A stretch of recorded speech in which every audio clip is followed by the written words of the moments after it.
Good evening, experiments. Congrats on the first, Chopstick. The soundtrack still gets me emotional. I was just listening to The Smallest Church in Saint Sana like a little bit right before stream. And also, thank you for the check-in. Enjoy your potion. My Mikey. And especially after yesterday, I kind of needed something to ground myself a little. So that might be why I have a little something next to me. Just as a little treat. Oops, hang on. Ah.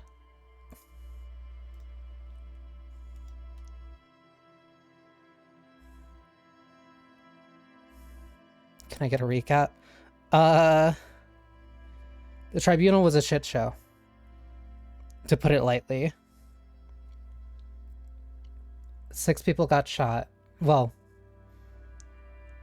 8 people got shot. 6 people died. Technically,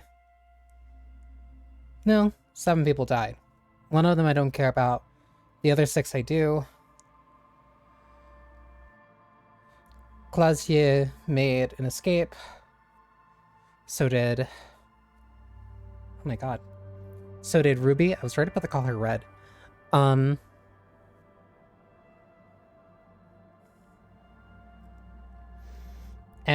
effectively, I'm back to square one. So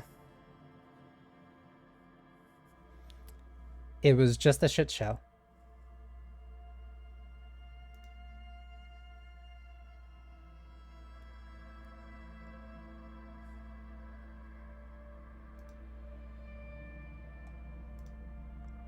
Okay, everything should be working now.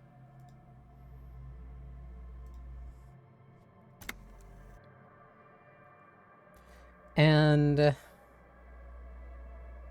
oh, right, I slapped the shit out of that annoying college kid.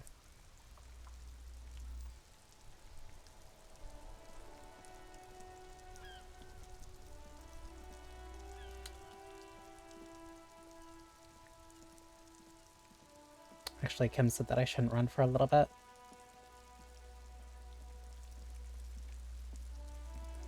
So right now, the only thing that I can really do is that, like, we go back and investigate the insulate, since that's the only lead that we really have.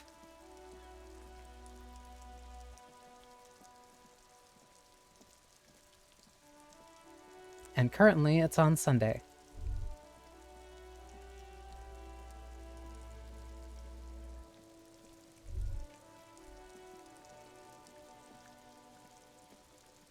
Oh, right. Joyce also left. I told her to leave. I told her to just give the port to dock workers. Everark loaded.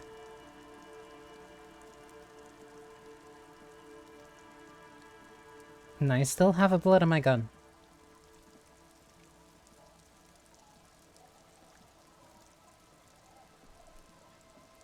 But yeah, to say that it was anything less than a shit show is like... putting it mildly.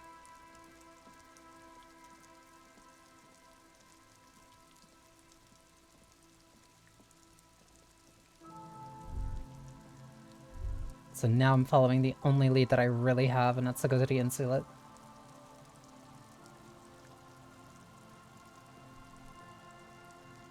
Which I think is... I already investigated by there. But I think before me and Kim ruled that out as being highly unlikely. Would have been this way.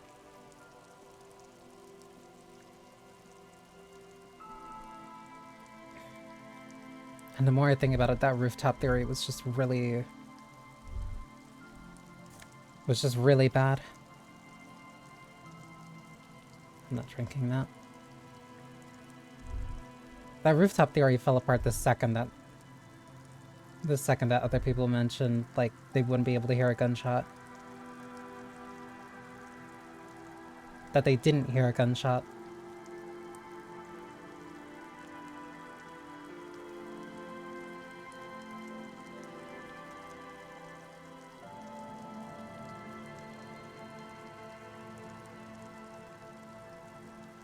No, it's further this way.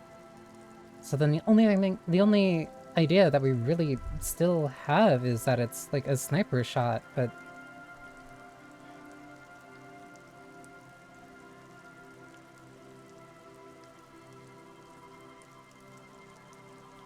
definitely not a suppressor. And yes, the tribunal was last night wise.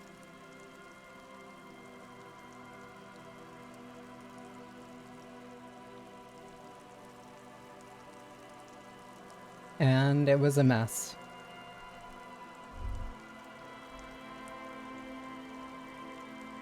Where's the insulate?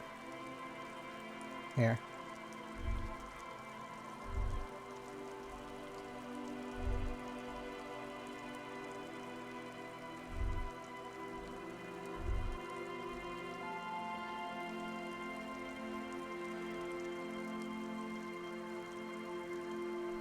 Oh, the southwest and southwest are gone.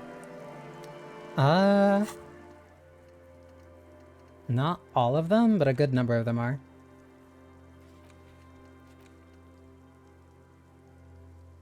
Check the island for bullet traces.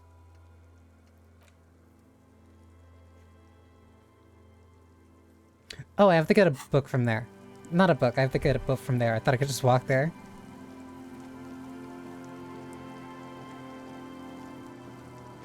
I finished a decent number of them. There weren't really that many left for me to do. Did they...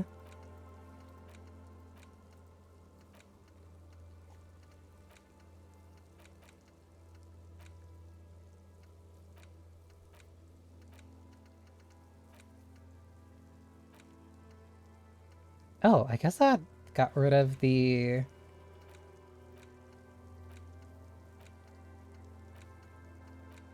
That looks like they got rid of the vision quest. Why is that one for Clashia still here?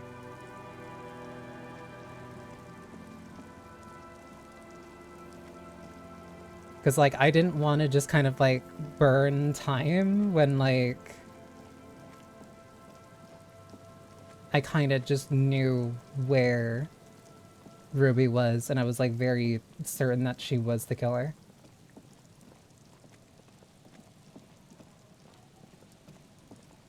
Yeah, you hit a point in no return when you encountered Ruby. Yeah, Kim told me that, like, right as we were turning the corner. Which I thought meant that it was just gonna put me, like, okay, I guess that's, like, the actual end and not a different game state. I was kind of hoping to do all the side stuff first. I'm not that type of person. Like, ooh. Like, I like doing side stuff, but, like... I don't typically do that. I don't typically make that stuff a priority to do on my first playthrough of something. Officer, what happened? You're wounded. Why are you wounded? You look terrible. Second playthrough it is then in a year or so.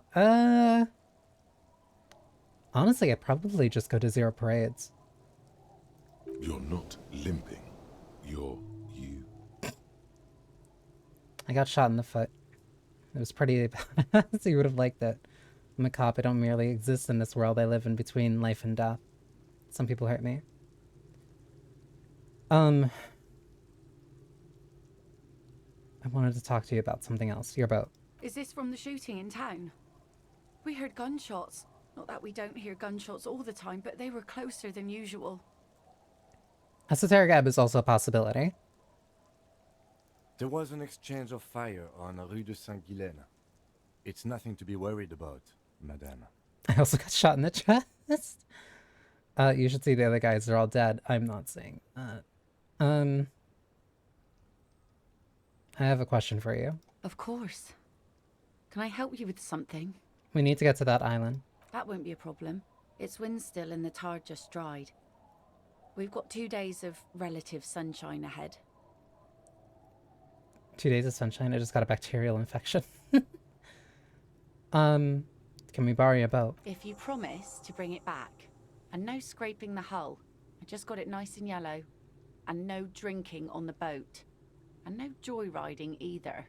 Of course, ma'am. It's only for a day or two. Official police business. Aye.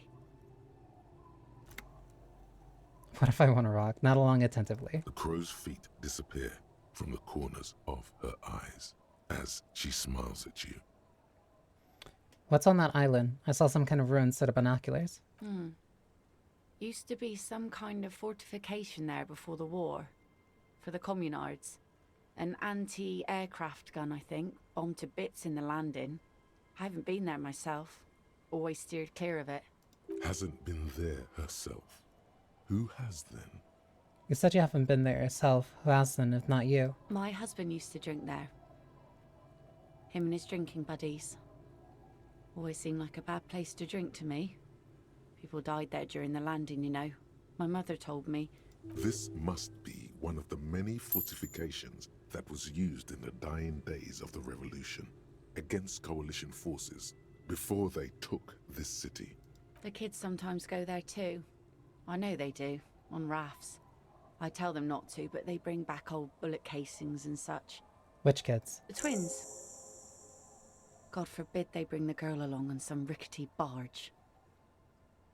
She points at two kids playing in a concrete yard. Can we maybe ask your twins about that place before we go? Would that be alright? Be my guest. They've a strange way of talking. See if you can get anything useful out of them. I seldom do. Is there anything I should know about getting there? Well, most of it's sunken. Underwater. That means concrete underwater. Cut your boat if you're not careful. Be sure to enter from the south side. Water's deep there. Aye, aye, Captain. This is another point of no return. What do you mean? You can't keep just throwing these points of no returns at me. 2 days of sunshine. I just got a bacterial infection. Thank you. Will you just skip to get there? Please be conservative with the fuel, will you? Just filled her up, but it's a small tank. Good seeing you. Once you get on the boat.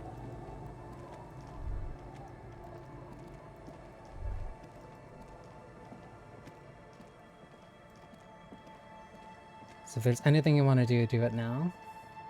The scruffy-haired little boy kicks a stone. Got it. He can't be more than 5 years old. The other one looks indistinguishable from him.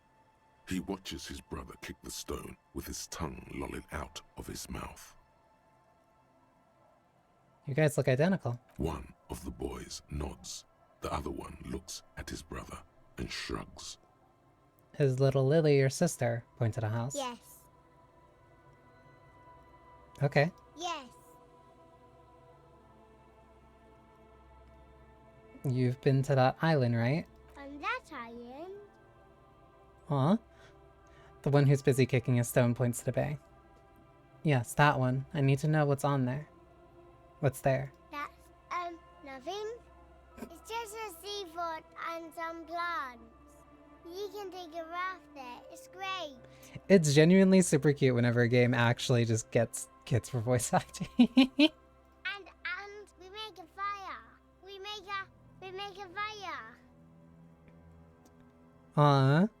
So much to report to you. To actually finish. Mhm. Gather the sticks for the fire. And bullets. Or not real bullets, empty bullets. Bullet shells. There are a lot of them left over from the war, but this could be important. What then? There are lights. The fire guy comes and asks us to put the fire out. What fire guy? They must mean a human being on that island, but it's cut off. Someone lives on the island? No. The boy shakes his head vehemently. Yes. His brother looks at him, then you. Let's go with yes. Why is he the fire guy? Because he asks to put the fire out. Why does he ask you to put the fire out? I don't know. He doesn't like it. He don't like people to be there. You shouldn't go. Yes. The other adds, laconically, standing with his hands glued to his sides like a tin soldier. Because he doesn't want to be found. Smoke traces. You mentioned something about lights. I don't know. Did you mean there are electrical lights? He points at the streetlights. Yes. The boy looks at his toes. Is there anything else you can tell me about this guy? Age? Does he live there? No, he doesn't live there. I don't think. No, he lives there. Been there twice, 2 times. He doesn't live there. He isn't there sometimes. The first one pauses to think, then comes to some kind of conclusion. Anything else? What does this guy look like? I don't know. They say it almost in unison. How come? We ran. He just yelled we shouldn't be there. Your father used to go to that island too, didn't he? Our father killed himself. Okay. Don't say that, he didn't. His brother punches him. The boy's eyes well up like he's about to start crying. I'm just gonna say nothing. I'm sorry. The one says to the other, rubbing his brother's shoulders affectionately. Is that all you know? Is there anything more you can tell me about the island? The boy says, rubbing his eyes. It's clear that he has no intention of finishing the sentence. Lights, fire guy. We should check up on that island.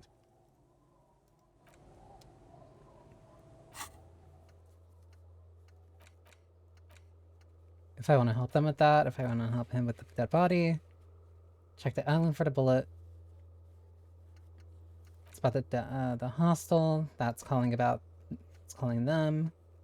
Can't do this because Clausia's not here. In sync with him, I assume means getting drugs. After I help them, then I can talk to her. Sooner with her project. La puta madre. Light the graffiti on fire with a burning cigarette. I want to ask about the puta madre. Syncing with the Noid. The dude in the camp. I don't know if that's it or not. The dude that's in the camp with the rest of the raver guys.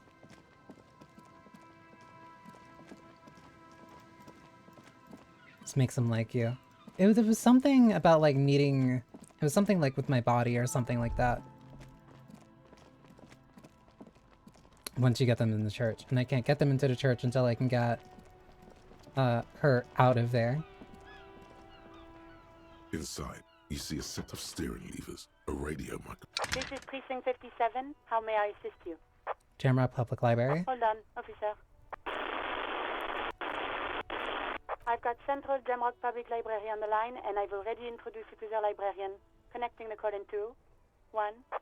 I can only get her out after the ice on the ice machine has finished thawing. It might be finished now, so I'll go check after this. Yes, this is Central Jamrock Public Library here. How can I help you, officer? He sounds worried, yet ready to assist. This is how people get when the police call. I'm looking for any information that you can provide on Billy Mijin, a reader. Billy Majon, you said. Give me a moment, I'll have to check our database. He puts on a receiver. Yes, hello, are you still there? I found Billy Majon's home address, is that alright? No phone number, unfortunately. It did thaw, but I needed it to thaw more or something, because like I'm not strong enough to open it. They're too poor to have a phone line. Yes, home address is fine. Here we go, sir. Rue de Saint-Ghislain, 33B, apartment number 20. It's in Martinez, I believe. Cape Side Apartments, it says. That's all. Oh, wait. Okay. Do you have any other info on Billy Mijin? It says here that they returned their last book just a few days ago, but I wasn't at work that day. Do you know someone who was? Marie? Marie? Do you remember a reader named Billy Majon? They returned a Tybalt book the other day. You hear someone answer from afar. Maurice, what? A woman yells. Then, yes, okay. If it was the police, she starts explaining something. Yes, it was my colleague Marie. She said that it was Billy's husband who returned the book. He also asked for this new sci-fi release, Lowe's Radio City 87, but we don't have it yet. Good. You have a name now.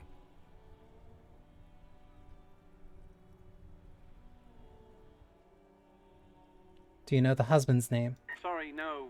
Marie only knows him by sight.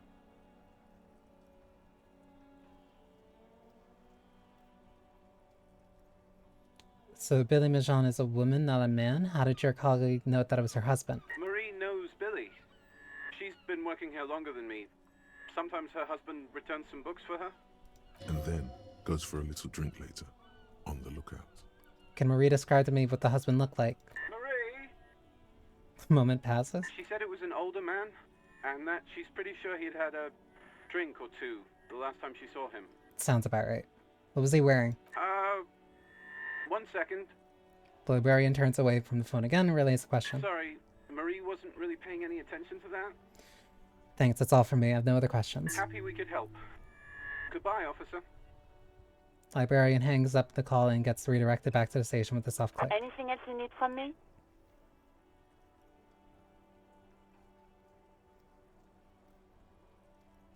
Oh, I can't call them at all. Precinct 57, we've been attacked. I repeat, Lieutenant Kim Katsuragi and...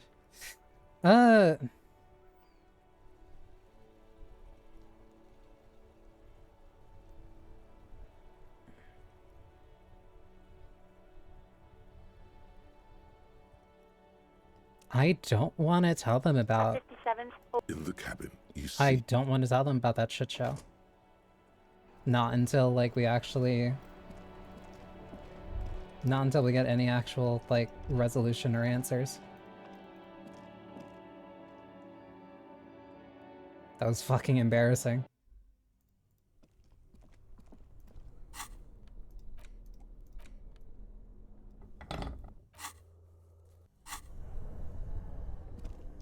This orange machine is dead still. It has an ice squeaks beneath, and it's already unplugged. There's Nope. 6 people died. Well, including the sniper.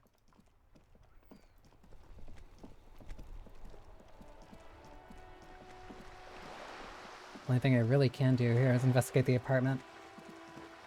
Titus is not around.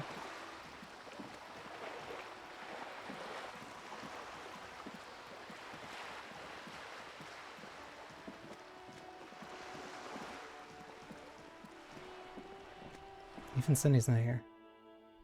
Yeah, things were a fucking mess. Give me a moment. I'm looking for Billy Majon. Do you know where she lives? It's about Victor, isn't it? It's always about Victor with her. You'll find the Majons in apartment 20 upstairs. It's one of those doors on the balcony. Thank you. So I have to head upstairs.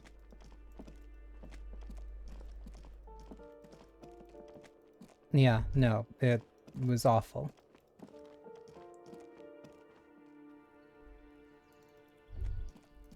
Oh, this one. a weathered brown door. The number reads 20. Something smells good. Soup allons, yo. The lieutenant motions to you to go ahead and knock. This is the door. You already know it's the right door. This is going to be so hard. I don't even know if Liz is alive. She was shot at, but the bullet went over her head. Get yourself together. It's just police work. Don't knock! Just leave! You don't need this! You don't need to sad it up! Hello? Who is it? I don't know. I can't remember if she got hit. I don't remember the body count. Like, I was too dejected by the sheer number of people. Like, it was just bad. And someone turns down the radio. Look at the lieutenant first. Is this Billy Majon's home? This is the police. Please open a door. The police? A moment, please give us a moment. You hear shuffling inside. Tidying up. Nervously. There's fear in her voice. No, I did not get the spirits. I did not drink at all during any of this. I've been completely clean, actually. Come in, the door is open.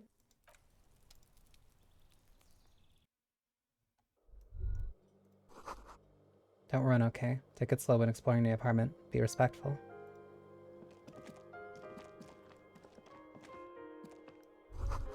Yeah, the spirits was to get... What was it?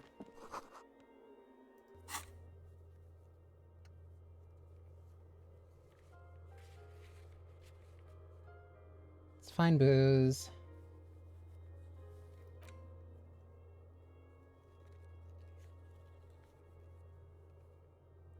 Human hostile. Can't do that. Oh, I remember the thing about spirits, but I couldn't see it. I guess that was also gone. Clock is ticking away with an odd cheerfulness. Ticking makes you anxious. Rings hollow in the room. A textbook for high school. Mathematics, trigonometry mostly.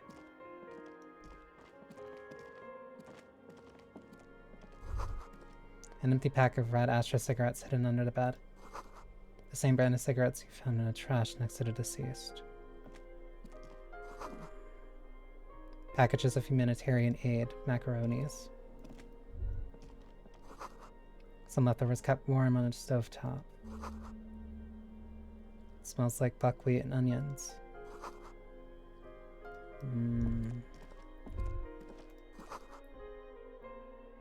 Can't they afford curtains?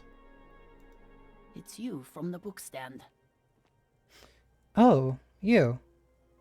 She just looks at you for a moment without knowing what to do. I don't think I introduced myself properly. I'm Billy. Would you like something to drink?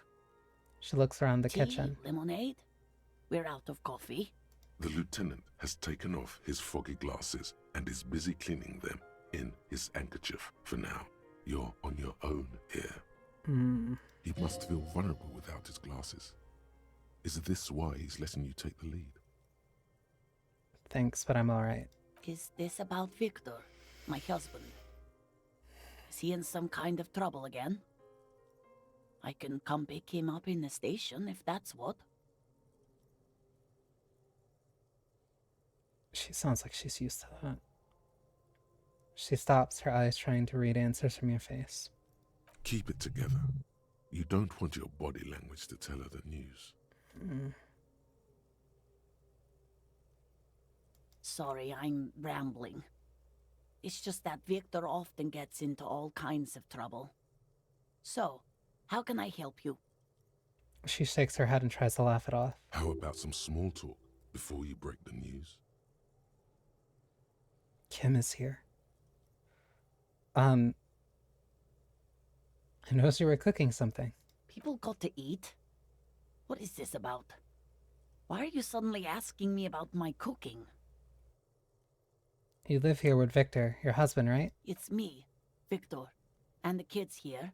We have 2 daughters, Jenny and Jolie. Where is everybody? I don't see anyone home. The girls are staying at their friend's place tonight. And Victor is out. She swallows visibly. Out where? He has a problem with drinking, and so he disappears every now and then. He's probably in the parks drinking with his friends. I sent him to the library a few days ago, but I guess something came up. What was the name of the library? Oh, it's in Jamrock. The one at Mayro Street. I don't know the official name. Central Jamrock Public Library? I think, yes, if that's the one on Mayro. It is. What was he supposed to do in the library? Just to return a book of mine. Why? Why all those questions, Detective? Did he... Do something? Break something? It's a fool's hope.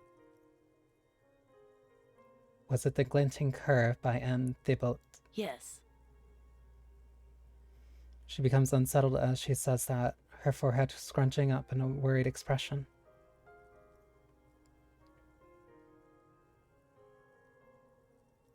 To your knowledge, did he make it to the library? No. I guess I'll find out when he decides to come back home. She looks at the front door. It shouldn't be long from now. He's never gone for more than a few days. Do you remember when what he was wearing when you last saw him. His old leather jacket. Can you describe it? It's just your average brown leather jacket, but he bought it as a teenager, so... It reminded him of his teenage years. What about the inner lining? Yes. The lining is hand-sewn. It's blue. I tried to make the thing more weatherproof since he's running around with it in the middle of winter. There's something else I have to tell you. She folds her hands across her chest.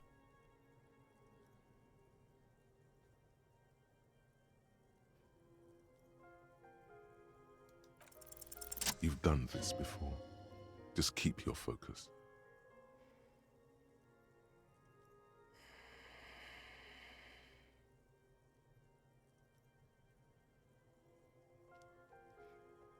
Ma'am, I'm very sorry to say, but your husband, Victor Mijan, was found dead on the Martinez boardwalk. What did you say? Your husband, Victor Mijan, is dead. I'm very sorry for your loss, ma'am. Oh. She touches her neck, eyes pale like pearls in seawater. Oh. But he was just... She looks at the kitchen table where 2 cigarette butts are still in the tray. But he was just here. Alive. We understand this comes as a huge shock. I want you to know that me and my partner are here for you if you have any questions. Take your time, ma'am. What happened to him? She turns to you. Her neck and cheeks are covered with red blotches. Her double chin is shaking.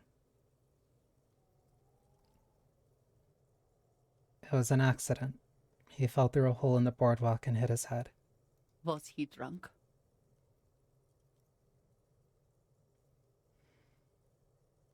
Alcohol may have played a role, yes. I see. And you just found him there, lying in the cold.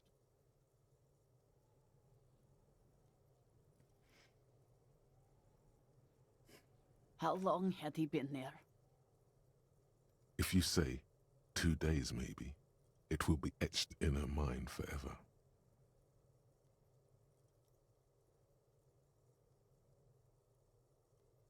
It couldn't have been long. She blinks, eyes welling up with tears, as her hand starts searching for something from the pockets of her dress. Here. The lieutenant takes out his handkerchief and offers it to the woman. She nods and slowly wipes away her tears. Is there anyone we can call for you? A friend, a family member, someone who could be here for you? No. I just need to tell my girls. The air gets sucked out of her lungs suddenly. Unreal. God, should I call them? Should I tell them to come home? No. A day. No, take a day to recover. You'll be better prepared when they come home tomorrow. Good. That's probably the right thing. Thank you. She nods, but with a wretched expression. Just tell me, what do I need to do next? Where is he? Can I see him? We've taken him to the city morgue. The local coroner will be contacting you shortly to arrange the funeral. Here's his number in case you want to contact him earlier. He hands her a leaflet with the morgue's contact information. A very good call. Is there anything else that the RCM could do for you? No, I'll call you if something comes up. I'm still... She rubs her face, runs her fingers over cheeks that have become numb. Thank you. Thank you for telling me. I'll call if... She runs out of breath. Again, I'm very sorry, ma'am. We should step outside and talk. The lieutenant nods at the woman, then looks back at you, his voice lowered. Set the library card by her and leave the room.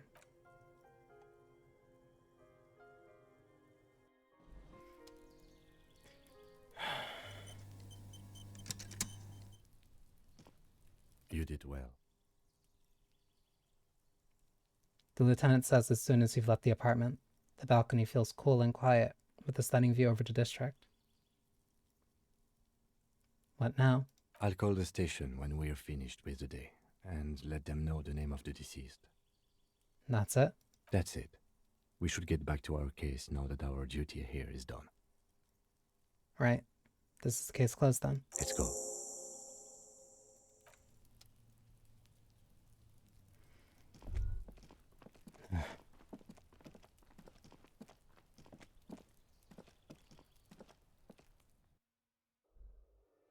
Not a great situation to be in.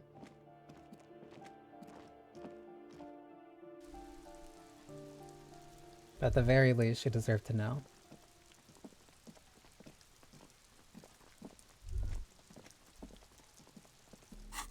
Outside of that, I think that's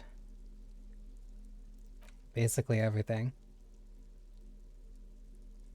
I'll read the inframaterialism before I get on the boat.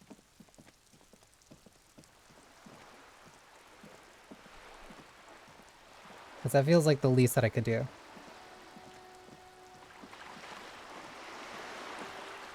Yes, the ice cream maker fridge for you to finish the church side quest. Like, I can put the point into it, but there's still no guarantee that's gonna do it. And I'm not gonna force her out.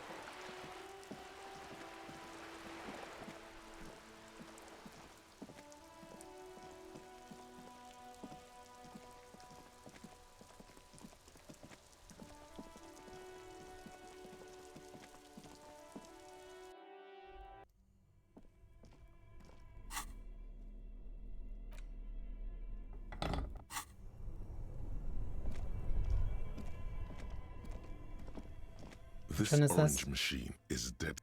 Instrument. This orange machine is dead still. I squeak and it's already unplugged. Nothing.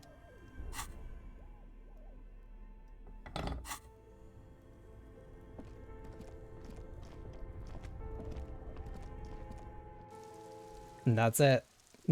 Like, that was it. That was just a 20% chance.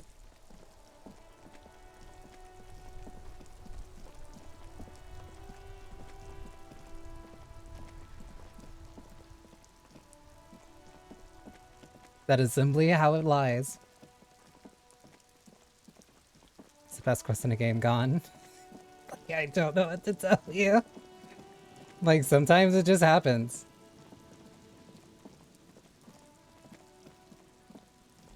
For physical instrument, had one.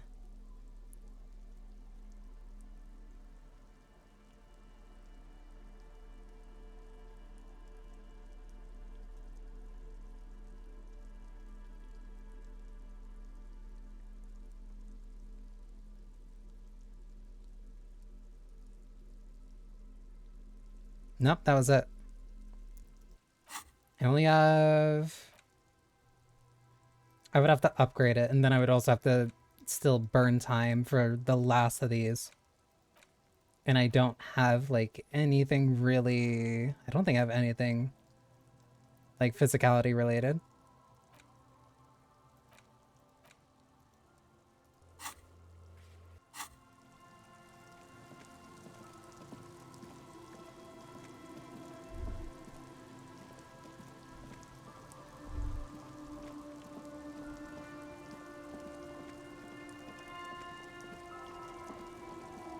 Oh, her skiff is there. What the hell is that?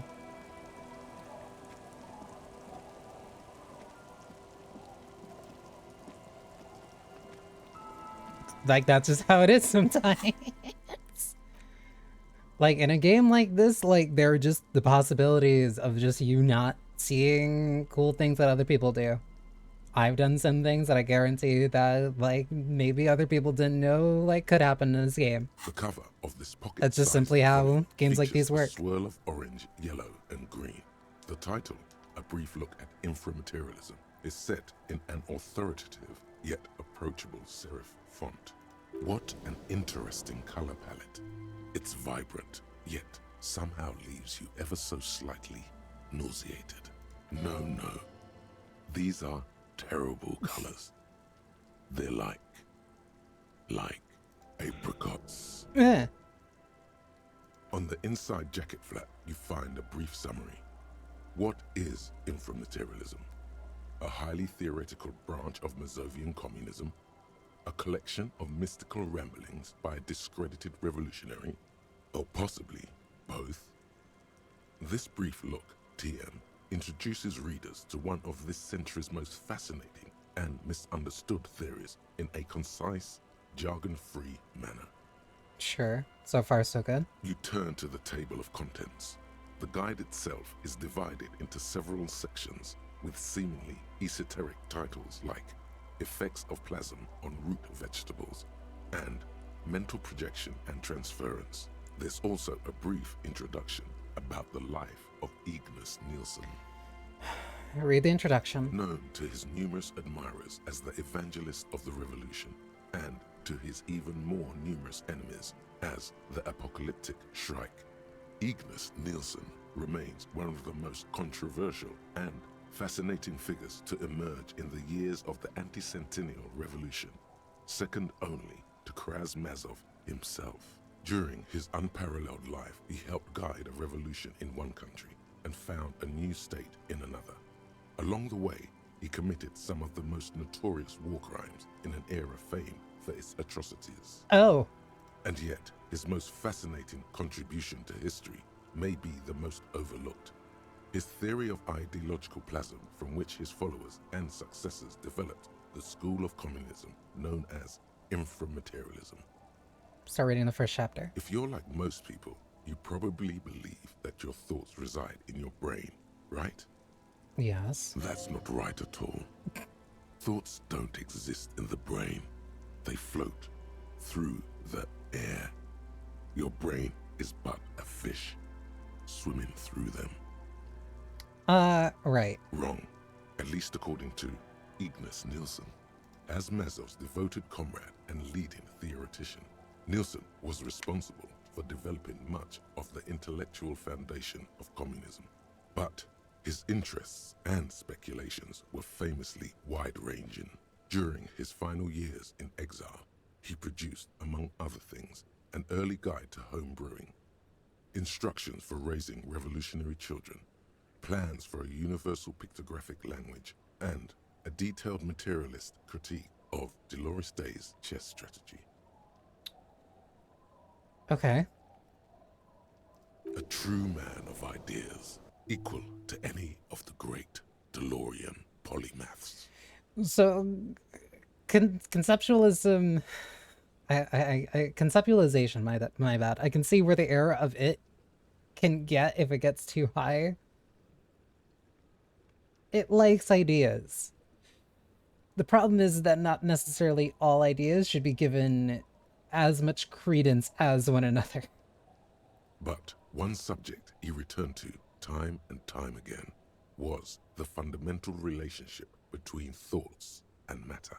We may yet discover, he wrote in his notebooks, that under certain exceptional circumstances, the proletariat's embrace of historical materialism may be so fervent that their beliefs take form in the world of matter as a kind of revolutionary plasm.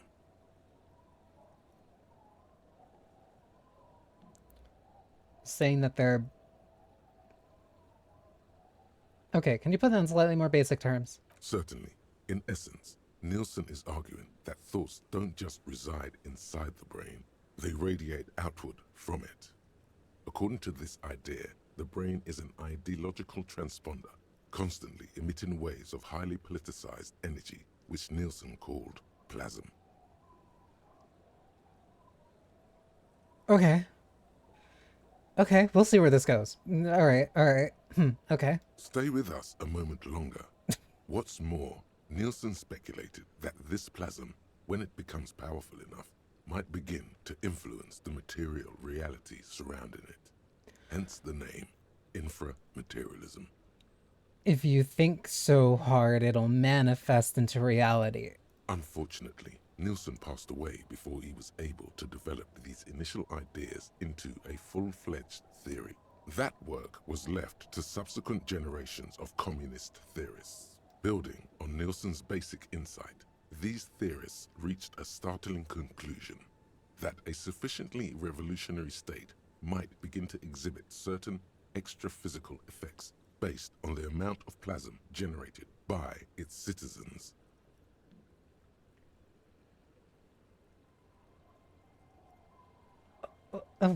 What? Wait, so this isn't even Nielsen's theory, it's his followers. This doesn't make any sense. I'm completely lost. So these people are just saying that if enough people just believe in communism, it'll come true? No. They're talking about psychic powers. They're talking about psychic powers based on the amount of people that believe in it. So this isn't even Nielsen's theory, it's his followers? Correct. Though certain particulars of the theory are commonly attributed to Nielsen himself, the evidentiary basis of those attributions has always been a point of contention between inframaterialists and their critics. This doesn't even make sense. In fact, many of inframaterialism's critics, both inside and outside the communist movement, have said the same thing. Because it's quack shit. That's because this is absolute idiocy, not even worth engaging with. Easy for logic. No. There's something here. You can feel it. I'll just give it a few more pages. Inframaterialists divide the extra-physical effects of the revolutionary state by the level of plasm required to achieve them. This is fucking stupid. At the lowest, or first level, revolutionary plasm is believed to stimulate or invigorate matter without altering its essential properties. If you think the turnips will grow faster, it'll make the turnips grow faster. How exactly does plasm stimulate matter? To take one example, during the revolutionary period, many communard farmers in Grad reported extraordinary yields of certain root vegetables, most notably turnips. Okay, that doesn't prove anything. The difference in these yields was simply too great to be accounted for by mere climate or soil conditions.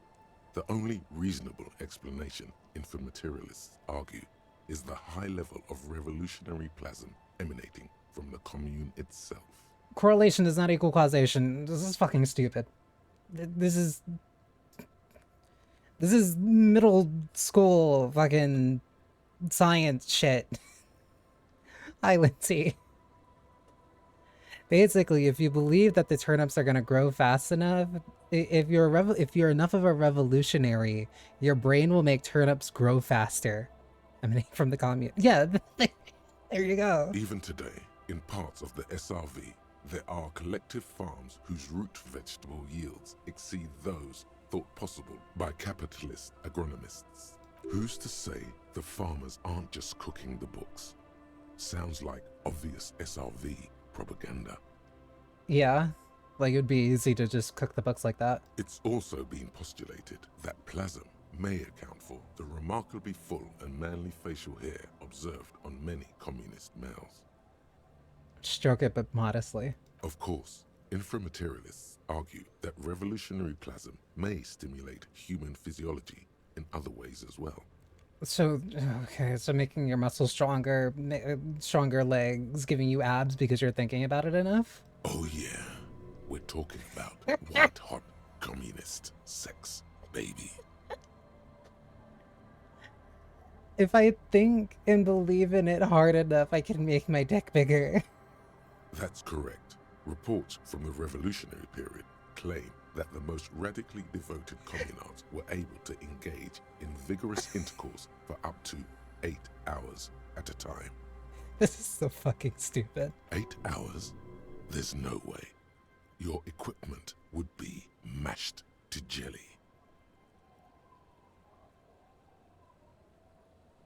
That's embarrassing. Please don't say I'm taking 18. That's embarrassing, Endurance. Please do not say that. Hyperproductive vegetables and ultra-horny communards are fine, but this theory hasn't quite gotten strange enough for you. I'm real start. Apparently East German women enjoyed sex more by 70%. Well, maybe it's not exactly because of revolutionary thought. Maybe it's when you actually just kind of decouple yourself from a couple of, at least partly to do with communism.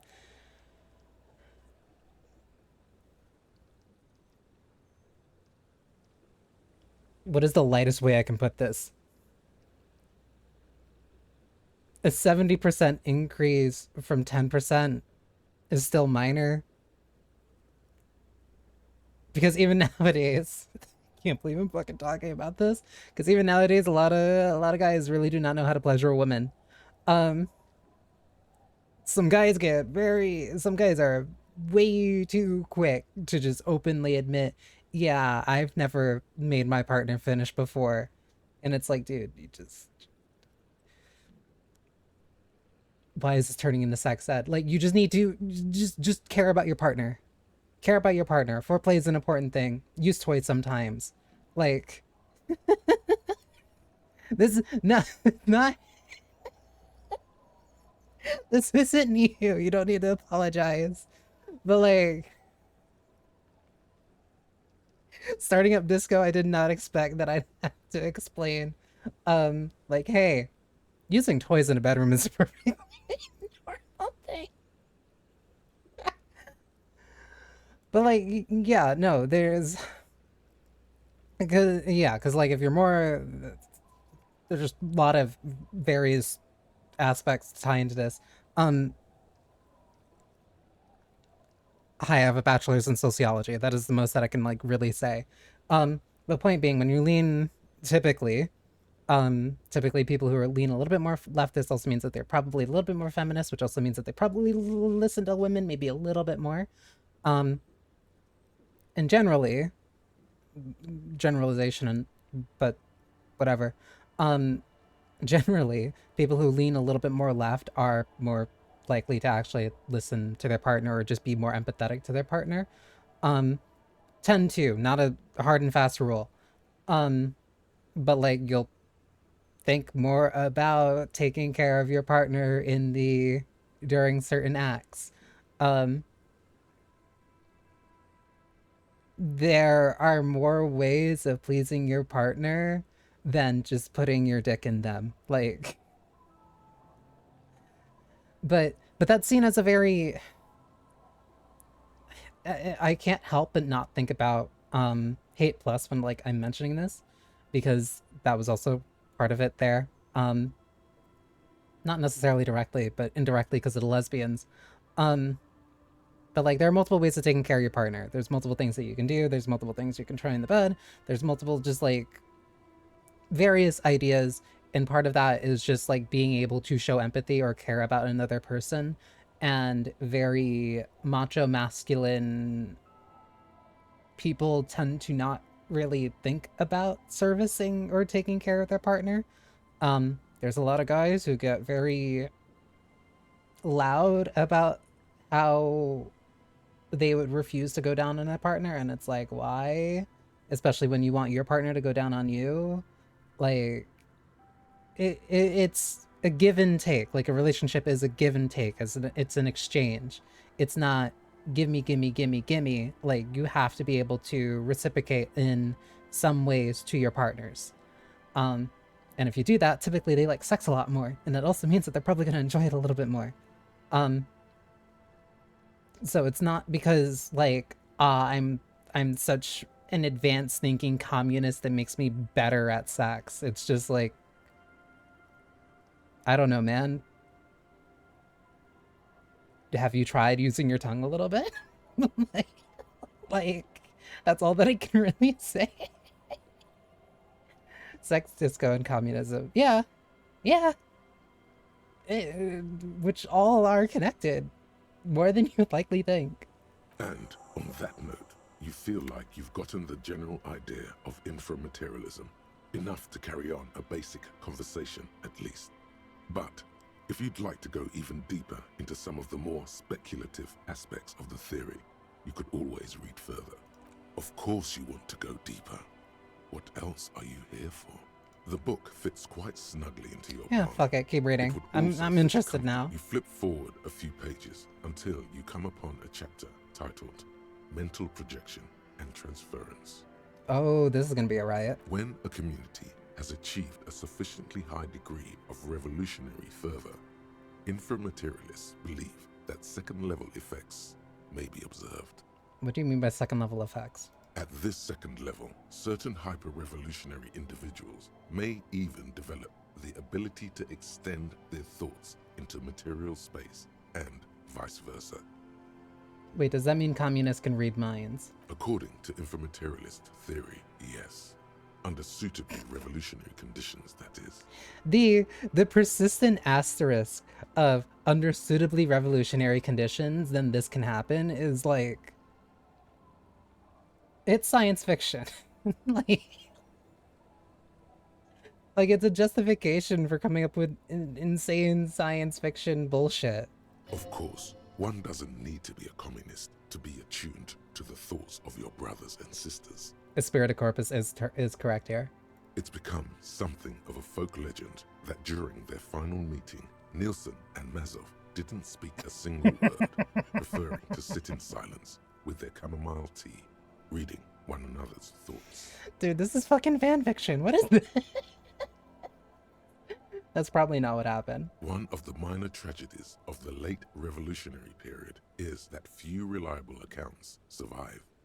Much of what we know of the communards' activities during this period come from memoirs and second-hand accounts, some only written down decades after the fact, and of dubious authenticity. So it is just fucking fanfiction. The lightbending guy makes that weird. Well, that's the... Also, ads are gonna start, unfortunately, in a sec. But that's like the weird thing where, like, encyclopedia... Fuck. Depending on my Harry's head or what. It is because... Here, because I have the BRB. Also... I'll think about changing that art in a sec.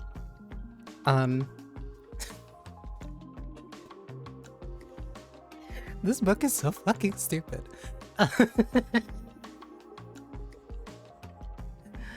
Like, this book is so fucking stupid.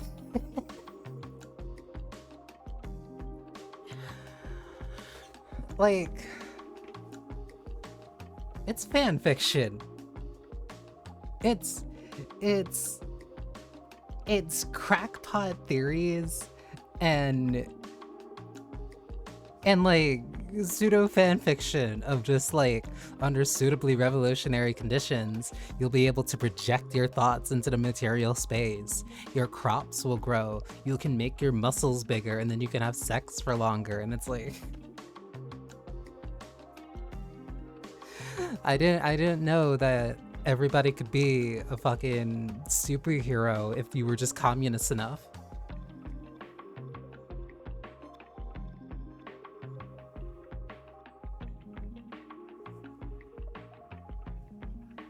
And mind you, I'm only making these critiques because I went deep enough into being the communism cop to get the vision quest for this.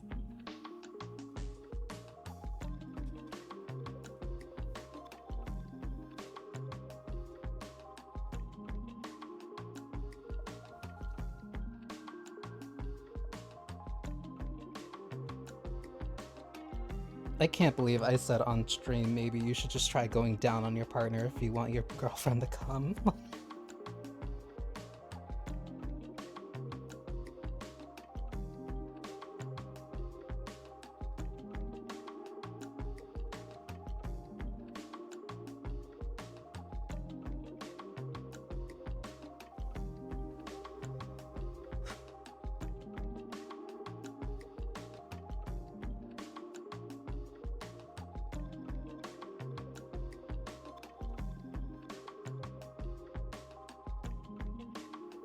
This really is a wonderful video game.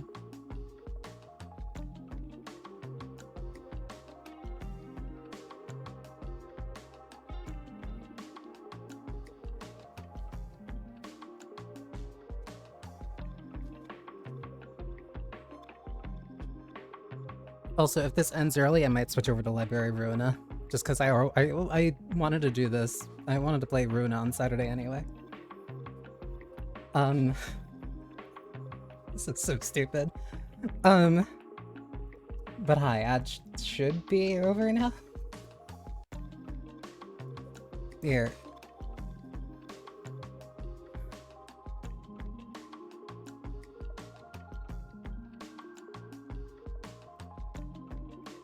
What an incredible video game to make me have to talks like this. But the thing for the light bending guy, to go back to what Lindsay brought up, the reason why the light bending guy was like that is because the wealth disparity between me and him was so massive that basically the justification is that that stuff was explained by encyclopedia. Like, encyclopedia is just like hard book knowledge. So for some reason that is just a law that occurs here. And given that the pale is a thing that like actually functions here, or like exists in some capacity, hell, we got stunned by pale radio waves for better part of like 30 minutes. I'm willing to believe that as being a real thing. But this book itself is like talking about just theory. Like, there's no scientific basis. This is all just complete hearsay.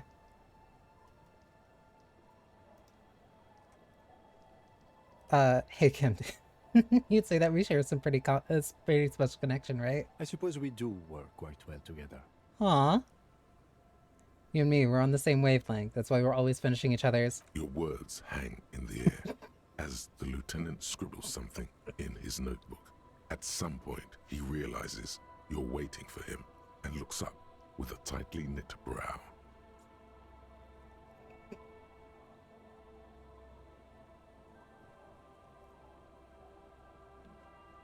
Sandwiches. We have never shared a sandwich, Detective.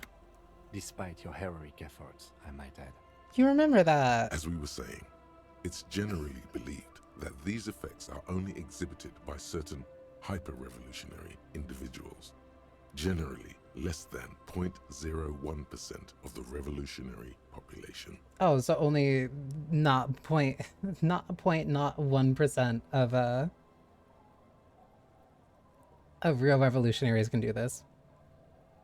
What did happen to that sandwich? I still have it in my pocket. It's probably old and moldy now, but it's still there.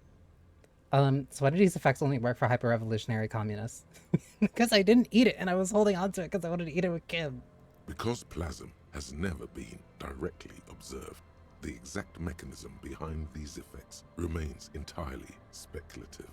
In other words, there's no evidence that any of this mind-reading stuff is real. No shit. Why are you getting hung up on mechanisms? Open your mind's aperture just a little wider.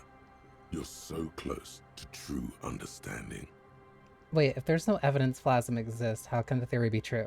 Most inframaterialists would argue that the inability of skeptics to detect plasm is simply evidence of their own insufficient revolutionary enthusiasm. That's witch trial bullshit. There you have it, a perfectly unfalsifiable loop.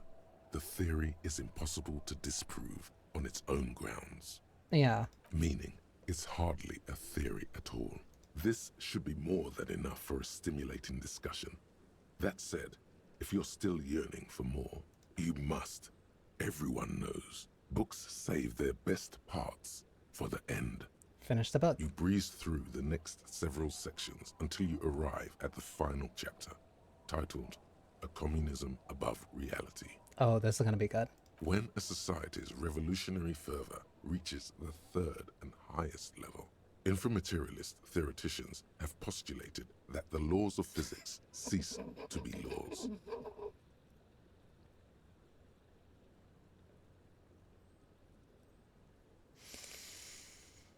Cease to be laws. What did they become then? More like suggestions, according to some of the SRV's leading inframaterialists. Of course, it's impossible to say what exactly happens under these conditions. No known society has ever achieved the levels of revolutionary enthusiasm the theory seems to require. Some inframaterialists have even argued that it might require more plasm than humanity alone may be capable of producing. Wait, are there non-human sources of plasm? In the SRV, there have been attempts to organize certain species of aquatic mammals, as well as a few of the higher corvids.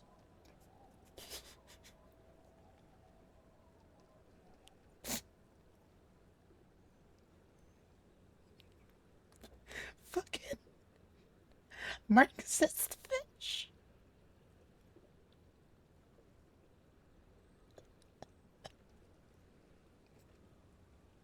This is so stupid. We're gonna get Marxist fish and then Marxist crows. Like, cool. But as of this writing, only human beings have demonstrated the intellectual capacity for revolutionary communism. This is so fucking stupid. Has anyone ever gotten close to reaching the 3rd level? There are numerous stories from Samara involving bandits or fascist mercenaries being levitated by farmers from the most ideologically advanced communes. Of course, few of these incidents have ever been rigorously investigated or substantiated. The form of these stories also recalls several well-known Samaran folk tales, in particular the one commonly known as Clever Oleg and the Flying Magistrate. Among known attempts to channel 3rd level capabilities, the most well-documented is the curious case of Coalition warship Debutante. I've got to know what that's about. It concerns an interesting series of events that took place during the invasion of Revachol. As Coalition forces made landfall, a cadre of Nielsen's most fervent acolytes attempted to compress a Coalition-era static with their collective will. According to Communard law, these acolytes positioned themselves at the top of a redoubt just over the bay of Revachol. From that vantage, they proceeded to visualize pinching Coalition warship Debutante between their fingers, a gesture believed to assist in the extra-physical materialization of their thoughts. Did it work? The acolytes, along with the redoubt, were vaporized in an artillery strike before the process could be completed. It's been said, though, that in the weeks following the battle, the captain of the Debutante noted an increase in incidents of crewmen striking their heads on unexpectedly low bulkheads. Of course, colorful anecdotes only scratch the surface of what inframaterialists believe may be possible in a truly 3rd level society. What would a 3rd level society even look like? Some have theorized that such a society would be fundamentally unrecognizable, lacking many of the institutions we typically take for granted in advanced societies, including organized governments, financial institutions, and law enforcement. Did that book just say there's no place for you in this future? What did Half-Light stutter?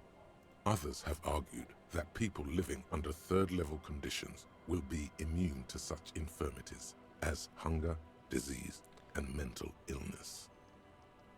In some of his later writings, Nielsen himself speculated about the potential for an extra-physical architecture that disregards the laws of bourgeois physics and instead relies on the revolutionary faith of the people for structural integrity. It's a polyhedron! I mean, the building stays up because people believe that it'll stay up. Precisely. Nielsen observed that the financial system operates on the same principle of faith. So why not an architectural system? This is so stupid. Rest well, chopstick. On the following page, you come across a few black and white reproductions from Nielsen's own notebooks.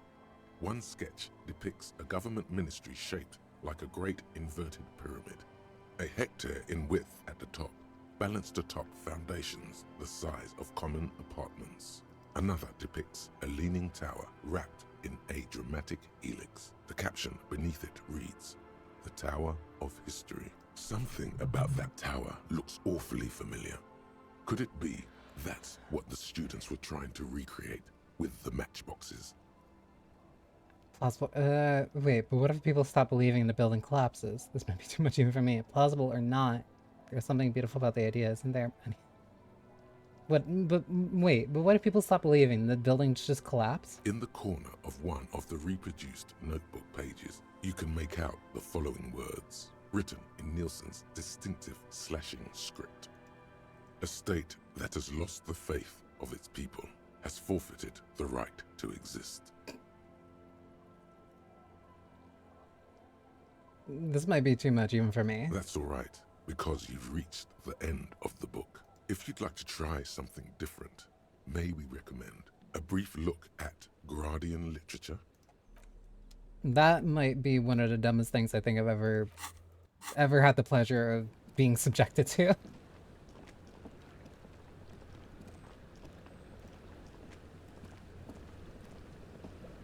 A skiff with a small steering engine in the back floats on the calm mirror of the sea. Its 2 seats are empty. Once you get in, that's it. One pull of the starter handle, and you're off into the bay. A strange trepidation comes over you. Are you sure you want to go now? Inland Empire also being the one that's saying, hey, this is a point of no return. Have you made all the necessary preparations? Closed all your accounts? Remember what the net picker said. It's a small tank. You won't be going back and forth on this. You take the engine, Kim, I'll hold the boombox. What?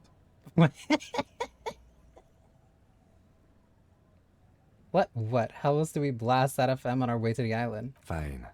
Let's blast Sad FM then. Love you. Sad FM is a radio station specializing in sad, slow rock songs. You seem to know its frequency by heart.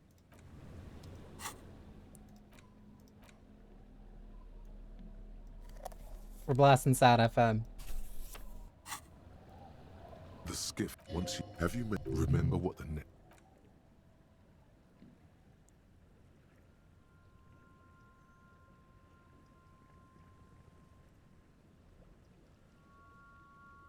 The boombox is a missile, isn't it? Yep. I think almost like legitimately of what I know.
The boat comes to a slow stop.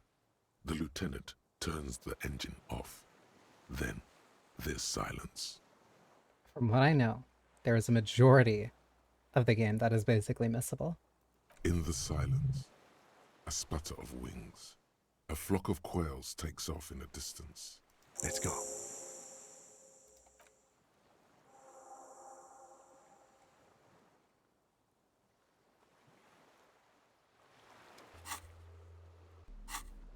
Let me make sure to put this away.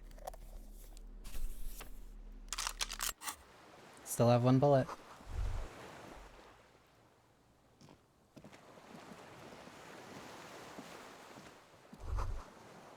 The chain trails off into the ocean, connecting the island to the supply depot on the coast. This leads to the depot in Land's End. Ah, yes, so it seems. What do you think it was used for? For bringing munitions to the island, maybe? And supplies? You could also lock the bay when you raise the chain. Lock it from whom? From enemies. Enemies of the commune of Revachol. This sea fort was a revolutionary fortification, I believe.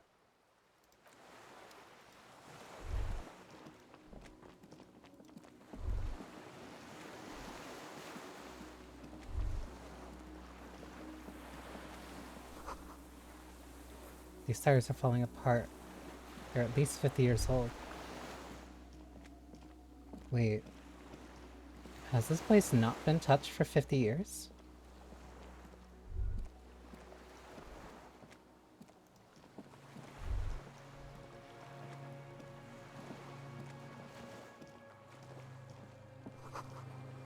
Tension. Inflammable. Some fuel is leaking out of the barrel. Black. Viscous.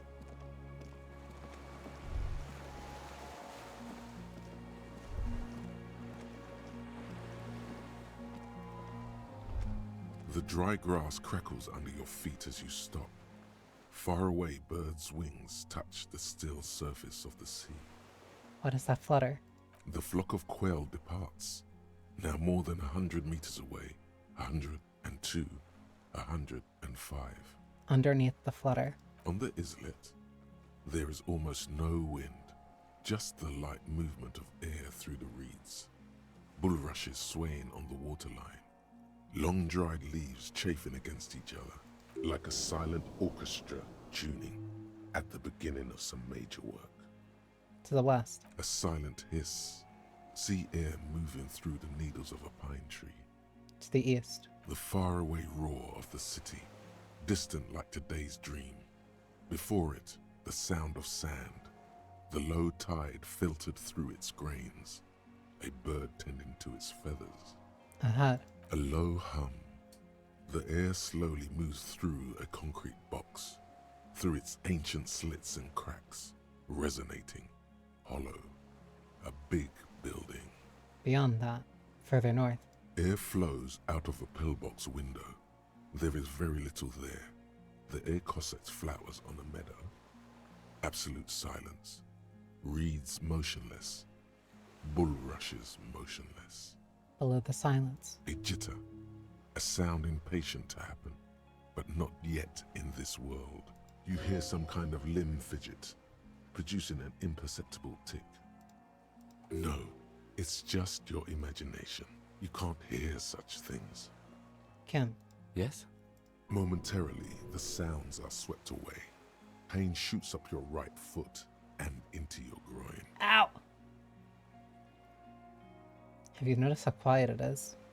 I have. Is that why we're stopping? Sorry. Let's move.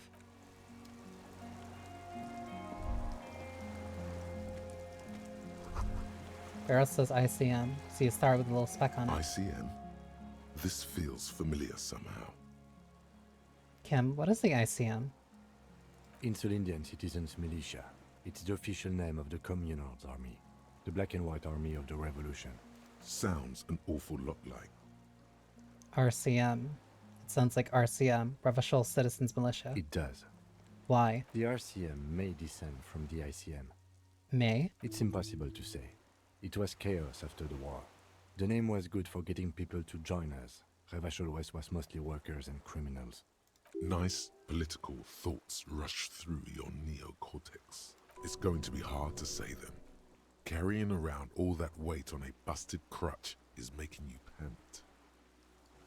What I'm hearing is we descended from the glorious Revolutionary Army. It's a little embarrassing in 51, no? Maybe we need a rebrand. ICN sounds like ICP, very close to International Collaboration Police. Nice and normal that way.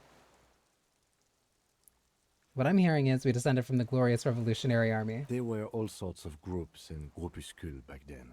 It doesn't really matter. He bows to Inspector Barrel. A white star. No, an upside-down star. With its horns in the sky, the symbol of the commune. Are those speck stars too? No, that's the uninhabited archipelago. A DeLorean-era symbol of Insulinda, known as the face in the sea. Looks old. What's it still doing here? After 44 years? That's not nearly enough to hide what happened here, Lieutenant Freighter. One of these barrels was still leaking fuel, as you saw.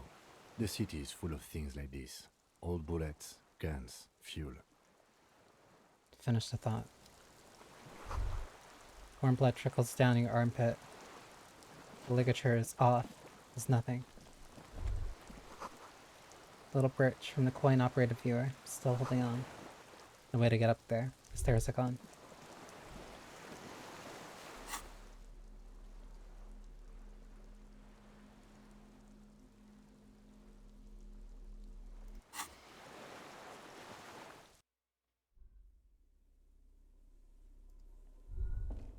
Ain't this something?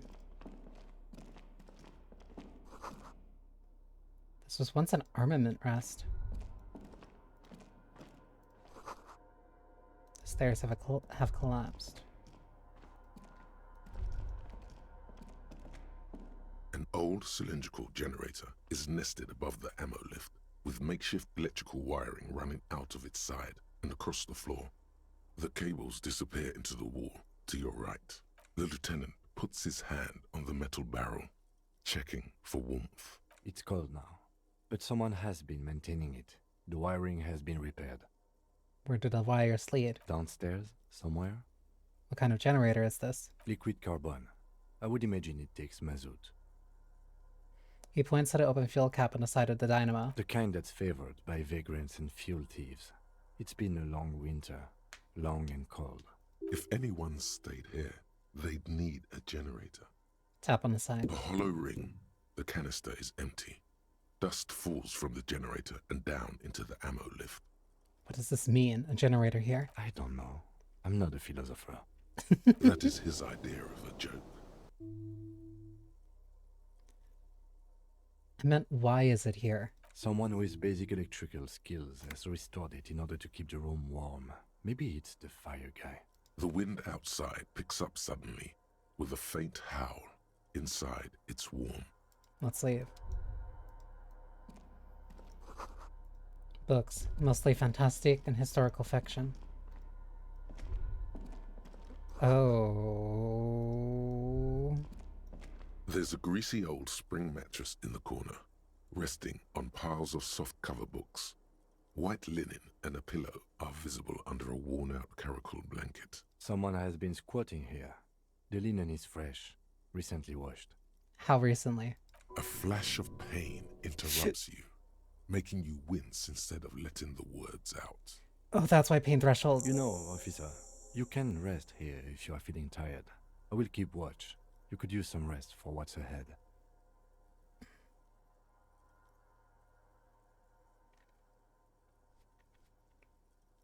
Sure. You face the concrete wall. There's less light there, in the dark corner. Like a dog, you lie there. Curl up with your knees close to your chest. The blanket feels cold. The entire room does. Concrete and cold. Minutes pass. Half an hour maybe. The sounds of the sea beyond grow distant. Your eyelids close. Until you feel yourself standing up in the darkness, right next to the mattress. Slowly, the world begins to hatch from the blackness. It's evening. Sleep.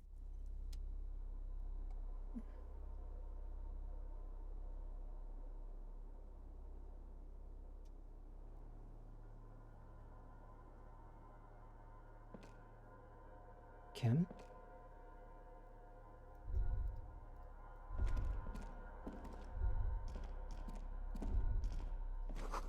The ton is no longer here. Go outside to the beach.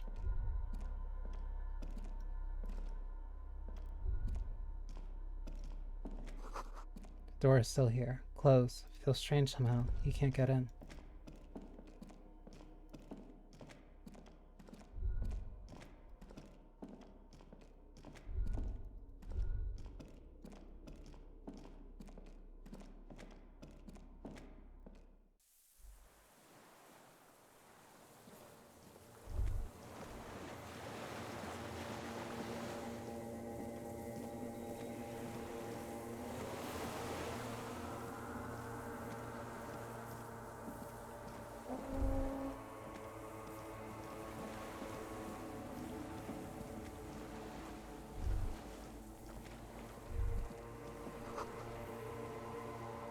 Go down the chain. There's something there.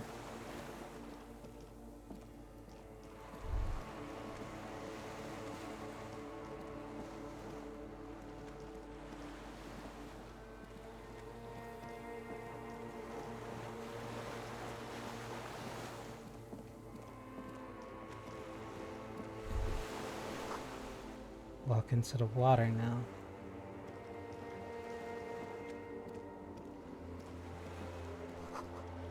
You feel her footprints on the water. You can see her footprints on the water. Further.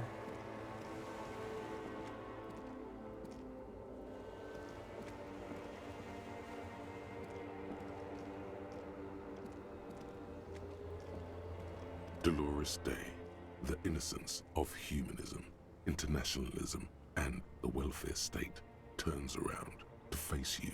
She has an airship airbag in her hand. She seems to be in a hurry. Hi, Hunter. Off to advise the Queen of Shest, most likely.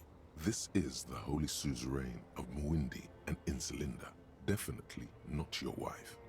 You need to talk to her. Think of the historical knowledge you could glean. Why am I seeing you in my dream? I don't know, man. What is the Holy Suzerain doing here? Something seems off. I just walked over water to get here. Very off. Just let her go. Listen to me for once. I have not a lot of points in Volition, but Volition keeps making insane pulls. Hey. Hey. Listen to me for once. How are you doing? I'm doing really good, actually. Both professionally and romantically. I've come to a fulfilling and peaceful period in my life. Well, how are you doing, Harry?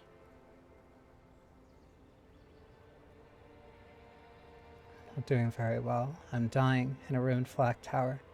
Blood is dripping down my chest. I'm in my head. I miss you. Well, I'm in my head too. We're all in our heads.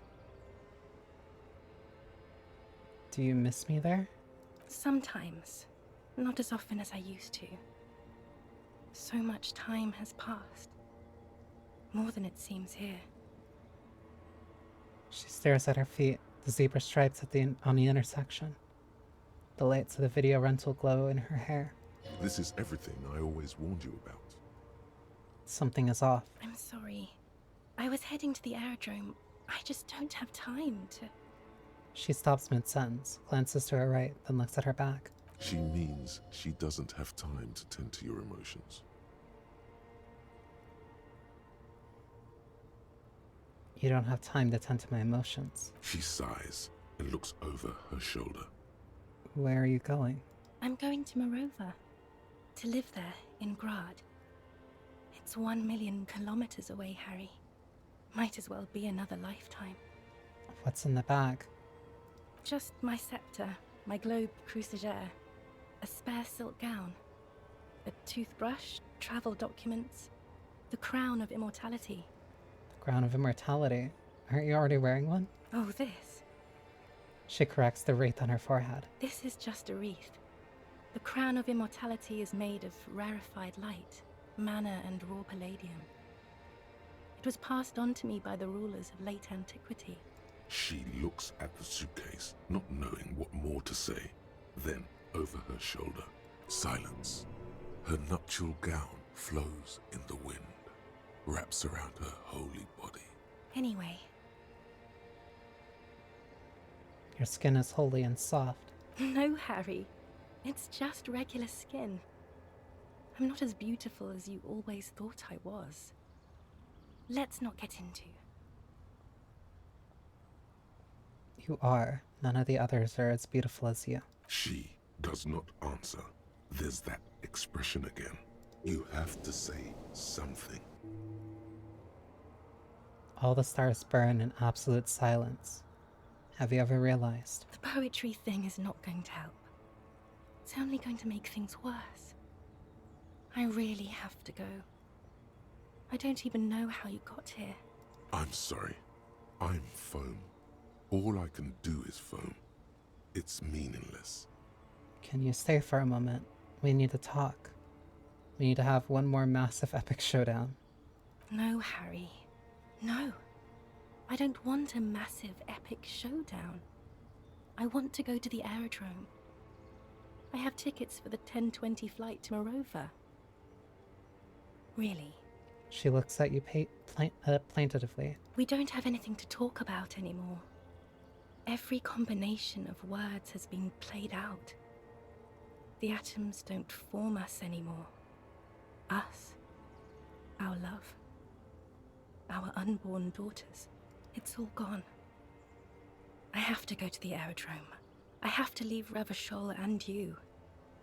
And you have to be alone. In hell. Forever. That's just the way it is. Oh God, whatever you do, don't try to kiss her yet. Not after that. You're still reeling. You'll fall over if you try now. I get the feeling you're not really Dolores Day. I don't know what you mean. Dolores Day? She looks at you quizzically. Does not seem like a mystery she wants to get into. You're the X something. Wasn't I Dolores Day just a second ago? Now I'm the X thing? You're confusing me. Look, I have to be at the Lausanne Aerodrome at 10:20 p.m. I still have a light rail to catch. I haven't even bought the tickets yet. She keeps glancing over her shoulder nervously. We all told you. Everyone warned you. Who? Shut up, I'm talking to her. That's the problem. Look at what's pouring out of you. I should have stayed down. I should have gone even deeper, to a place where I never met you. Because it's impossible to meet people in the abyss of the void. I'm glad we're having this conversation. I'm getting so much closure. I'm glad too, but I have to go. My friends are waiting for me on the platform. I can't let them wait. It's impolite. Cool, your friends. Say hi to your friends for me then. This is so grotesque.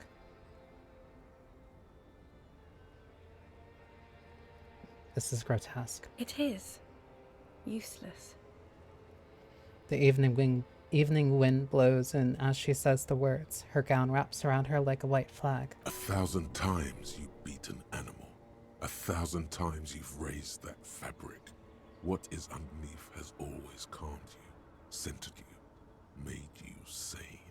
In your mind, you could still climb inside her bed. Still the only man.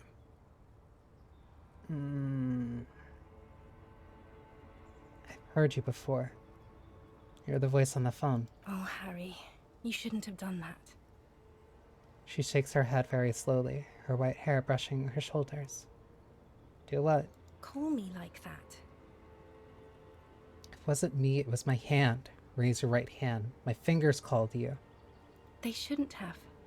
They really shouldn't. I was in Morova already. Safe.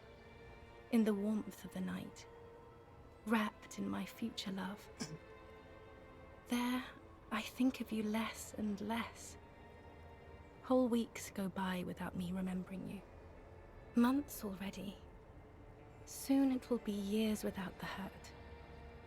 I sit there in Morova, in the holy gratitude of my bliss. I put my hand on my belly and smile. The air gets cold around you. She looks down on her stomach, then up at you. Her eyes are full of tremendous distance and mystery. Her name. It's Dora. That's what the voice said on the phone. Dora is short for Dolores. Dubois, yes. Dora Dubois.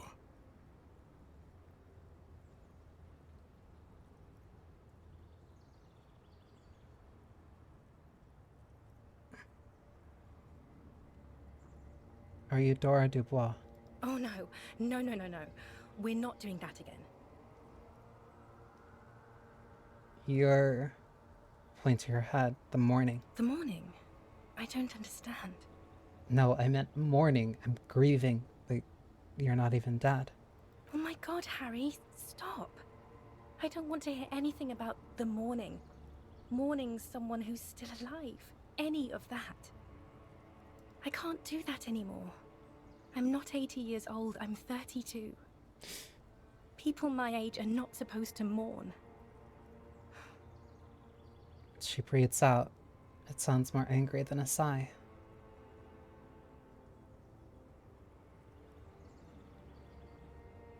You're just an evil ape. We're all just evil apes. You don't have to hate the world. Can't you see how kind and beautiful everything is? I don't have time to deal with your pessimism. There are so many people at the stop at this hour. They're all going to the aerodrome. Beautiful world, beautiful aerodrome, evil aerodrome, taking everything away from me. Forget about the aerodrome for 1 second. I lost. And it was you who I lost to. It wasn't a fight. I was never fighting you. It was always a fight with these tiny apes. Someone always loses. You're right. Yes. So paranoid of me. There's no antagonism between us. I didn't want to fight you. You're the tiny ape I loved. Let's stop it with the apes. This isn't going anywhere. You told her you loved her. She has to feel something. On second thought, you're Dolores Day. Queen regnant, regnant of the territories of Mundi and Insolinde, and nothing else. Yes, Harry. I am. Things have gotten much better for me, now that I am the ruler of the known world. Oh god, it's already so late. I have to go, Harry. She pulls up the silvery sleeve of her gown to check the time. A tiny golden watch with red straps around her bony little wrists. But that's not a very good way for things to be. It's not, but... She looks at her feet. Little golden sandals cover her toes. But what? Tell me there's something good. I don't know why I said but. There is no but. That's it? That's it, yes. We've talked about it a million times. You will get over it, just like I did. People do. Things will get good for you again. Where in hell? Stop. You're only making it worse for him. You never help with anything.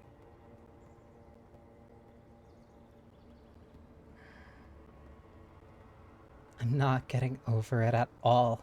It just takes some time. For you, I think it will take something like 20 years, maybe?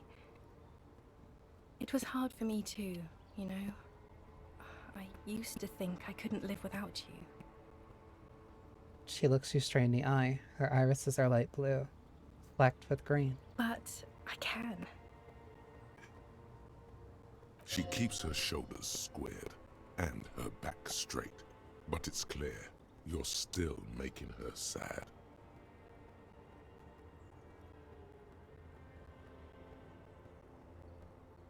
"20 years, that's so much time." Yes. It only took me 1 year, maybe 2. Phew. She smiles and wipes her brow in relief. So you felt that way once, that you cannot live without me. Yes. That time is gone now. So very gone. Your innocence, Dolores Day. I'm sorry I made you sad. It's okay. It doesn't have to be like this. Maybe we could try again? No, Harry. We can't. Why? We already tried again, and it didn't work. Is that how it is now? We should just try all good things twice and then give up. By that logic, not you too. Volition is continuously sitting here batting for me. Let's try building communism twice. If it doesn't work, let's abandon it and be slaves forever instead. What went wrong when we tried it again? I can do it better. I don't know. Please. She shuffles from one golden sandaled foot to the other. In a distance, a streetcar screeches. Why? Why can't we be together? Harry, we can't be together because you're insane. Her eyes turn at sorrowful ovals. She avoids turning them to you. Insane how? They're turning moist now. Her eyes. She slowly shakes her head and tries to get hold of herself, brushing her hands in her gown. What do you mean by insane? You know what I mean.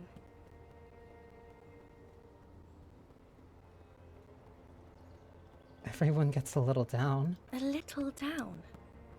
You've worked there for so long, you can't even talk like a normal person anymore. It's always lists with you. Questions.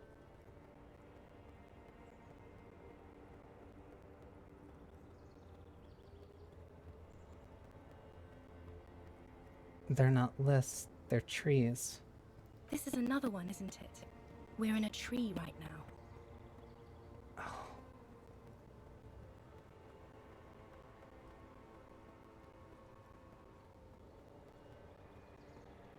Yes, but it's not possible to talk without trees. It's not just the lists or trees or whatever. You get sad, Harry. Too sad. People can't get that sad. It's impossible to watch. She corrects the wreath on her hat with her hands trembling now. Other people get sad too, but not like you. You stay down for too long. Until you start giving your thoughts names and talking to things. In conclusion, you're ill. You're an old, insane man. And you have to be in hell until the end of your life. And I have to go to Morova. But you said I have a vast soul and you will always come back to it. We both said a lot of things. We were very young. It was her. I can feel it. I can see it in her tender, long fingers, in her wrists. Her hand wrote it, said those things. You didn't say it, you wrote it in a letter. A handwritten letter. I kept it in my paperwork. As Queen Regnant, I write a lot of letters. She brushes a strand of white hair out of her eye. You need to recite it to her, for effect. All of it. No summaries.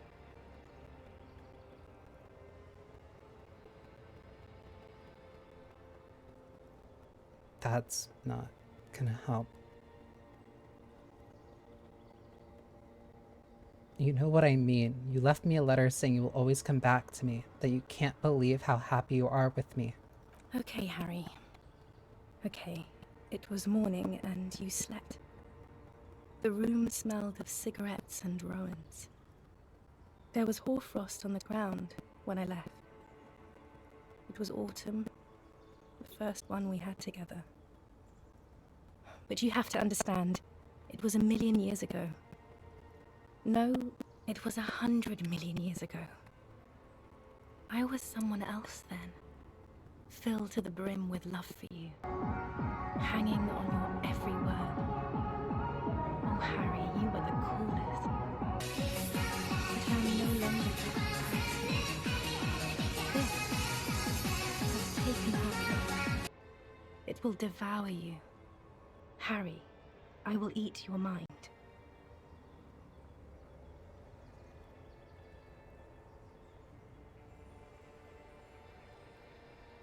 The light of the video rental shines through her dress now. A DeLorean figure, cut in black, moves below. It's still her. Her legs, her breasts, her hips. Can't you turn back to the person you were? I can see her in you, under the gown and that wreath. And my crown of immortality? No. You scared her out of me. With your crying, the awful time we wound up having. And the cheap rental flats you could afford.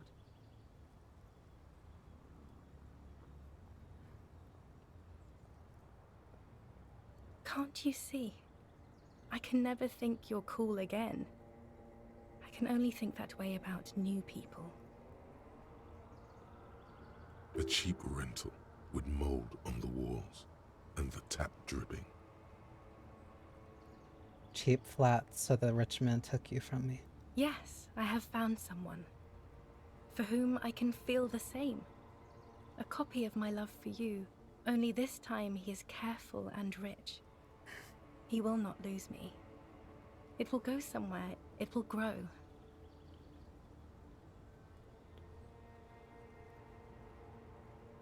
Harry, do you notice how none of this is very funny?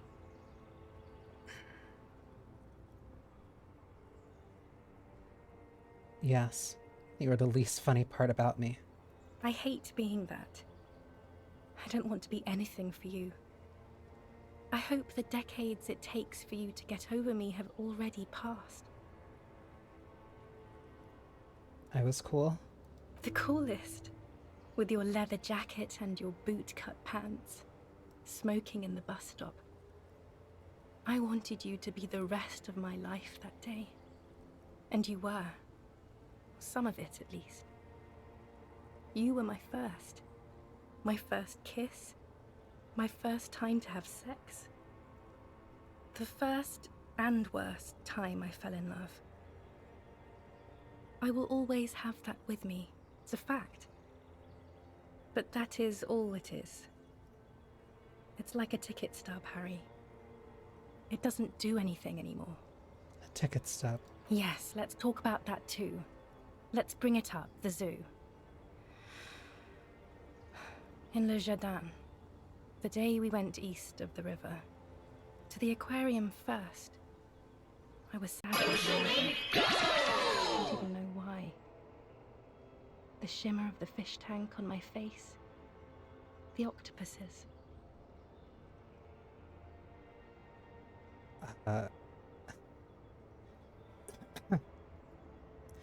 Thank you for the raid.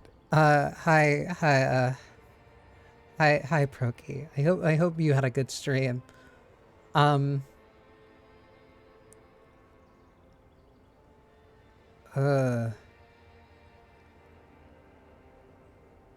It's my favorite game of all time, and I'm giving you a quick support raid during what seems to be a nuclear part of the game. Yeah. Yeah. But no, thank you. I tend to play games that tend to really find ways of tearing into me, and I am really feeling it starting here. Making my way back home. It's been a long day. Time to see my fluffy dog. Fat bitch!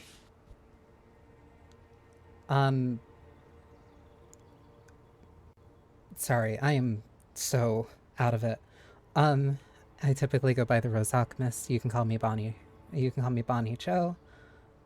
Usually on Mondays I stream Deadlock. Tuesdays are usually visual novels. Wednesdays are typically grab bag, and then Fridays tend to be kind of bigger games. Yesterday I was playing Disco, then the Tribunal happened. And I wanted to continue since it felt like I was very close to the end, and I definitely feel it here. Ayomide, thank you for the follow. All customers are welcome to the atelier. If you need to raid and run, That is perfectly reasonable. I'm sorry, There's a lot of thoughts going through my head during this right now. And it's kinda...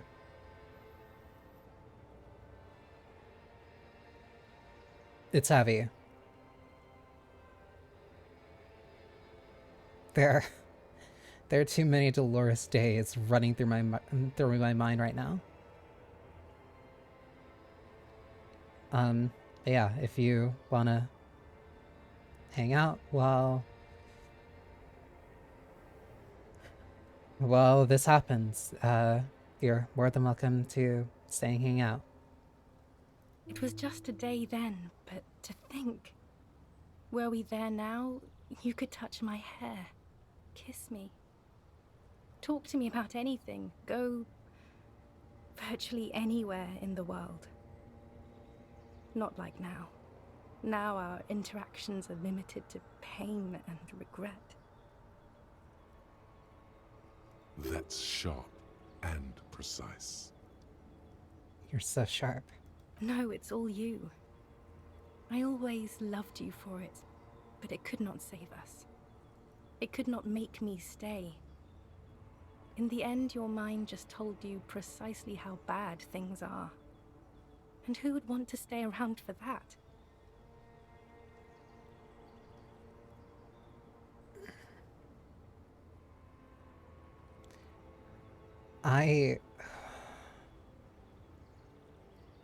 You would be right to drown this shit in alcohol. Drown it until your neurons depolarize, until it's gone, melted. Voyager Road. I know that place. Where is it? It's here, Harry. We are on Voyager Road. At the end of it, 300 meters from the stop. We used to come here to rent videos. The house. There. You could not pay the electrical bill. It became a lightless tomb. The years you spent training for the militia, my parents' money, it was not good. What now? What happens now? What is the next thing we talk about? Is there really anything left? If not, we can always repeat one of the things we have already talked about. Talk about it again.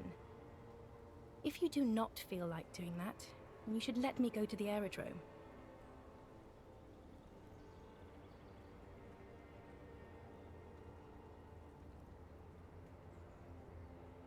I don't think I should pick that option. Don't go. I have to, Harry. Really, I've already missed the 8:30. I'm gonna go now. Lies, sire. She cannot but love you. She has said so 100 times.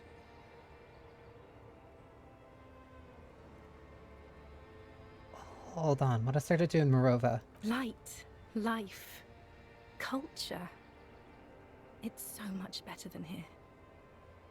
Everything here reminds me of you and the horrible times we had. The nights we stayed up fighting for our dying love. I have to wipe it all off me and be clean again.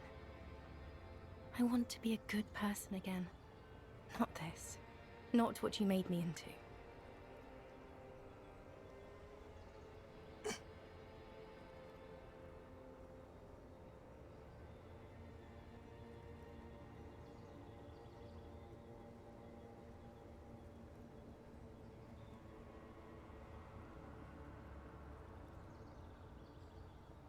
Can't we sit down and have coffee first? There's a cafeteria in the corner. No. That would only be painful and dull. At the aerodrome, life, love, and laughter are waiting for me. At the cafeteria, dust, hell, and tragic comedy. You don't want to let me go. Not really. You asked me not to. That was someone else. I betrayed her, overwrote her, and I'm happier for it. And I'm really going now. The time is up. I must be on the 10:20 flight. She turns. Will we ever see each other again? I won't see you, but you will see me. How can that be? Oh, Harry. This is a dream. Can't you see? I'm already in Morova by now. Who knows how long ago this happened? A year? 2? 5 years ago? How will I see you again then? Right here, tomorrow night. Once this dream starts happening, it keeps happening. 3 times a week, at least. And Harry, it really, really looks like it started happening again. There's the video rental. I'm suffocatingly beautiful. And young. And I smell of tutti frutti chewing gum. Like I did that time when I asked you for forgiveness. After leaving you the first time. So long ago. But this is intolerably bad. Oh yes. This is real darkness. It's not death, or war, or child molestation. Real darkness has love for a face. The first death is in the heart, Harry.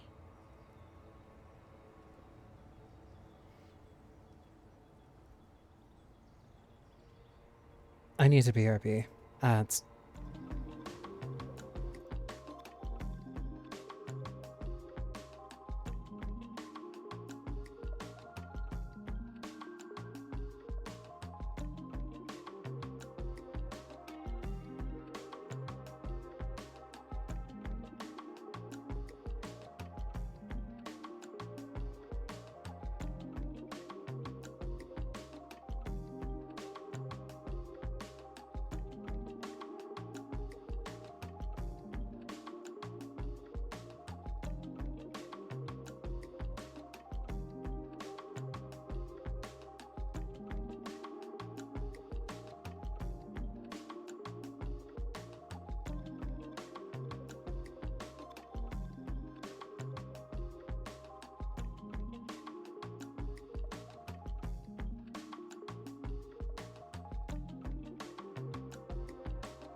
I feel bad that, like, I'm being really silent, but, like,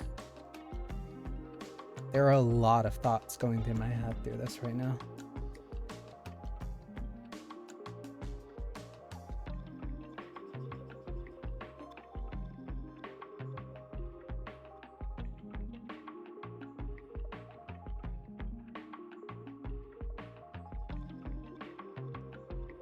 And I do not think that this is...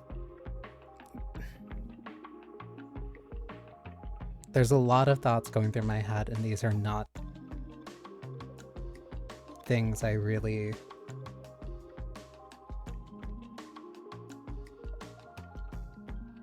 should talk about on stream.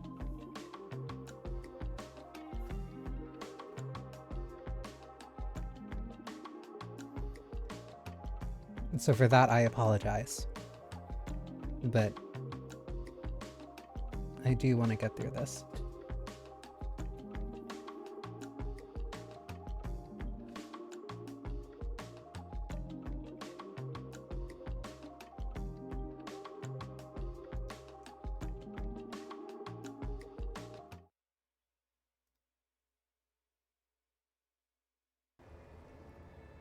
see you tomorrow.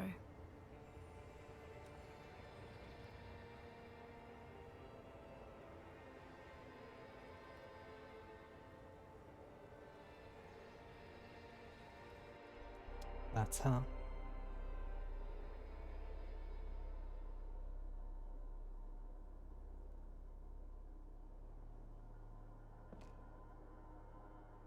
You're up quick. How was your sleep?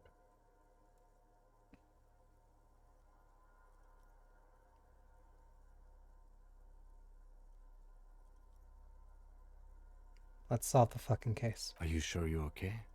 You thrashed around and you bolted up, halfway covered in blood from your wounds.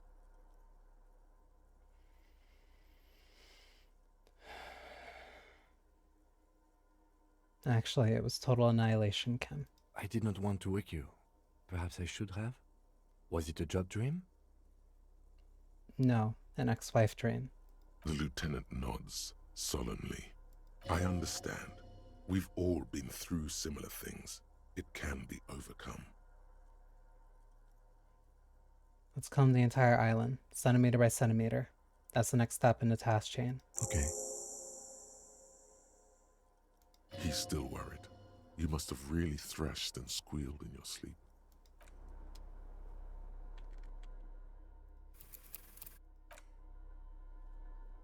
That was a lot. That was a lot to, like... That was just a lot to really go through.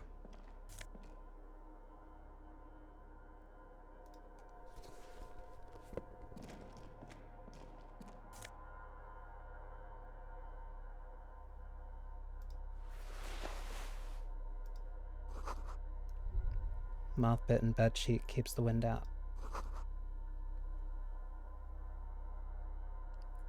Sure, we watch this VOD as well later. That part...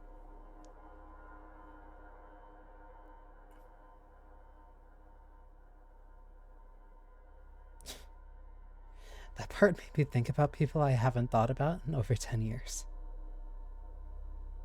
Like, that was a lot.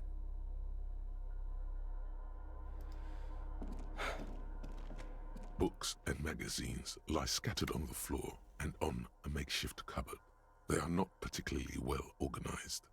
Sift through them. Most are soft covers, serialized fantastique and detective stories from the 20s and 30s. This disparate digest includes the classic Animal Adventures, popular depictions of man versus nature by amateur naturalists T&T Harpin, husband and wife, widely read by people from all walks of life. Who doesn't like nature? Who doesn't want to survive? Among what is mostly commercial fiction and serialized stories, you find a magazine cathodique for electrical engineering. Then it's back to pulp. Light erotica, an international thriller about circuit benders. Someone's made themselves a home.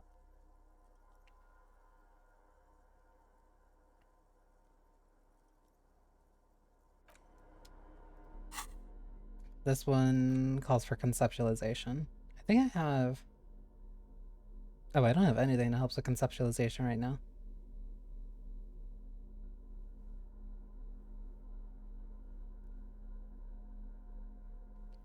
Logic. I could have sworn I had something to help with that. Here.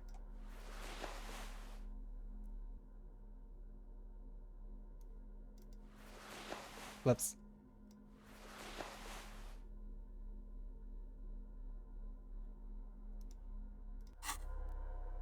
Soft covers, serialized fantastique. Oh yes, under the bed, there is a rather extensive collection of critical theory. That is, dour, life non-affirming left-wing literature, published by small imprints such as Abattoir Firm and Ouzia. It's not exactly light reading. Look, Kim, powerful communist theory, rigorous and truthful. Deranged commie rambling. Downbeat dribble for people who can't get shit done. A book, left wing, I have no comments, do you? Powerful communist theory, rigorous and truthful. Ouzia. I agree. Humanitarian sciences. It stands out. Not a lot of critical theory around in Ravachol West. Your incendiary remark has failed to provoke him. It's making a strong comeback. After all, kids dig this stuff. There was plenty of it in the students' room in the apartment building. That one student did have some, yes. It's still out of the ordinary. the little books seem inconsequential next to the big pile of frivolous entertainment covering them.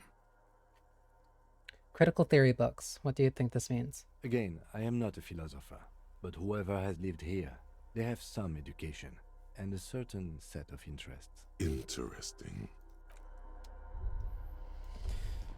So very likely whoever is here is a communist.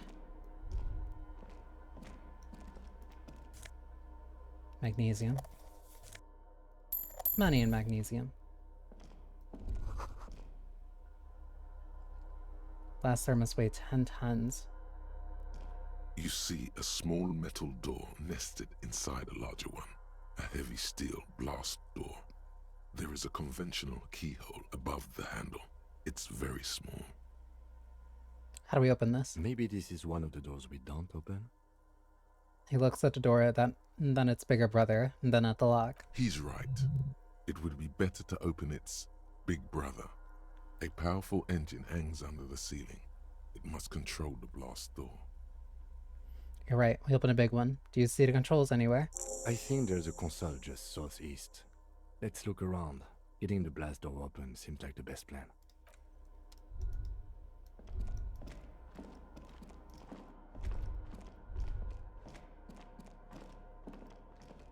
That dream's gonna fuck me up for a little bit. Hatches gems shut.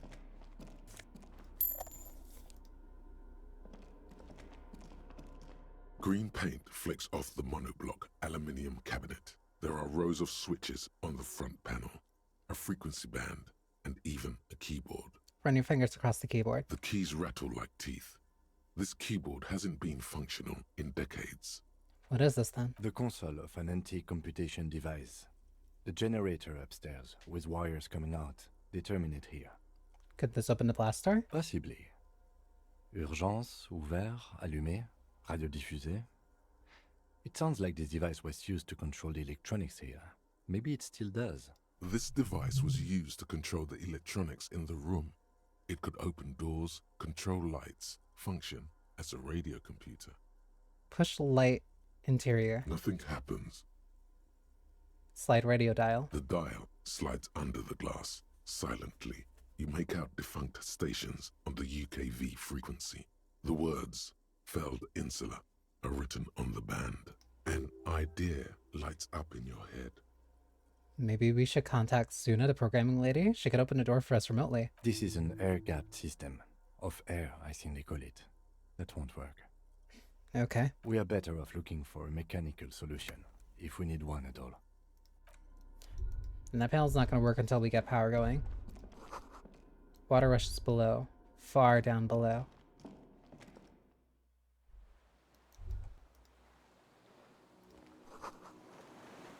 Firing slit. You can't see inside.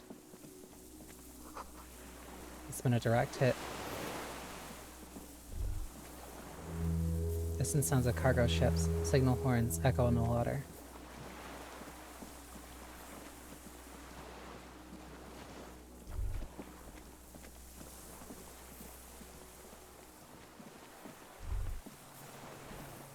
Follow the chain. A strange feeling, looking at the water. Maybe you should just wander off into the sea. Leave it all and walk in with a bottle in your hand. Shake her head.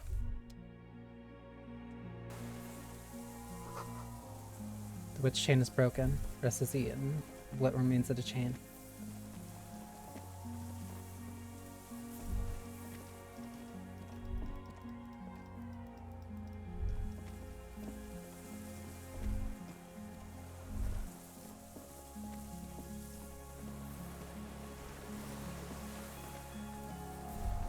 Oh, that's the sound of the reeds whistling.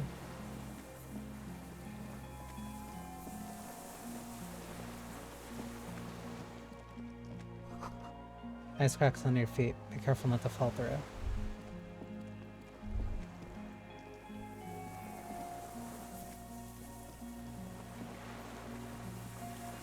This place is small. There's not really a lot of choices that I have here.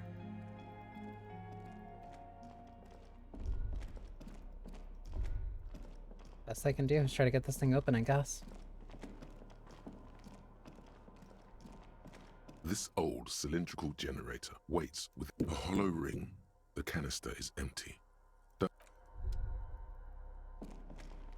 think that'll work. Can it only slide the door open?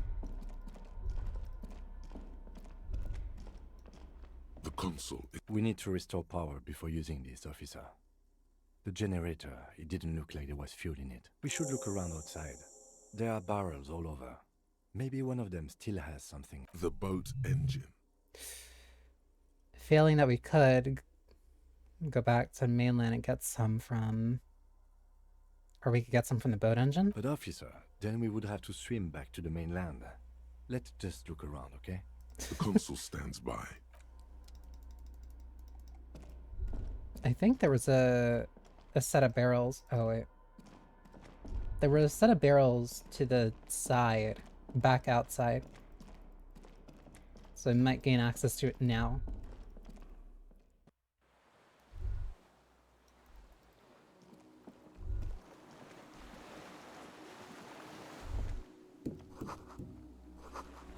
I don't know if you'll need to look somewhere else. Maybe back down here on the beach?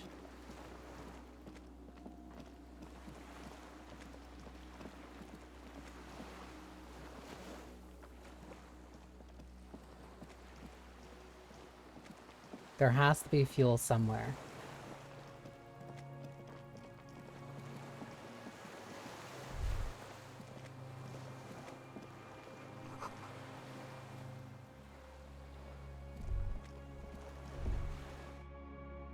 Maybe down the other side.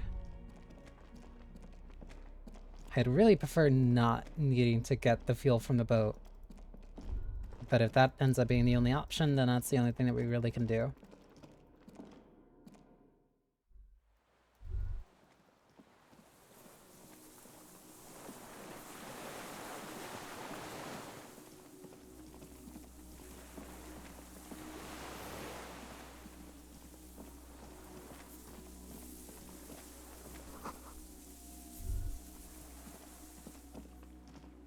I'm sorry, Kim, that looks like it's the only option we got here.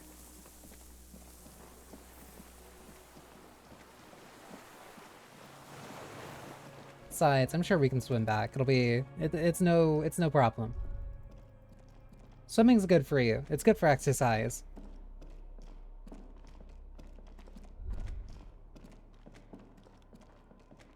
Ugh.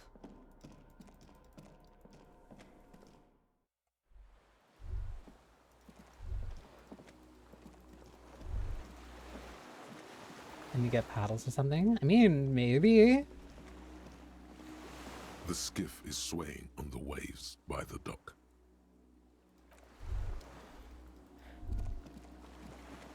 Like, I don't see...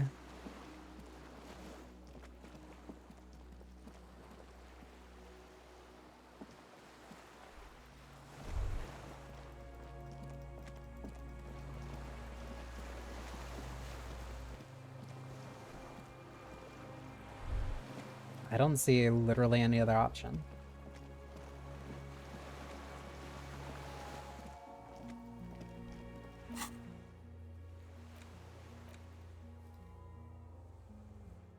Could be filling the island tucked away somewhere. Maybe... hang on. What if it's under the bed?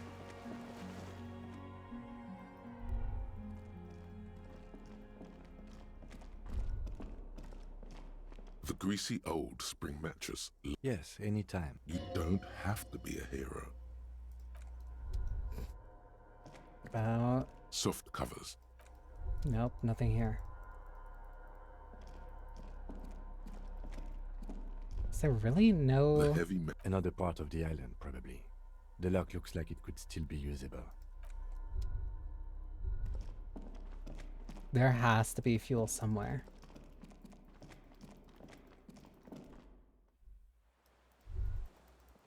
And I have good perception too. Wait, maybe I'm just not going Oh, I can't go up here.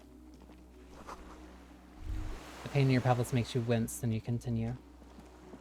Ah, here it is. The weathered artillery map shows coordinates, but in the Bay of Revachol. Old medicine cabinets, newly stocked with duramine.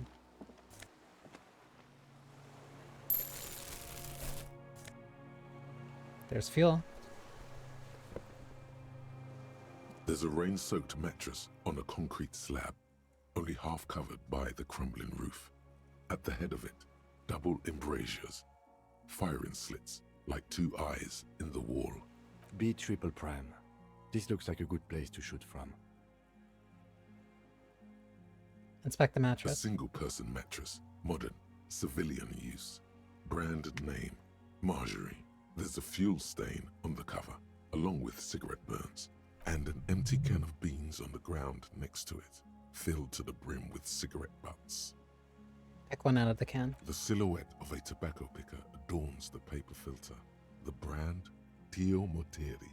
Contemporary Revacholians prefer Druan, a local blend from the southern islands, or Astra, the legendary cigarette from Grad.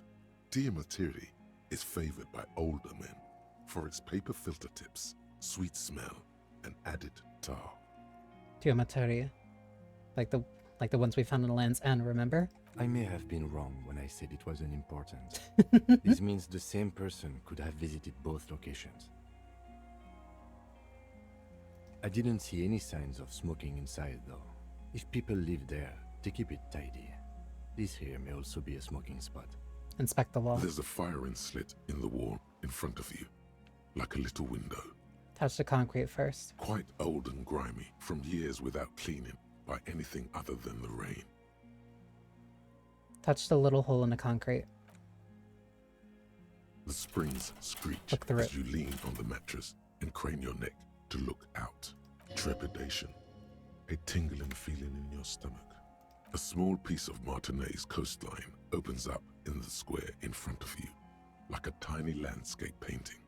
1 kilometer across the water. The ruins look familiar. On the right. The red chimney and collapsed back of the 4-story tenement in front of the Whirling in Rags, Rue de Saint-Ghislain, 10, the doomed commercial area. On the left. A towering skyscraper, its top floors shaved off by artillery fire. Capeside apartments. Rue de Saint-Ghislain, 33A and 33B. And between the two. The box-shaped silhouette of the Whirling in Rags. Its sloped roof, a tiny fleck of light catches your eye on the rooftop. Sunlight reflecting off the upstairs window of Clausia's room. Motherfucker. What does that mean? Do you have line of sight to the window? More than that. Kim, with a pair of binoculars, I would be able to see inside the room. A pair of binoculars? Or a scope of a rifle? You'd be prone, lying on a mattress, barrel resting on the embrasure. I think we have it. The origin of the shot. This is the sniper's nest. He pats you on the back, 3 small pats in a row. Why didn't we come here before? Why? We don't go everywhere in the 1,000-meter radius of the crime scene. That's not procedure. 6 people are dead. We could have prevented it. Don't beat yourself up, officer. We did not put guns in their hands or get them drunk. He looks north, over the fortification, then adds. The lieutenant pauses. Regret comes over him. We will make up for it. Here. I feel it. Could the shooter still be here? Where? He looks behind his back. On this island. He does not answer, just nods. With his back hunched, he looks around once more and says, "We should move now." Turn away.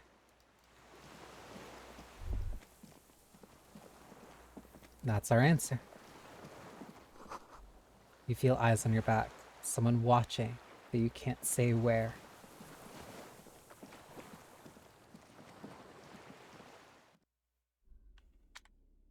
I'm gonna make sure to save.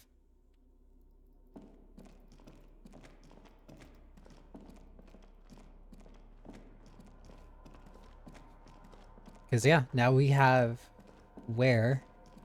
This old cylindrical generator. The lieutenant assists you, holding the canister up to the fuel tank as you tilt. Dark brown, viscous fluid pours out, and the room fills with a chemical smell. There's a red starter switch on the side of the cylinder and a start rope on the other side. The lieutenant flicks the switch. Pull the rope. The recoil start wakes the old generator up. The machine sputters like an old warhorse before settling down to a rattle. That should do it.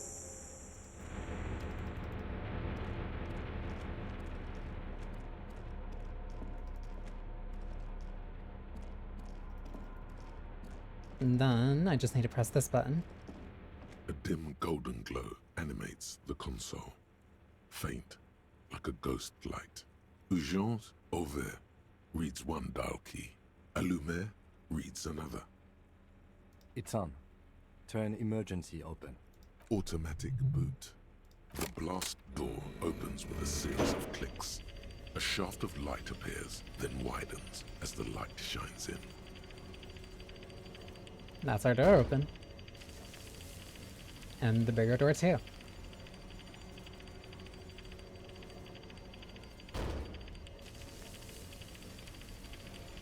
Very slowly. After you. Before, outside, when we were walking across the sand, I felt like someone watching me. So did I. Not back there, but I felt it since we came here. What's there? Point to the door. I don't know. What if we get into another fight? Don't worry. I have a gun. He takes out a sidearm, checks the barrel, then holsters it again. I also have a gun. I know.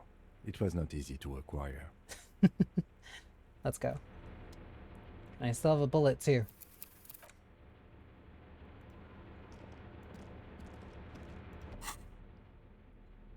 In the event that I might need this, I'll put this on.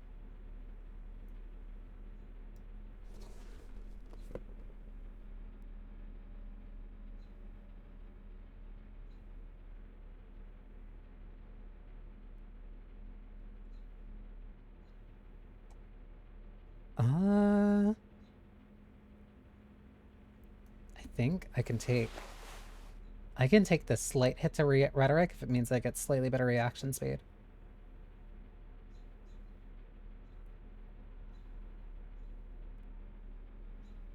Electrochemistry, I don't need that. Interfacing for the gloves, empathy for the shoes.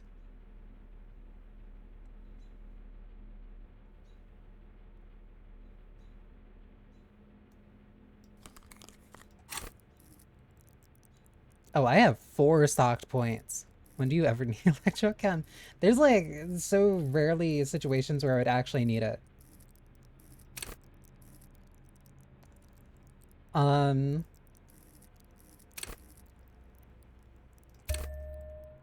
of want to bump up reaction speed slightly. Okay.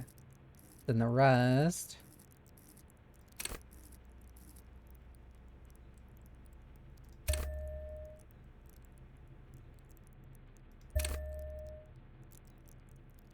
Actually, for one and then give it to drama. All right.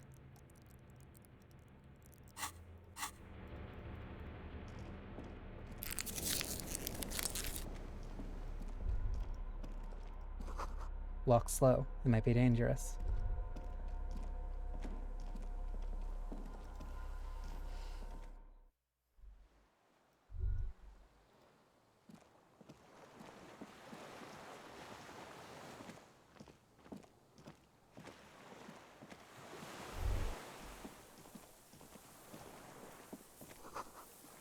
Rubber dinghy. It deflated.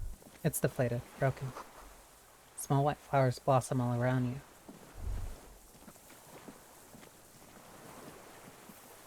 You.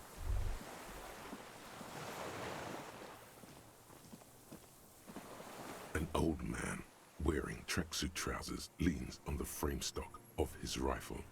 He gathers a big ball of spit in his mouth, then spits it out into the extinguished fire before him. He raises his black eyes, hooded by creased eyelids, to meet yours, unclouded by cataracts. His eyesight is sharp. He's practically tearing up from spite. Hatred got the best of him a long time ago. This man hates everything. Are you the fire guy? The what now? I can't hear you. Did you recently tell 2 kids to put out their fire? 2 twins. I may have. All sorts of little rats have come sniffing around, trying to give up the position. The position? Sounds like a hiding place. Fire guy. Regressive bourgeoisie henchman. Can't even talk like a grown-up. You've retained your eyesight. My eyesight? Yes. Helps me see all the shit. Did you close the blast door? I did. And you opened it. How? How did you know I was coming? Reactionary rock and roll music. Playing on the water. Wait, reactionary? Told you we shouldn't play sad FM.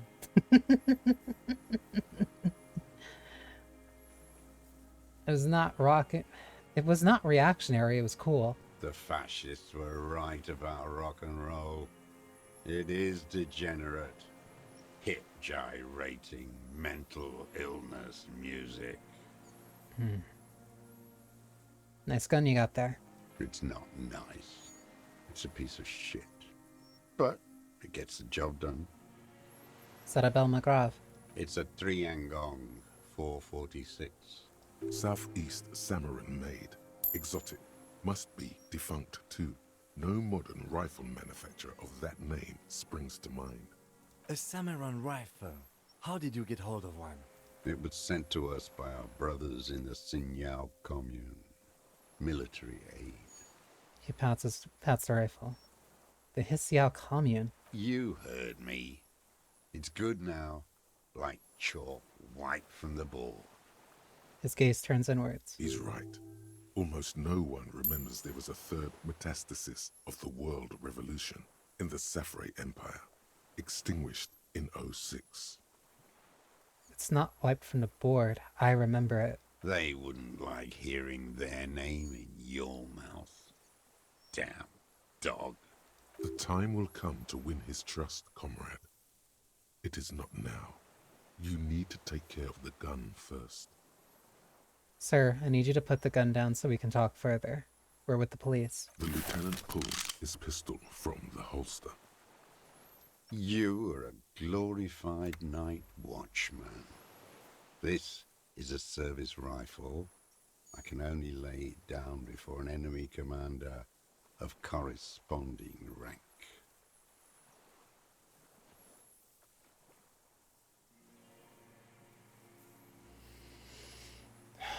I don't think I'd hit this one.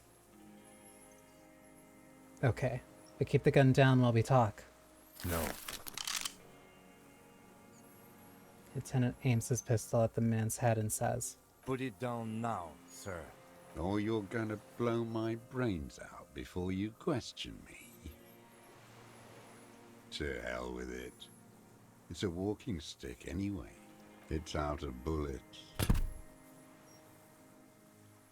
The old man lays the rifle down carelessly, then looks at it lying there. He stares on, his wrinkled mouth moving without a sound. A strange sadness, like a song. What did you say? The future teaches you to be alone. The present. The present. The present to be afraid and cold. The old man pushes back the hood on his plastic cape and looks up into the sky. It's blue-gray, the same color as the sea. Those words, the future teaches you. Real music. Real Proletkult. That's la Revacholière. Not your rock and roll misanthropy. Chanson de soldat of the black and whites. Marching song. I know No Le Révolutionnaire. It's the marching song of the War Revolution. There you go. World Revolution. 1 of 3. His eyes remain fixed on the sky as he sighs and adds. In Grad, they sang Brave Children, favorites of history. And in Sinyao, it was some Samaran shit, I guess. How does it go? The song. How did it go? He looks at his gun on the ground and shakes his head slowly. Something about shooting rabbits. I don't know. I can't remember. It doesn't matter. It's gone now. He waves erratically with his hand, annoyed that he can't remember. A little tremor passes through him. It was dear to him. He resents forgetting it. Pick up the gun lying in the sand. His gaze follows your motions. The rifle feels surprisingly light in your hand. Frame stocked and patched in places with tape and wire. Inspect it closer. The rifle's in a shabby state, like a crutch that's seen too much travel. Hieroglyphs are embossed into the forearm, made of walnut. On the butt, you see Vespertine writing, burnt into the wood. Triangon, 4.46mm, made in Sinyao. This used jacketed ammunition, 4.46. Jacketed, military-grade ammunition. Stable in flight. Good for hitting something that's very, very far away. He says mostly to the old man. As he speaks, he stresses every word. He's liking this.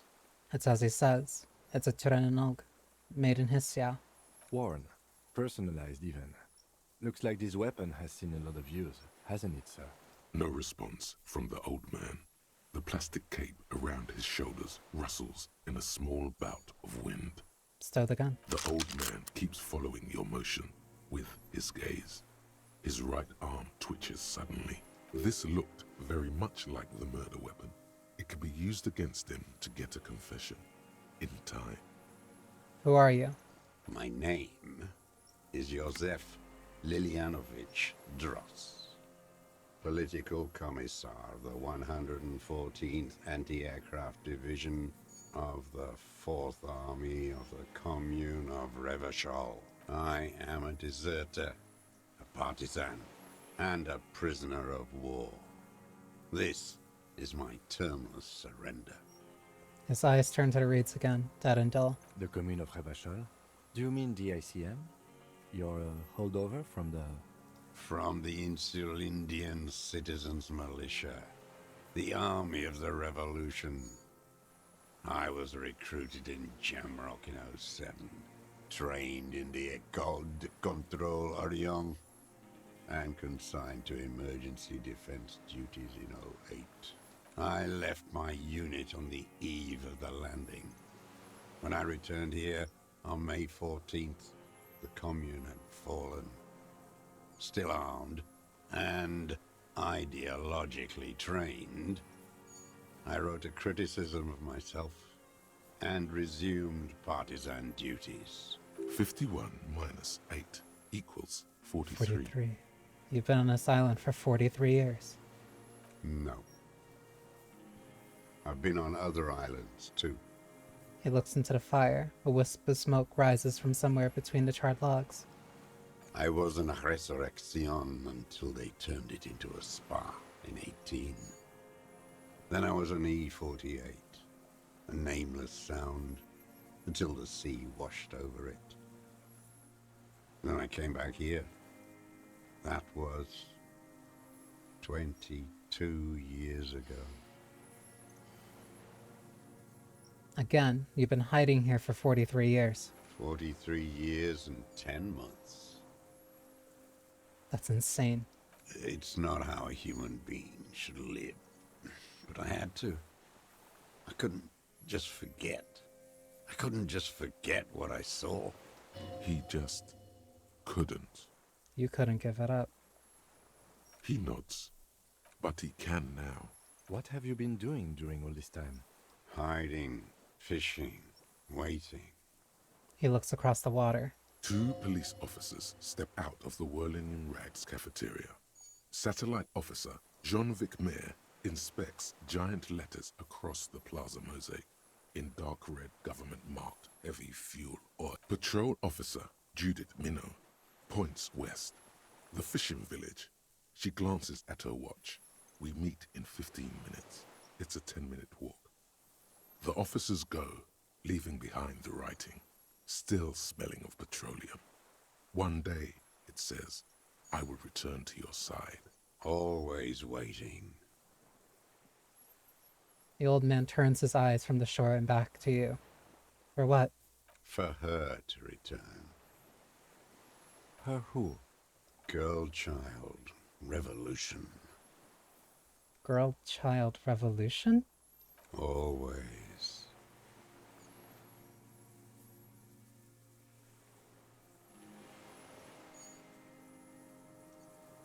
I'm afraid she's gone. The material base for an uprising has eroded. The working class has betrayed mankind and themselves. The historic opportunity for a revolution has passed. It will not come back anymore, however hard I try, whatever I do. You said you deserted your unit. I was just 16 years old, 15 when I volunteered. I had a lapse of faith. And of courage, too. Lapse of faith. You could say I misunderstood the historic role of the proletariat and thought Mazovian socioeconomics were fallible. For a second, I doubted the irreducible laws of historic materialism. A second is all it took. For what? For reaction to take hold. It wasn't reaction. You were just afraid. It's the same thing. You haven't seen it. Not really. Not naked. It's impossible not to be afraid. It remains unclear what it is. He makes leaps he doesn't expect you to follow. And this was when? The lieutenant instinctively looks to his notebook, but does not take it out. May the 13th, 08, 44 years ago. The horizon was black with coalition airships. Their petroleum rose to the sky, and it looked like it formed the clouds. Storm clouds. When they started shelling, it was dark magic. Dark magic. The combined might of international capital. All at once, all the greed and terror in the world tore into Revachol. It lifted streets from the ground and turned houses into ghosts. We were in the flak tower. He gestures toward it. Huddled on the floor. The artillery was 80 kilometers away in Ozon, but I knew the commune would fall. We would all be turned into ash. So I said I was going to the map room. He looks east. What then? I ran. I climbed the chain link across the water and hid inland, in the bunkers underground, like the weakest of the weak. A mouse, frightened of the ordnance all night and the sound of the rotors in the morning, whirring. He looks at the sky. What was that? Airships. I climbed out into hell. The landing was complete. The chain was submerged. I had to swim back. The fortress was half submerged too. Shattered. They'd all drowned in the lower levels or got torn to shreds above. The anti-aircraft gun had malfunctioned. So had I. I left them without ideological direction. It was real. I'd seen it. I'd seen it in reality. Seen what? The mask of humanity fall from capital. It has to take it off to kill everyone. everything you love, all the hope and tenderness in the world.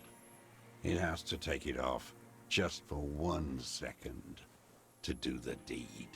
And then you see it, as it strangles and beats your friends to death. The sweetest, most courageous people in the world. You see the fear and power in its eyes. Then you know. Know what? That the bourgeois are not human. Say nothing. Let him finish. I had to. I had to fight it. I had to never stop. The old man falls silent. His black eyes keep piercing your skin as he looks to some great distance behind you, shaking his head slowly, retreating from it. What is this place? This island? It's not an island, Dwight. It's a defensive fortification of the commune of Revachol. And I am its last surviving defender. What was it used for? The congenitally deformed King Philip II built it to restrict access to the Bay of Revachol. We captured it in '02, retrofitted the fort with an AA gun to defend against an airborne landing. Against the whole world. You mean the landing? Retaking at Revachol? Coalition military called it Operation Deathblow. I later found out on the radio they called it Deathblow. You're one of them. Tell me, who speaks like that? We had 50 million people on Caillou alone.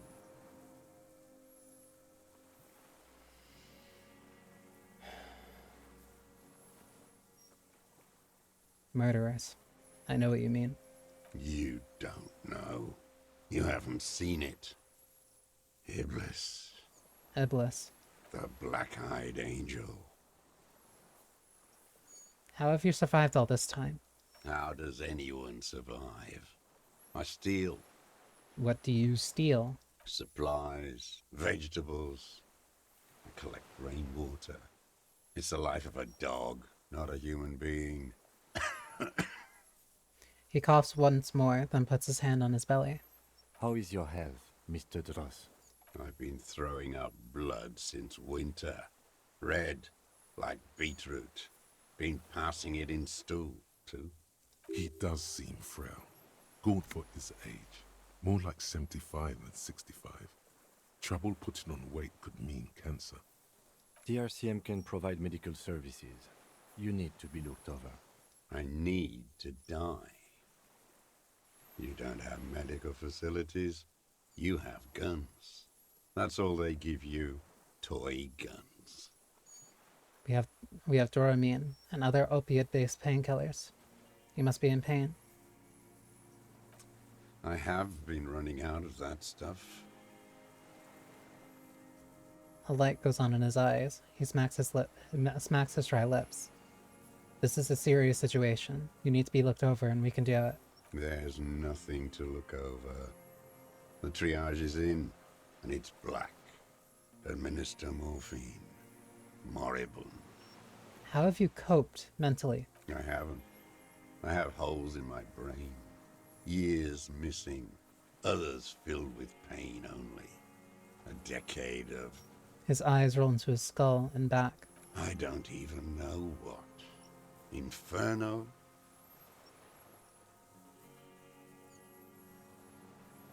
You notice the lieutenant is about to say something. I would imagine it gets tremendously difficult, mentally, to live in isolation. Traitors. It's better alone. I watch the people of this city turn the lights back on, more and more each year. Ruins, glimmering in the dark, like a fucking merry-go-round. It's disgusting. He looks down at his shoes, his face parched from the sun and the wind. There's a wince of pain in there, somewhere. Are they not heartbroken? How could they have moved on? How have you concealed yourself all these years? It was hard in the Thames. I didn't have partisan training. They were searching for stragglers, those bloodhounds. Floodlights on the water at night. There were posters, campaigns. We communards still hoped, and they needed to snuff that hope out. The East capitulated. Martinez and Cold City were turned to dust. But Jamrock, Forburg, even Coron, and Boogie Street, of course. Those fucking kips had Marsov coursing through their veins. And others too. Some cordons of Revachol was still fighting. There were cells. I tried to contact them. Soon they all went silent. The frequency's dead. How did you get between here and the mainland? At night, I used a dinghy. I only went after dark then. When I got to the city, I stayed underground. Patrols, you lot, the commons too. They'd started snitching. In the city, you move underground? From bunker to bunker. Not anymore. No one cares now. I don't even have to hide. They think I'm another antisocial vagrant. I could walk straight into that town if I wanted. I just... He falls silent, his gaze fixed on the shacks huddled together across the water. The weapons cache under St. Ghislaine 22B. In the basement. Have you been there? So you finally found it. There must have been a small squadron's worth of arms in there. Elmer Graves, right? They were damaged, beyond use. I know. So you've been there? Sleeping. Some nights. Ammo scrounging on others. Those McGraves were shit, even before they corroded. Some had bullets in the chamber, however. You feel the dots connecting. Little dots on the map he's walked across. Why don't you just walk there? I don't want to. They're all traitors. Pigs, rabbits, and dogs. Men without ideals are only animals. He does not want to see life moving on. People forgetting, drinking, laughing. You just want to stew in your own bitterness. One more question. Do you smoke Timotre cigarettes? I do. Ever smoke them on the mainland? Point to Land's End. They're good. Plenty of tar. I like that boy on the pack, too. Reminds me of the last century. Tell me another thing. The old man looks across the water, at the city, the ruins, the motorways rising above it. You said this is your termless surrender. You're with the RCM, the coalition-appointed mob that enforces bourgeois morals in Revachol.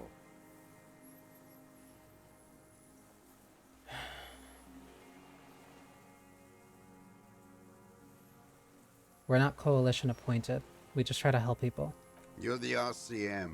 You represent the Moralist International, the enemies of humanity who took this city. I represent their adversary, le Parti Communiste d'Insolande. Take me to them as a prisoner of war. I have relinquished my weapon. I can no longer serve. No superiors can relieve me of my duty. You bulldoze them all to a mass grave for trying to free humanity. His hand shakes and he breaks into a coughing fit. A spray of blood from his mouth on the black charcoal in the fire pit. So you're a communist soldier from the communist army? No, I am not a soldier. I am an ideological officer. I belong to the party, not the army. But you said you were trained and assigned to the Defense Corps. Trained in historical materialism, then assigned as a political commissar by the party. These things used to mean something. What does a political commissar do? The old man does not answer.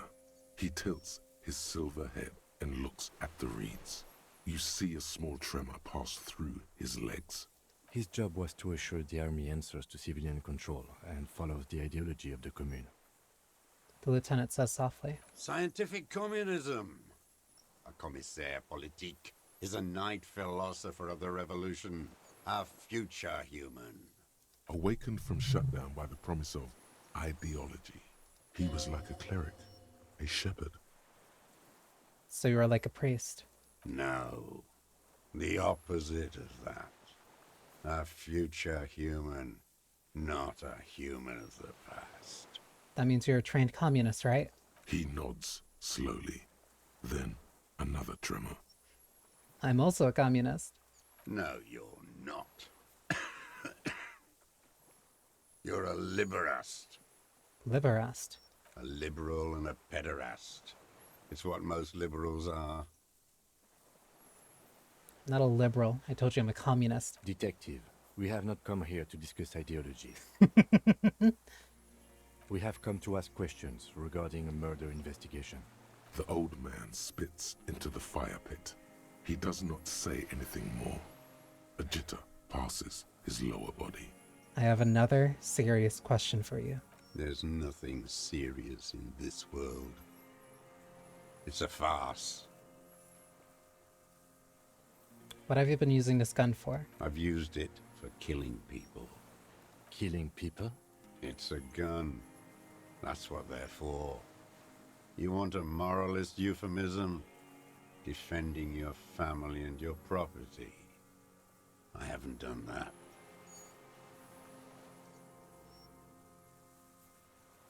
If Kim wanted to see a communist death match, he already saw me slap the shit out of that teenager. And he did not like that. I've used it to kill people. Interesting. During or after the war? There is no after the war. Class war is never over. He shakes his head and smiles, his teeth rotten black. Spun that kid like a top. So he's continued killing after hostilities ended. Okay, okay. This is it. You can feel it, like battery acid on the tip of your tongue. Something you haven't felt in a while. But what? This is what you live for. This is the shit. The great serotonin jackpot. The solution. Going straight. No euphemisms. He doesn't like those. Don't mess this up. Remember, he wants to tell you.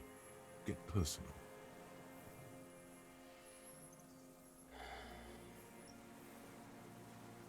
I know you want to tell me. Have you killed anyone with that gun in the last 2 weeks? Very colorful chat box. They all know this is it. So you've killed people after the act of fighting stopped. Did you use that gun to shoot and kill a colonel of the security contractor Canal? The who now? He leans in and cups his ear. He heard you. He just wants to hear you say it again. This is dramatic flair on his part. Right choice. We're in. Do it, sire.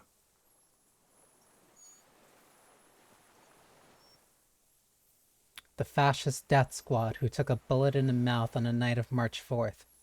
Oh yes, that one. Ugly piece of work, that boy. Did you kill him? The lieutenant takes a sudden step toward him. I am a son of a welder and an officer of the commune of Revachol. I do not collaborate with murderers and pederasts of the liberal regime. A drop of blood in the saliva. Exhaust him with proof. Pile it all on him. Get a confession. The scent of blood in the air. But what else? There was something you can't remember. Something about the tracks. Suddenly, all those tracks are so confusing. Go with something else first. I don't need your cooperation. I got this. We've done the ballistics. Point to the tower. The shot came from this island. I saw you poking around there, looking for evidence. You're damn diligent when it comes to dead fascies. Did you like the view? You had direct visibility. There are embrasures in the concrete, specifically meant for a top follower to use. And you had a long-range rifle in your possession. The lieutenant softens his voice. You've been here a long time, Mr. Druss. Too long. You clearly need medical aid. I'm ready to die. I've done my part. He's practically admitting to it. Dead fascists for fascists. Done his part. You said fascists. You're admitting you killed him. It's the best uninterrupted line of sight into the window in all of Martinez. The view is perfect. With a pair of binoculars, you could have seen in the room. Because it's a sniper's nest, you stupid fuck. Radio Gosh is right. You have worms in your brain. A sudden twitch, and then one more in his right eye. I don't need your cooperation. I've got this. Show him the Tyrannog. Not a lot of guns around that use military-grade ammunition, are there? Hang on, got a BRB. This is it. Like, he did it. He did it.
Hi, Cherry. One, thank you for the check-in. I hope you enjoy your potion. I like you. But also, this is the end of Disco Elysium. Like, this is like literally at the end.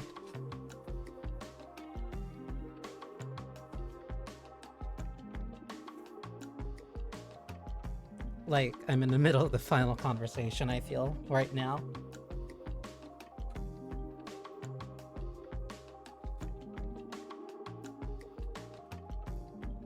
So, just letting you know if you wanted to play it yourself.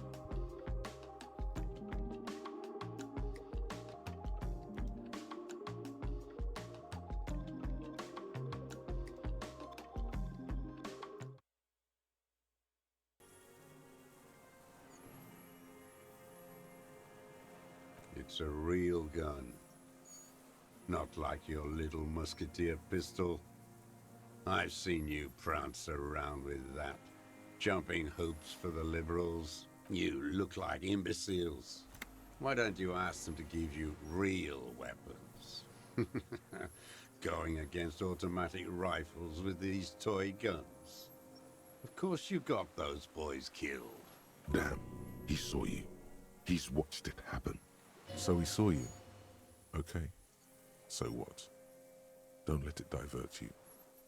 Volition has my back. Oh my god.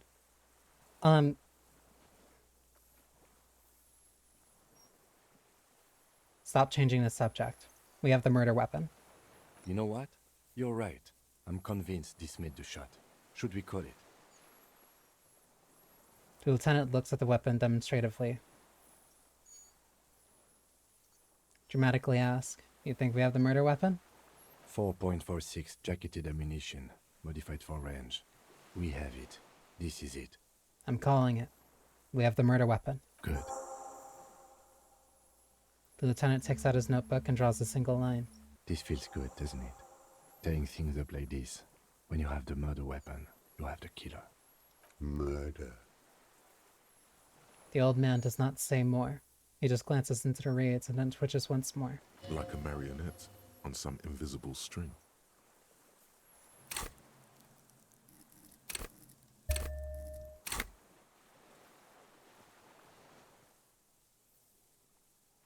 Come on, what am I forgetting? Hit yourself on the side of the head. Wait, here it comes. The goddamn Maybells. The dried Maybells on Clausia's roof. Oh, yes. There were Maybells in the grass when you got here, and Maybells on Clausia's balcony, and nowhere else. Nowhere in all of Martinez have you seen them. Wait, don't forget the footprints. The diagonal prints in the dust in the secret space behind Clausia's bedroom. Now, they're gonna come up. Of course, thank you. You got it. Remember, the boot prints were like no modern soul. I wonder, what brand of boots you're wearing? Everything is brands with you individualists. Who cares what brand my shoes are? Sansa. Some shit. He looks at his running shoes, covered in mud. Show me the soles, please, Mr. Duras. Fucking imbecile. The man stretches out his leg. A black and white spiral pattern covers the sole of the worn-out running shoes on his feet. The maker is called Sansarique, and the size is 42 to 44. These are not the unusual horizontal patterned soles you saw in the dust on the floor of the hidden room. They do, however, seem to be about the same size. The size fits, but not the sole. Lieutenant comes to the same conclusion. Wait, maybe it's simpler than that. Sire, he doesn't have to be wearing them right now. People change shoes. It doesn't mean you weren't there, near the room the victim died, sneaking around. Racking those brains, are you? Desperate to report something back to your masters? They must have really loved that dead fuck.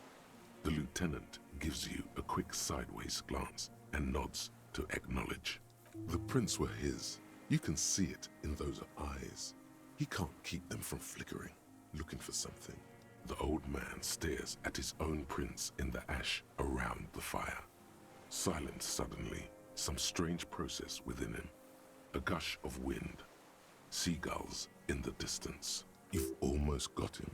Just the last little push. Okay, let's back off for a moment. Tell me this. You're lost, Dwat. You're lost.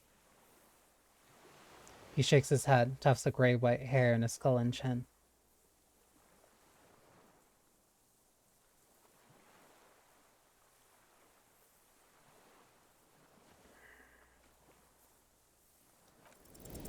For a 60-year-old man with stomach trouble, who spent his entire life alone on an uninhabited island, he seems surprisingly fit. That's it? He's prone to erratic hand gestures and clearly malnourished. But that's it. You can see no more by looking at his slouched frame. The moment passes, and you say, One more time, Mr. Cho. The Colonel. We need to talk about you killing him. Petty bourgeois law. This is all you care about, right? The only thing in the world for you types. A drop of blood in the... That's right. Pilot. You're lost, Dwat. You're lost. Iosef Lilinovich Dros. You're under arrest for the murder of Elis Kortenek. Is what she planned to say. Before you can get past, you're under. The lieutenant interrupts you. Officer, are we sure? We could maybe get more.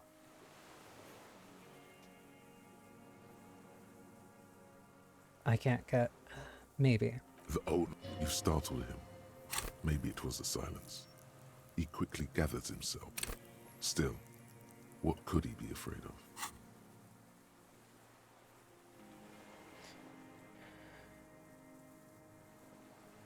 No, I don't have more. What? You're under arrest. Said I would be taken to the... The sum of all the erratic movements, fidgeting, and mood swings he's been exhibiting.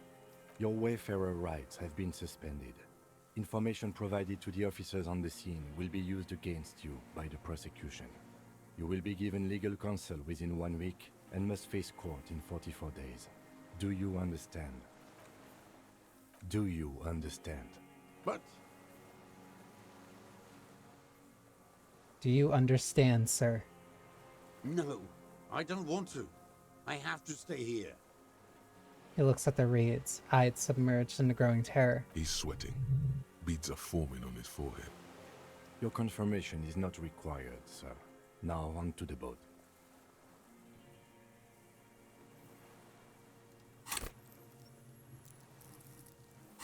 $50-50. You thought you heard something, but it's just the reeds. Maybe we could all fit in there.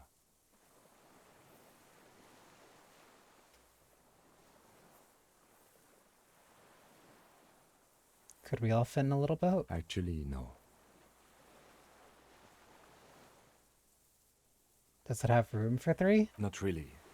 We could escort him to the pier, then either one of us can take him inland while the other stays here, but... But then, who watches him while you're coming back here? Who watches him there while I come back for you? You come back for me? How about I go and send a boat back for you? What is this farce? This is a fucking farce. I can't. Lillian, you could ask her maybe. Maybe I can just ask that net picker to watch him. This is no harmless old man. The lieutenant shakes his head. This fucking world. This world. What is this? He stares at something. Who knows what? In the dust. The load of confusion and rage, a fit of jamais vu, like yours. The thought passes. More pressing matters take its place. No, listen. Listen now. You could come back for me once you've taken him to the precinct. No, it would take a whole day on this island. You go and transport the prisoner. I'll be here. I can escort him to the pier with you. No need to be polite. I'll do it. This world? What are you talking about? Is this... us? His voice drowns out in a sudden gust of wind. The wind is cold from the east. Your skin is crawling suddenly. That's bad.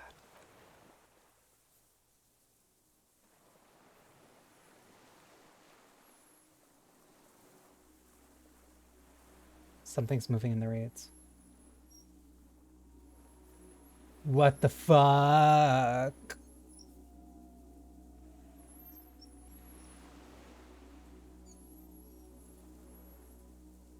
A delicate tangle of arms and legs unfolds from the reeds, limb by limb, to then just stand there, moving its scythe-like arms in ghostly silence. What is that? What are you talking about? The old man looks at the reeds, then at you. I don't know what the hell that is. There's nothing there. It's moving towards us. He looks confused. The stick insect is over 3 meters tall. It looks straight at you with its tiny pinprick eyes and its grotesquely small head. It's the Insulindian phasmid. You feel your legs shaking under you and your gun hand rise instinctively. There is. I see it. See what exactly? A bug? Kim, can you see it? I can see it.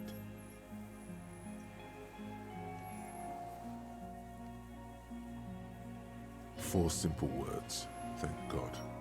If he can see, then you're not insane. It has a little moe blob face. But that means it's really there, spinning slowly, in absolute silence. Its limbs long and slender. Be very, very careful. The lieutenant whispers, then takes a step toward a giant anthropod.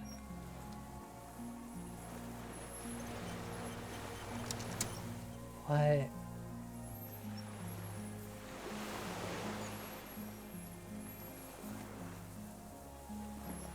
The creature stands on long stilt-like legs, antennae hanging from its head like a woman's hair, white and curled at the tips.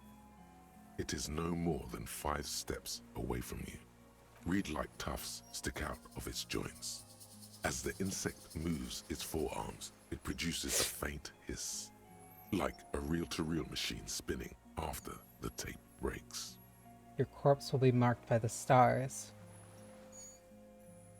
The miracle. Way out in the west.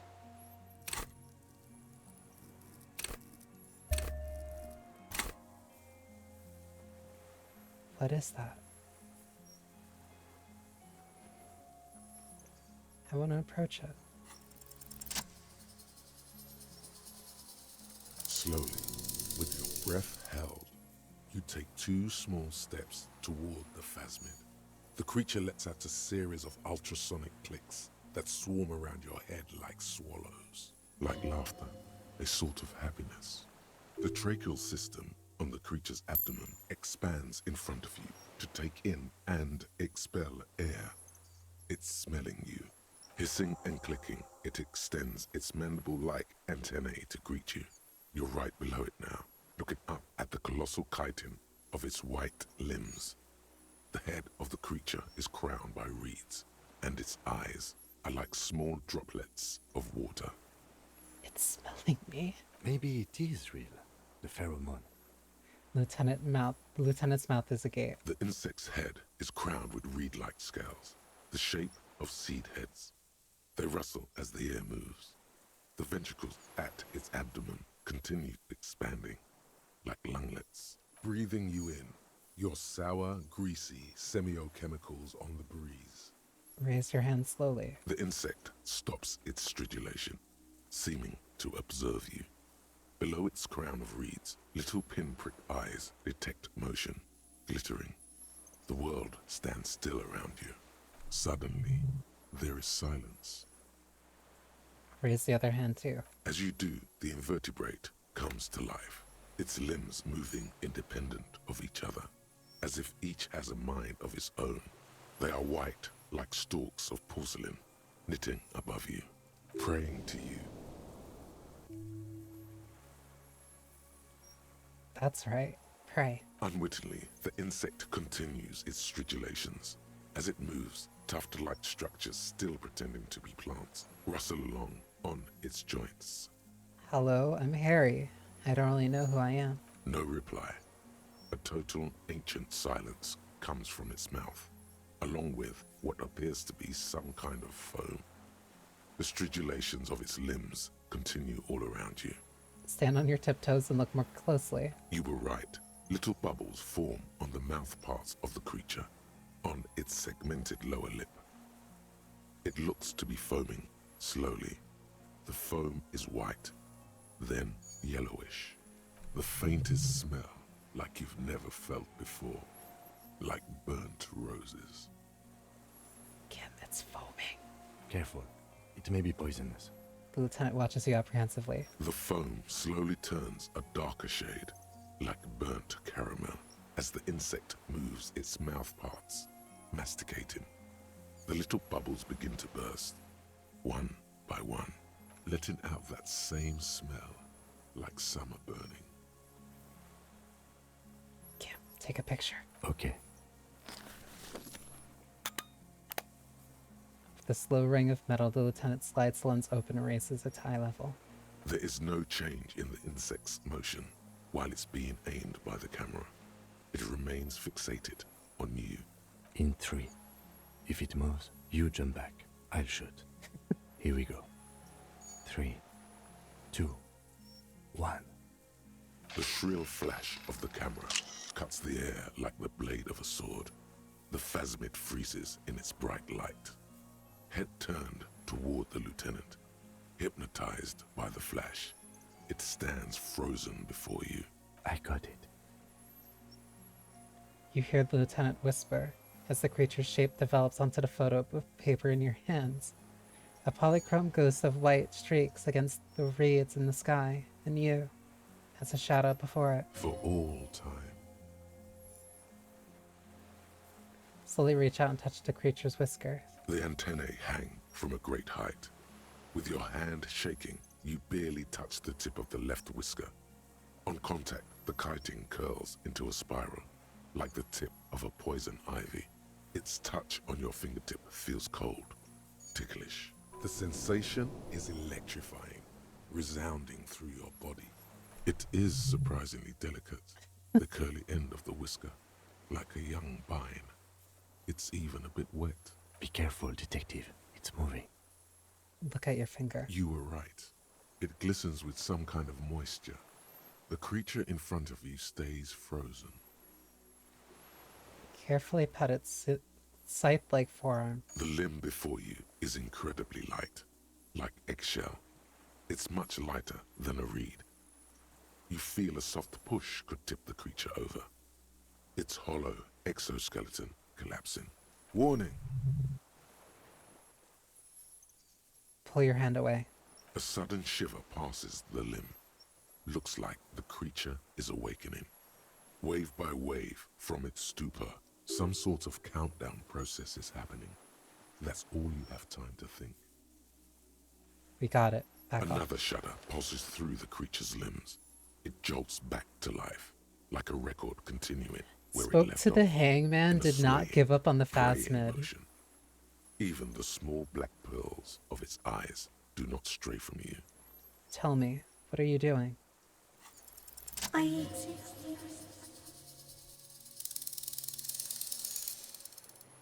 I exist too.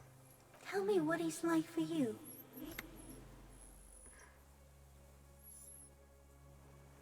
Fire. Burning. Fire? Where? Inside.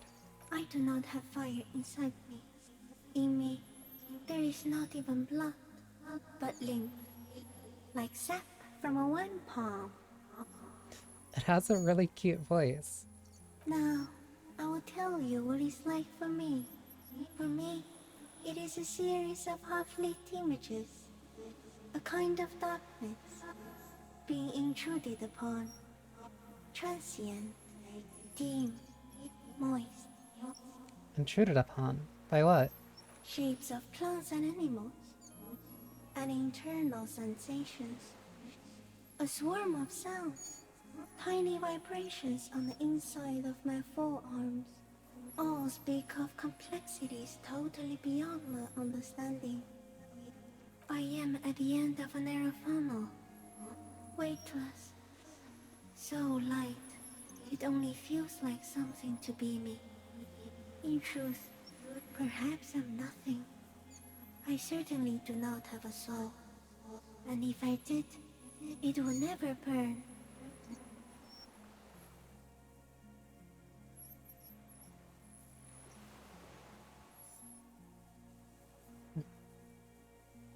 I am at the end of a narrow funnel, weightless, so light it only feels like something to be me. In truth, perhaps, I am nothing.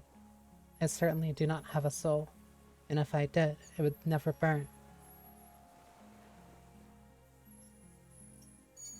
I'm glad to be me, an incredibly sensitive instrument. Few of us can begin to imagine the horror of you, with all of creation reflected in your forebrain. It must be like the highest of hells, a kaleidoscope of fire and writhing glass. Eternal damnation, even when you're sleeping, and when you wake, you carry it around on your neck, with eyes open that cannot help but swallow more behind the mirror. I feel great, mute empathy for you. It was very disorienting at first, but I'm keeping my shit together. That must be incredibly hard. The Arthropods are in silent and meaningless awe of you. Know that we're watching. When you're tired, when the vision spins out of control, the insects will be looking on, rooting for you. And when you fall, we will come to raise you up. Bud from you, banner-like, blossom from you and carry you apart in a sky funeral, in honor of your passing. But not me, because I'm just a leaf eater. In honor of your shit, Lieutenant Gefreiter, which you kept together in the face of total unrelenting terror, day after day, second by second. Detective arriving.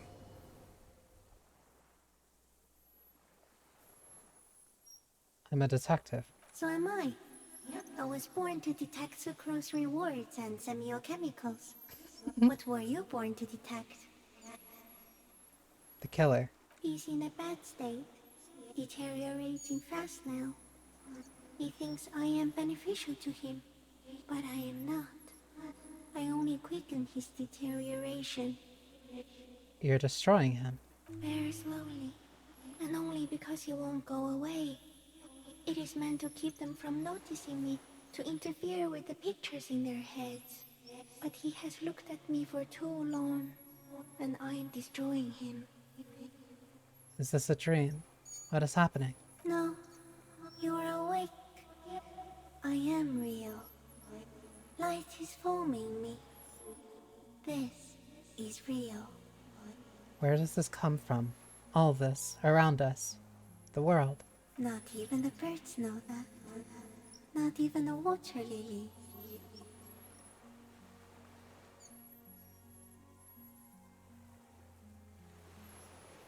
Then all we can do is beat our fist against it, day after day, with no answer. You can also eat it. If it's a leaf, you can put it in your mouth. Yum yum. Or read. That's so cute. Wait, so...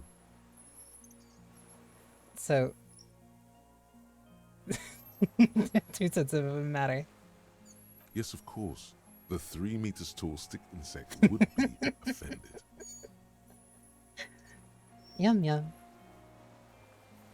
What exactly are you? I am an unknown species of the order Phantasmodia, endemic to the Insulandian Insula.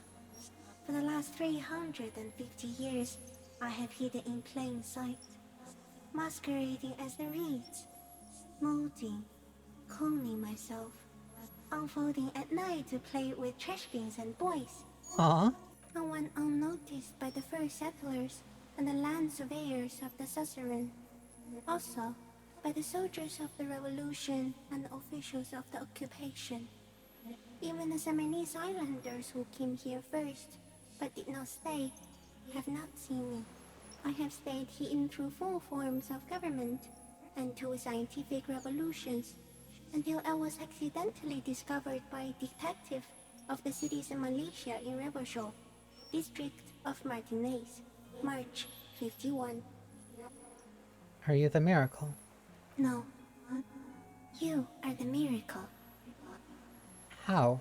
The moral of our encounter is, I am a relatively median life form, while you are extreme, all-engulfing madness, a volatile simian nervous system, ominously new to the planet.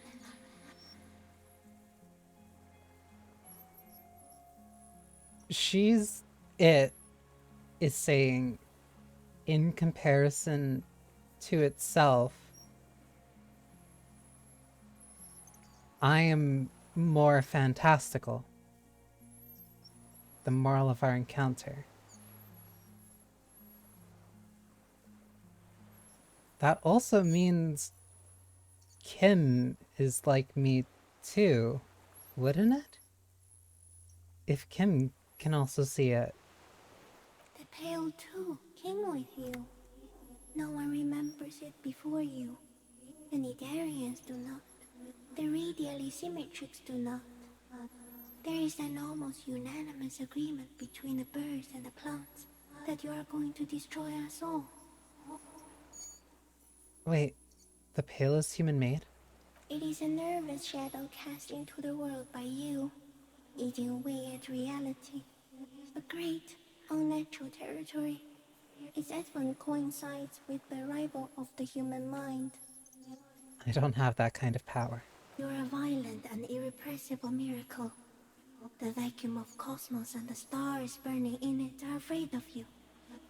Give me enough time, you will wipe us all out and replace us with nothing. Just by accident. How? We suspect it will be something like the oxygen holocaust that wiped out anaerobic life 2.6 billion years ago, when organisms first started breathing. Only much worse. Instead of air, you exhale thoughts. There are no trees that eat thoughts.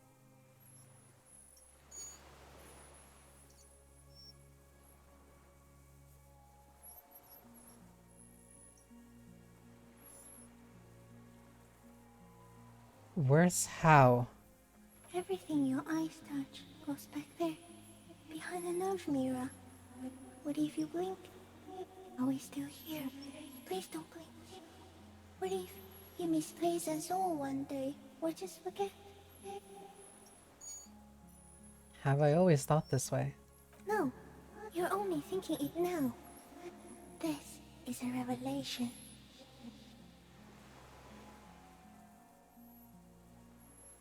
I have already forgotten the whole world once, when I drank too much. So it is already happening. Soon, one of you will close your eyes and open them to see that none of this ever existed. Kim, am I having a violent epileptic seizure? It doesn't look like that, no. What does it look like? You're just staring at it. Then I think I'm having a vision. About the final fate of mankind. Okay. Is it somehow related to the case?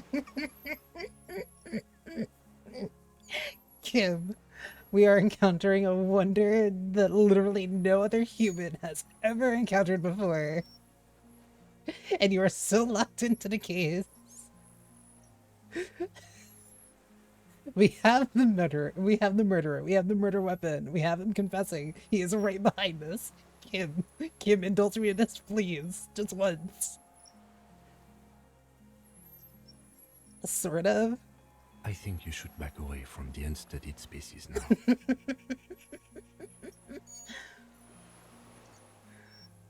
I have to say goodbye now. I have no more thoughts. That was all. No, there is one more.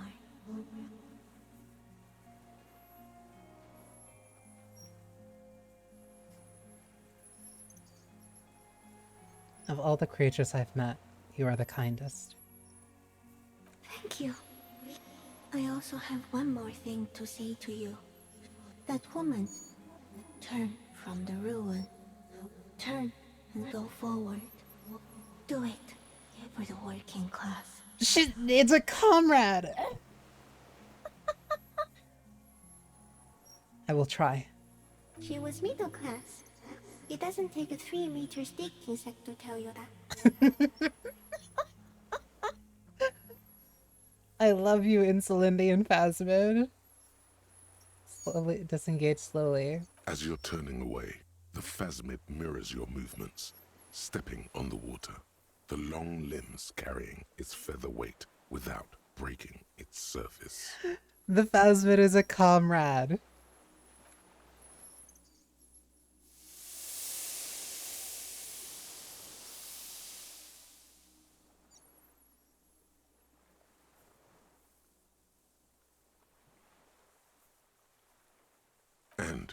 Just like that, it's gone, skating away across the sea's calm mirror like a skipping stone, leaving nothing but circles on the water, and something under it.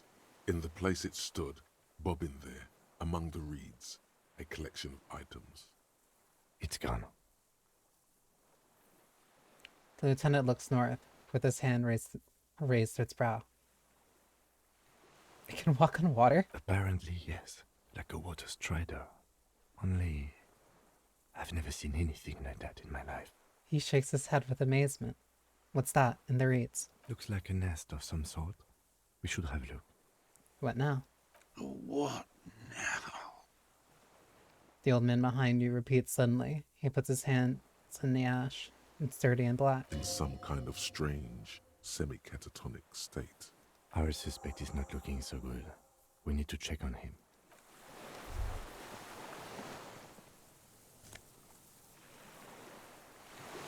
What the fuck?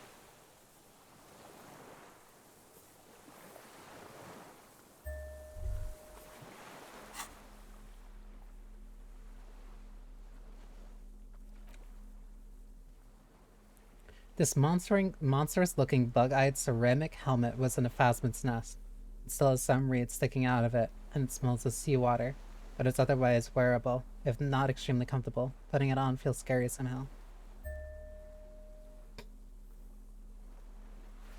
That means I have 2 pieces of the ceramic armor. Wait, what was the item I picked up? Oh, right, it was that guy's weapon. Interesting. Why did it have that? What is it? What do you want from me? I can't go.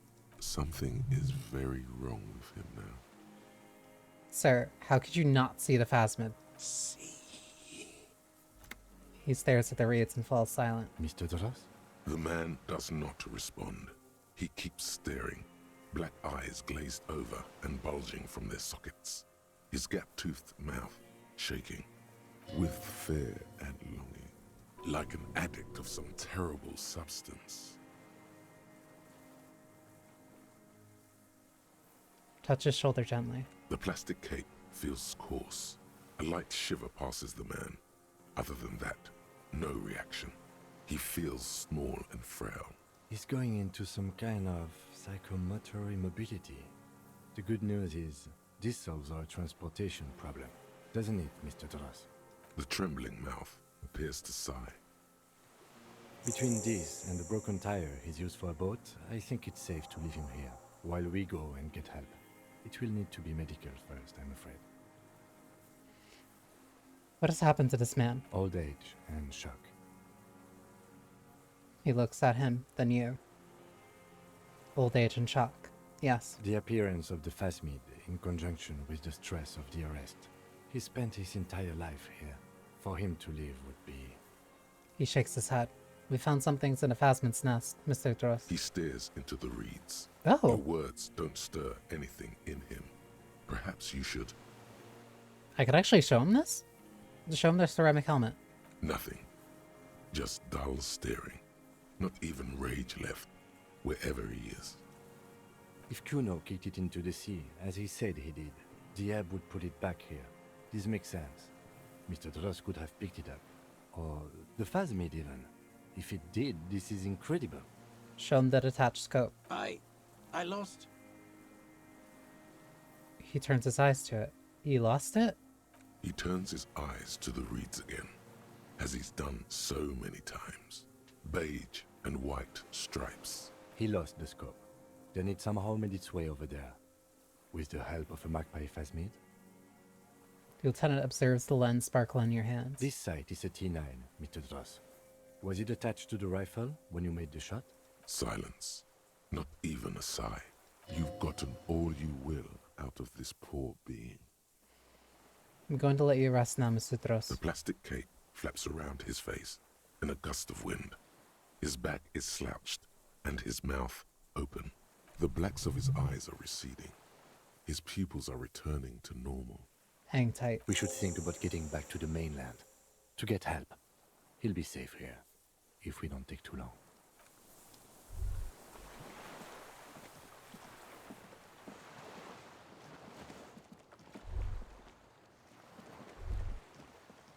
I am genuinely in utter shock that the Phasmid showed up. Like, like why? How? What did I do that made that happen?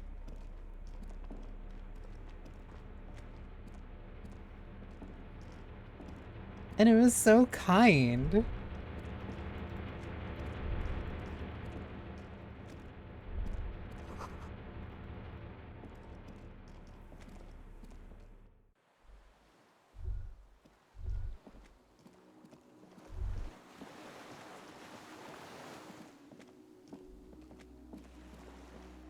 The skiff is swaying on the waves by the dock.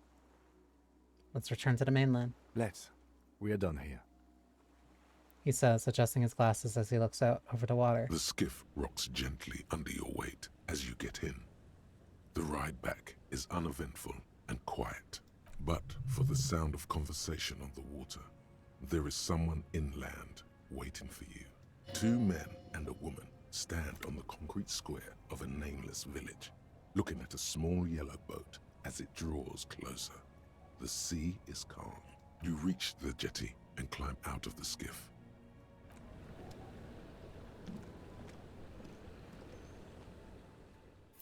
Who could possibly be waiting for us?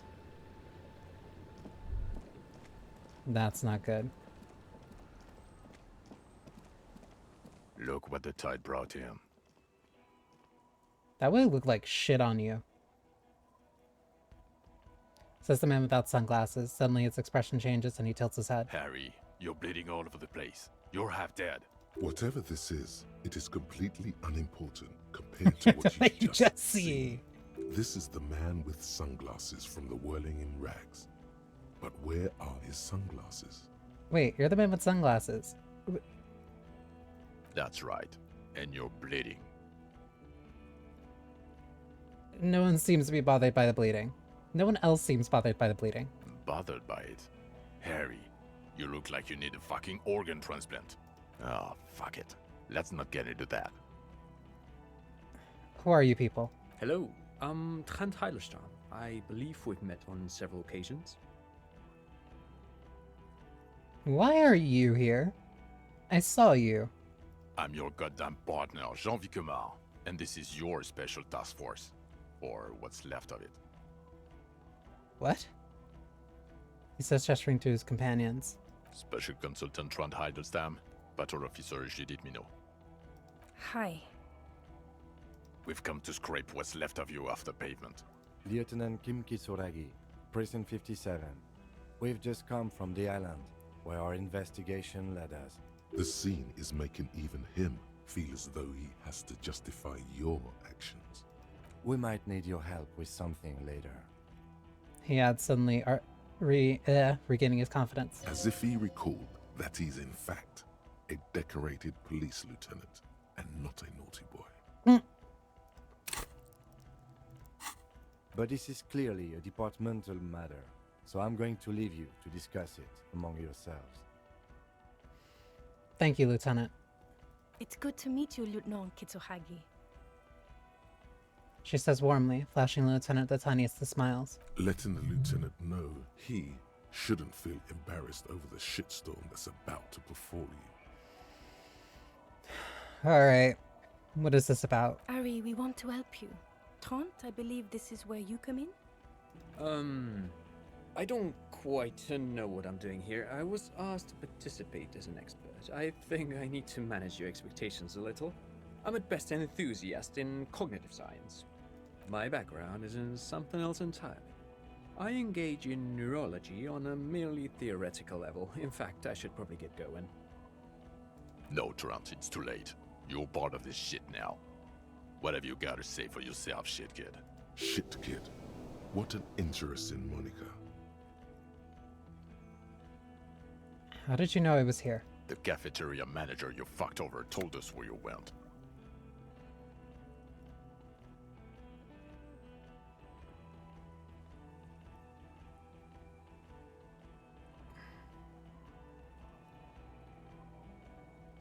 I understand. Okay.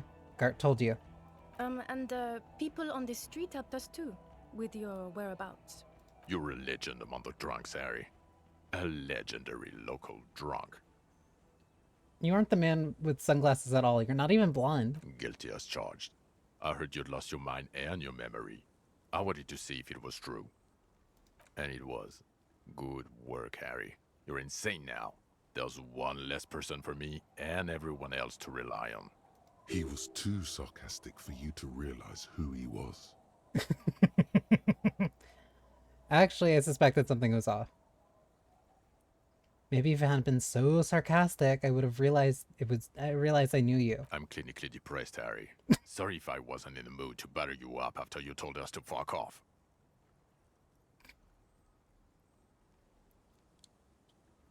I respect the honesty. Like, that's all I can really say. Like, damn, alright, you didn't need to say that, but okay. Actually, I suspected something was off. Did you? Or did you think I was a goddamn firefighter?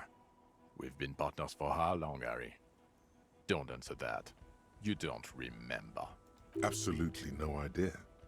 100 years? Judging by the familiarity you feel toward him. 2 years minimum? Or maybe a short but close stint on the task force. You never told me you're not the horse-faced woman. No, my name is not Horse-Faced Woman. It's Judith Minot. I was assigned to your unit 2 months ago. I thought we were friends. Truly oh my god. Truly sorry, Officer Minot. Okay, you're my commanding officer. I really want to respect you. I want us to have a normal relationship. That will never happen, Jude. He's the rudest man on earth. He's the reason why the rest of us have to take sensitivity training. And I hate sensitivity training. Okay, what's a shit kid? You. Shit kid? That's you. Despite all that you've done, the deserter, the phasmid, the case. Better not piss him off by arguing. Good idea. It doesn't look like he thinks you're in a position to correct him on the shit kid issue. So Trent Hiddleston turns out to be Special Consultant Trent Hiddleston. Yes, I'm Trent Hiddleston. I never said I wasn't Trent Hiddleston. Wait, so what's up with the kid then? Mikhail? Mikhail is my son. So you actually just came here with your kid?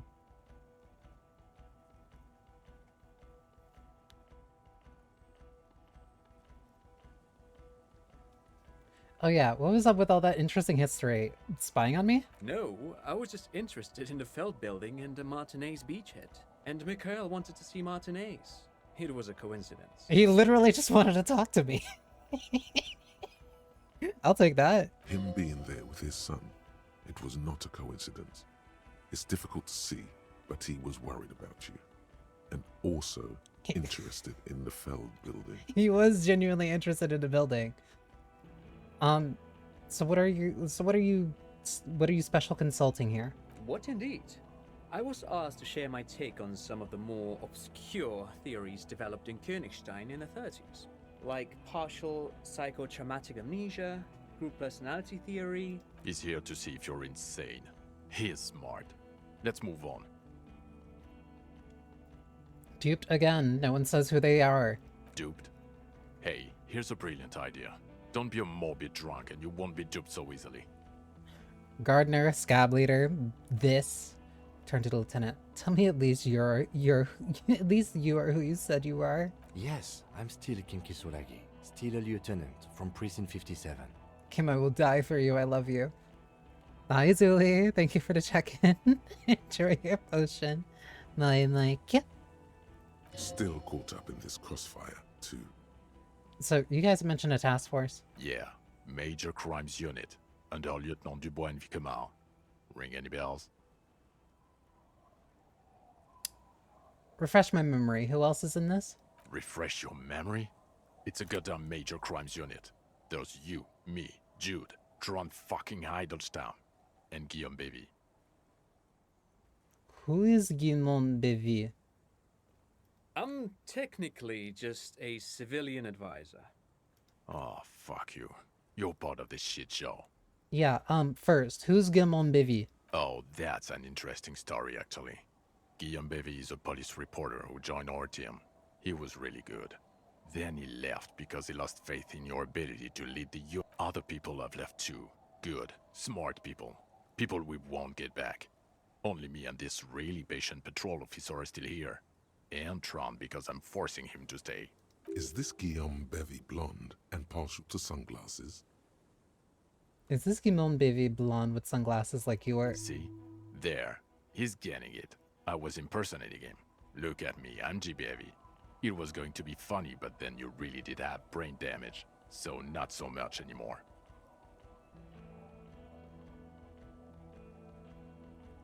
He sincerely thought it was going to be amusing for both of you. Oh, he actually wanted it to be funny. Do? It's a major crimes unit. We clear the desk of cases so Precinct 41 doesn't look like the worst station in town. We are shit tier now, Harry. Because of you. Ah, that explains why you sent me on this. It was damage control. They're your posse, or what remains of it. Hand-picked, hand-lost. The 41st isn't... He trails off, not wishing to finish the sentence. Where have you been all this time? Where have we been? We've been fucking off as far as I remember. He crosses his arms. You told us to fuck off. You said we're cramping your style. Your detective god. Fuck everything. All will burn. Detect or die. All will burn, Satellite Officer Vic Mayer, make no mistake about it. Why didn't you detect or die then? Why would you leave a literal police god? I said all those things. I'm not like that anymore. Yes, you're sorry. You're the sorriest cop who ever lived. Nothing has changed, Harry. I've heard this repentant shit a million times over. None of this is ringing any bells. The bells aren't ringing because you have brain damage. Trant, this is where you come in. How bad is it? Well, he doesn't have visible tremors, he talks without slurring, he can drive a boat, he's standing, reasoning. All good signs, but complete retrograde amnesia, episodic and semantic. Meaning, you forgot both who you are and the definitions of money, ESOA, pound, and so on. Because I was asking those questions. As displayed in your interactions with him here and previously at the bar, and I don't want to be a snitch, but also mine with him before when Harry did not seem to know who I was. It's all very interesting. Interesting? Yes, interesting. I have my theories, but I would like to hear Harry's thoughts first. Harry, what do you think happened to you? Neurologically, psychologically, and why not socioeconomically? Socioeconomically, you think I'm so poor I lost my memory?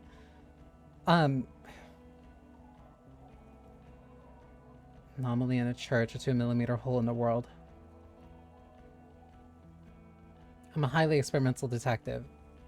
Something so sad happened to me that I couldn't be me anymore. It was a defense mechanism. Psychotraumatic amnesia, Trant? I can go for that. Shit kid is a broken man. Always has been. Who isn't? I know I am. But you know what? I keep my shit together. Also, I know a person can't wipe their own mind, however traumatic it gets. That doesn't happen. You're lying. Or insane. Or both. But Detective Vigmer, he has blanked out before. I have? Yes, a couple of times. After some of the more serious benders. One was after the two drunks case. The other when we looked into that mural. So you don't remember not remembering. Beautiful. The two cases in your ledger. The unsolvable case and the in the next world mural. mural. Those were recent. Those cases were hard on you. Interesting. So at first he dipped his toes into it, prepared. That's where he would have gotten the idea, yes. Practice. And then he used alcohol to get there, so to speak. What do you mean? Well, here's my theory. What if this is an absolutely normal reaction to the world we're living in? What if this is not a significant anomaly at all? Something to be explained, a approach as a defect. Look at the sensory input here. He gestures towards the scenery. Look at the ruins, the neon. Listen to the radio, the multitudes, the people. Live here for 40 years. As a police detective, he's like a magnetic reader on the world tape, to borrow a known metaphor. Harry's been pushed flat against it. Total input. Hardwired to the free market. He just needed for it to end. Okay, Trent, thank you. That's absolutely meaningless. I'm glad we brought you. Will he or will he not be able to work in the major crimes unit? Is he a crétin now? I want to know that.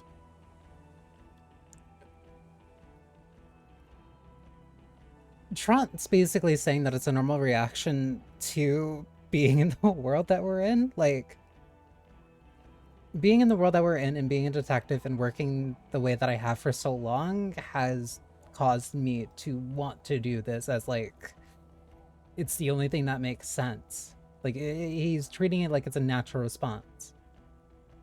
A psychological limit, essentially. He's not a cretin, and he is able to do work. If not in his previous leadership role, then as a line detective. Fuck all you, I don't want to be in your unit. Line detective is good for now. For now, I misphrased my question. It should have been, is he able to put his clothes on and use the body? Or do we need to get him on a disability pension? What now? Now nothing. Now we're just going to stand here. Really? No. Now we discuss that. What the fuck did you do to a motor carriage? Why is it there, Harry?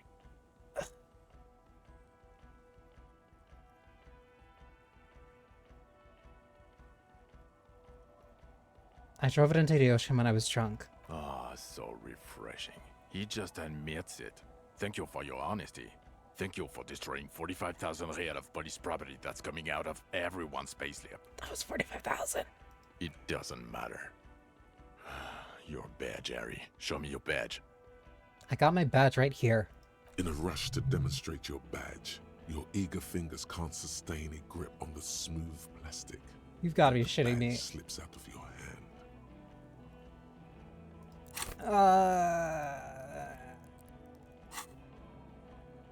Please try to catch it.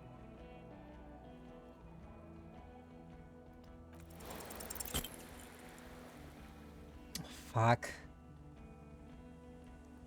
You juggle the badge for a second, unsuccessfully, and it lands on the ground, some 2 meters away. I just fucking butterfingers, like, that's it. Ouch. You strained your elbow trying to catch that stupid thing. Ow. Damn. He has it. He has it, Jean. It's his badge. The patrol officer picks it up and gives it back to you, slippery and cold. And your gun? The man stares at you unimpressed. Dude, it is in my hand. As if having your badge and gun are natural states, not achievements. What is it with all these material objects? My gun is right here. He has it. And he didn't drop it. You're drunk like a bum, Harry. Put that thing away before you kill someone. So it doesn't even matter that I found my gun? You were never supposed to lose it in the first place. Not lost is your gun's natural state, you drunk bum.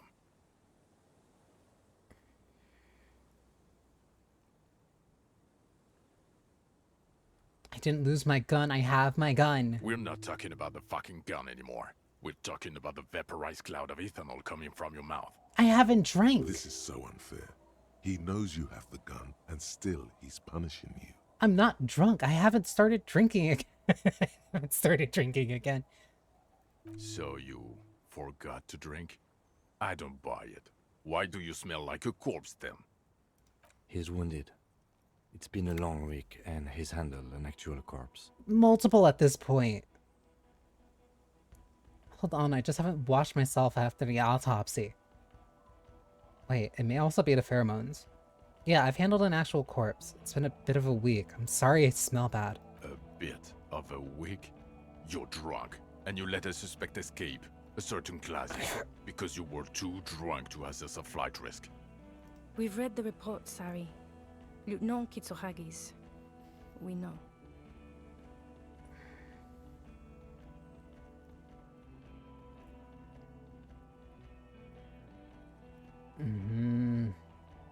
Okay, I got duped there. She pulled one on me. Duped again. Not for one moment do I believe you quit drinking. I'm not even gonna get into the other suspect, who also escaped. A ruby something, or the fact that you very likely sold your gun for booze. That's peanuts. That's nothing. That's a humorous anecdote. Compared to the 8 people who were gunned down. The streets are literally red with blood, Harry. It was fucking mass murder. He's really annoying me. Ads are gonna start in a sec. Let me BRB. This feels like an actual fucking tribunal now.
I just need this guy to just fuck off. Just like slightly. Just like a little bit. Like, come on. Cut me a little slack for the things that I've been doing. We have the killer. We know exactly where he is. I found the insulin and the emphasment. Like, come on. Like, you can afford to be like a little nice to me.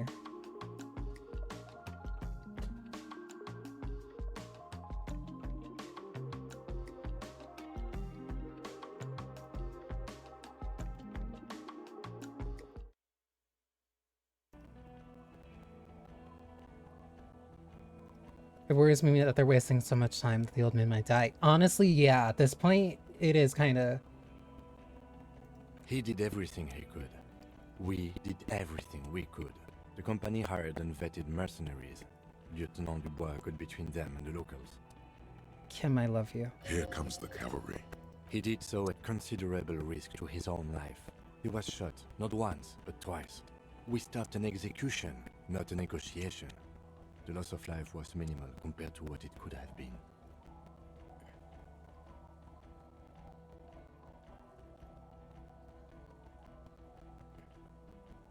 Yes, what he said.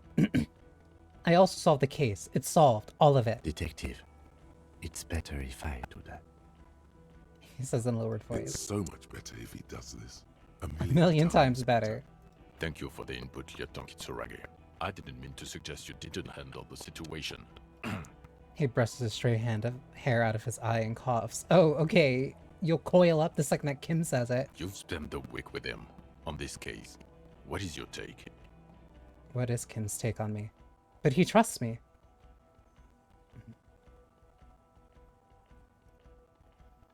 What's your verdict then, Kim? On the case?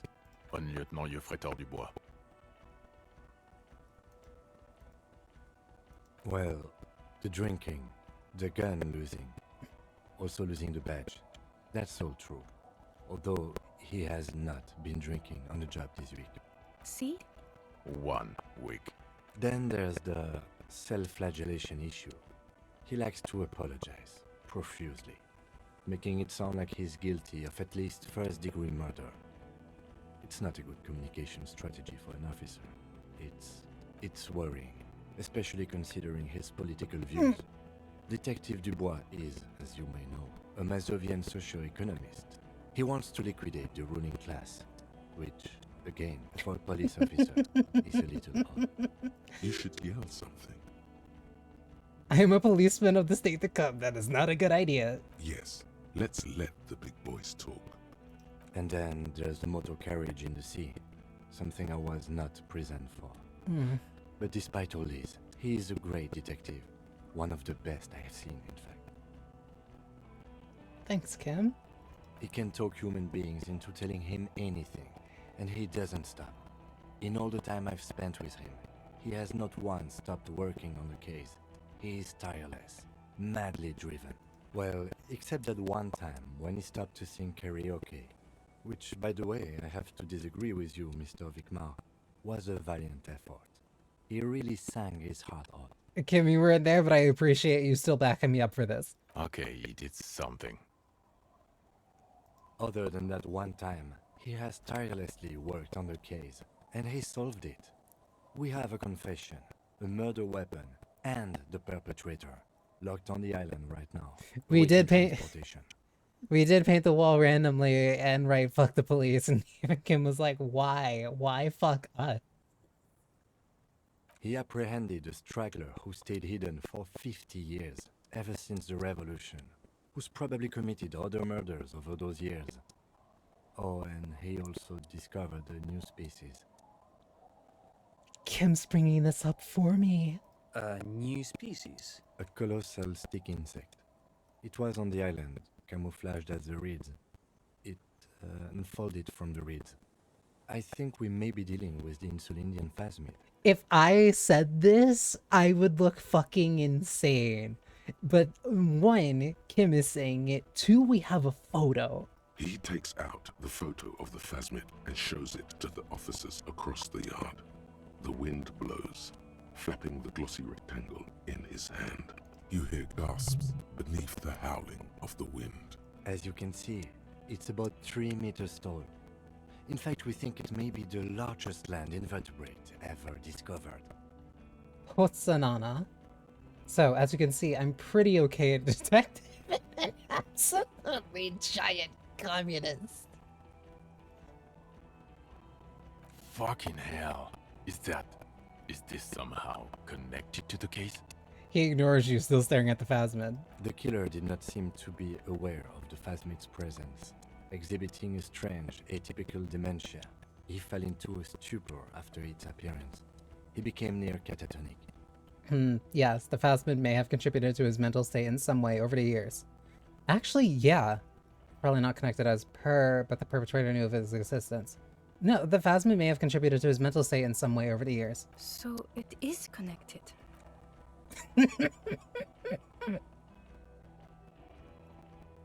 I must say, this is absolutely extraordinary.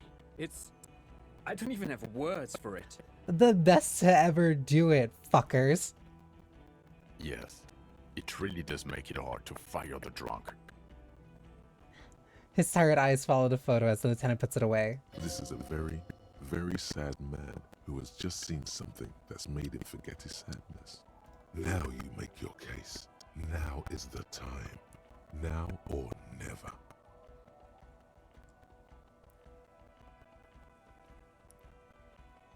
Also, Fatmas was female. The reeds are its nest. I also looked into the mystery of the Doom commercial area. There is also a dead man on the boardwalk. The killer, Lilanovich Droz. We have a strong motive for him. Lilianovich. A revolutionary matronym. A revolutionary matronym? The custom started in Grad, where they have patronyms. Krasovich, Lasovich, etc. The revolutionaries saw this as a chauvinist atavism, so they used matronyms, derived from the mother's name instead. This man's mother was Lilian. His Lilian's son, Lilianovich. The custom was overturned after the revolution failed, but not before it made it to Revachol. So, it is what a soldier of the ICM would be called. Thank you, Trant.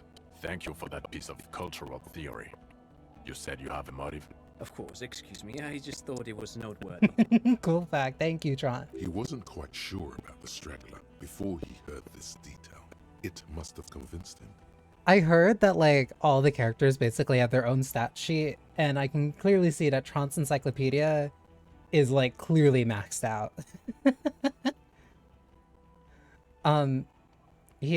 Being a communard probably had to do with it, you know, working class. Actually, I'm not sure if I have a motive. I had another thing. We didn't exactly get a motive out of him. I actually forgot about that.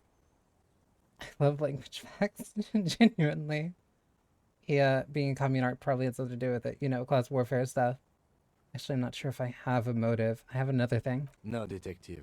We have a motive. He gestures for you to speak up. Yeah, being a communard probably had to do with it, you know, working class warfare. And it worked? He got a war going? Yes, until we stopped it. He saw the mercenary as an ennemi combatant. There's plenty for prosecution to pick from, as far as motive is concerned. Also, we have a sniper's nest with full view of the room in which the mercenary died, right on the island, and 2 officers on the scene that Mr. Dross confessed to. It's a clean win. Oh, it's way more than that. Way more. It's way more than that. Oh, wouldn't me Dora back. Ugh. I did all I could. Every second was a struggle. It's my masterpiece. They'll teach this in cop school. Masterpiece? Get over yourself, Harry. I can still smell the booze on the wind. God damn it. Doesn't it ever leave? It is there. Like in your bones or something. Jesus. It will pass in time. Also, the phasmid was female. The reeds are its nest. Female? What makes you think so? Because I spoke with it. You had to see it. It had the subdued colors of a female. And the nesting behavior too, I think. Incredible. Were there eggs in the nest? Not as far as I could see. No, There were other things there, though. It had gathered items in its nest, a helmet and a scope. Actually, you know, this would indicate it was a male. This is far from anything in my field, but I think such nests are called bowers. They are for attracting mates. Oh. Bowers are built by males of the species who can't afford colorful mating displays physically. This one was plain colored. Oh! This was our encyclopedia's competing. I still think it was female. Of course, as I said, I'm only guessing. I didn't see it. It must be robust if it can move a whole helmet with its limbs. It had mandibles that looked like hair. It was completely white on the inside. Yes, but also reed-colored, beige and brown, a little green on the outside. After unfolding from a single stalk, it still retained parts that looked like reed tufts on its limbs. Incredible. The PR value of this is exceptional. Carp discovers new species. Maybe even discovers the Insulindian phasmid. No, that's too much. No, it was the Insulindian phasmid. This would really help with some of the problems we've been having. Absolutely, this is great. This does not say vigilante murderers to me at all. This says science, news, human interest. You know, it's a really good thing you have that photo. Without it. He shakes his head. You're doing good here. Perhaps only for a moment, but still. And I also fixed the strike situation. Yes. How? It seems to be ongoing. I see red banners on the gates. He didn't quite solve it. He cross-pollinated information between the company rep and Everard, until the rep came to see that the Union desires war, at which point Mrs. Messier decided to... He shrugs. What? Hand clear the terminal. I did for the World Revolution. I just told some people some things. No big deal. Things are calmer now. Sounds like you got played, Harry. Because you were off your tits on Al Ghul. Hey, how do you know about Al Ghul? It doesn't matter how I know about Al Ghul. What matters is, you're Everclear's messenger now. A union man, as he calls it. He's a mob boss, did you know? It's not quite like that. The move allowed us to stabilize things here. It was not bad for Martinez, and we don't owe anyone anything. Okay. Slow nod. Silence. Good. The man doesn't know what to say. There was also a dead man on the boardwalk, a missing person I found. Yes. Fallen through a gap in a boardwalk. Drunk.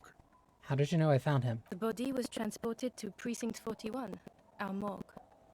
I had Tilbrook and Mullins take care of funeral arrangements and family stuff. You're not the only cop in the world, Harry. This all comes back to us. Still, good work with the missing person, detective.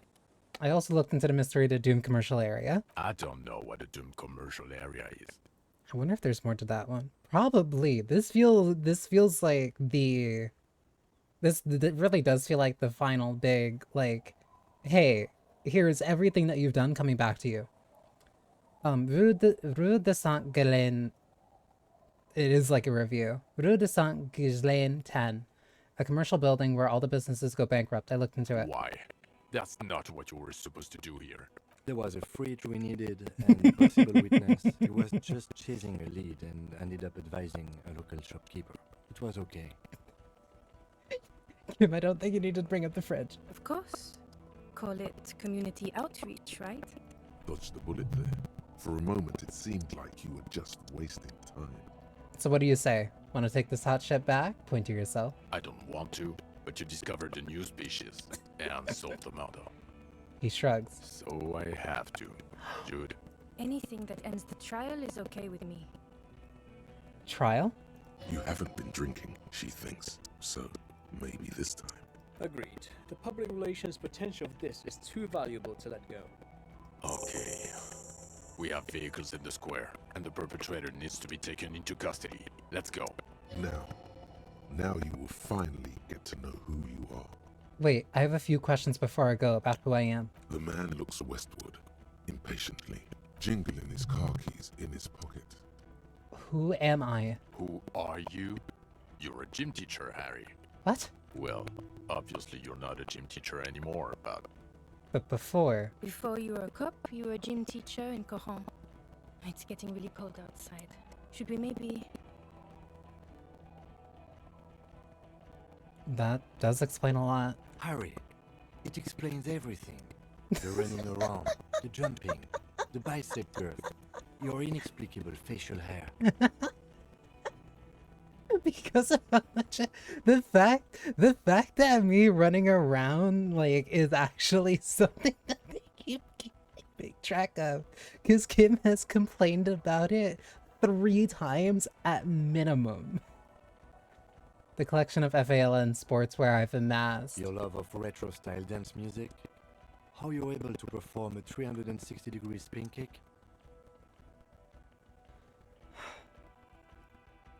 Wait, why did I join the RCM then? The regular. You found some chick. She inspired you to fight the big fight. Be more than you are. Oh. You, every morning, walking from Voyager Road to teach gym. She, leaving for the academy with her spring coat on. The air filled with the smell of smoke and raspberries, and incredible hope. Wait, I'm a fucking gym teacher with these physique stats? Are you fucking serious? With my terrible endurance pain threshold, like all these stats, really I'm a gym teacher? When was this? When was I a gym teacher? In your 20s or late 20s. You've really let yourself go since then. You said in Quran, I was a gym teacher there? Yes, you taught gym in Cool. I believe that's the term. Taught gym at a high school. You were a high school gym teacher. Two is enough. Apparently. The smell of sweat and glue, the worn floorboards. Kuro is just east of Jamrock. It was a short walk every morning to the baseball field or the sports building. High school. Harry, your goings-on with Kuno, Andre, Estelle, the whole thing on the ice. That's why you are so juvie. Oh!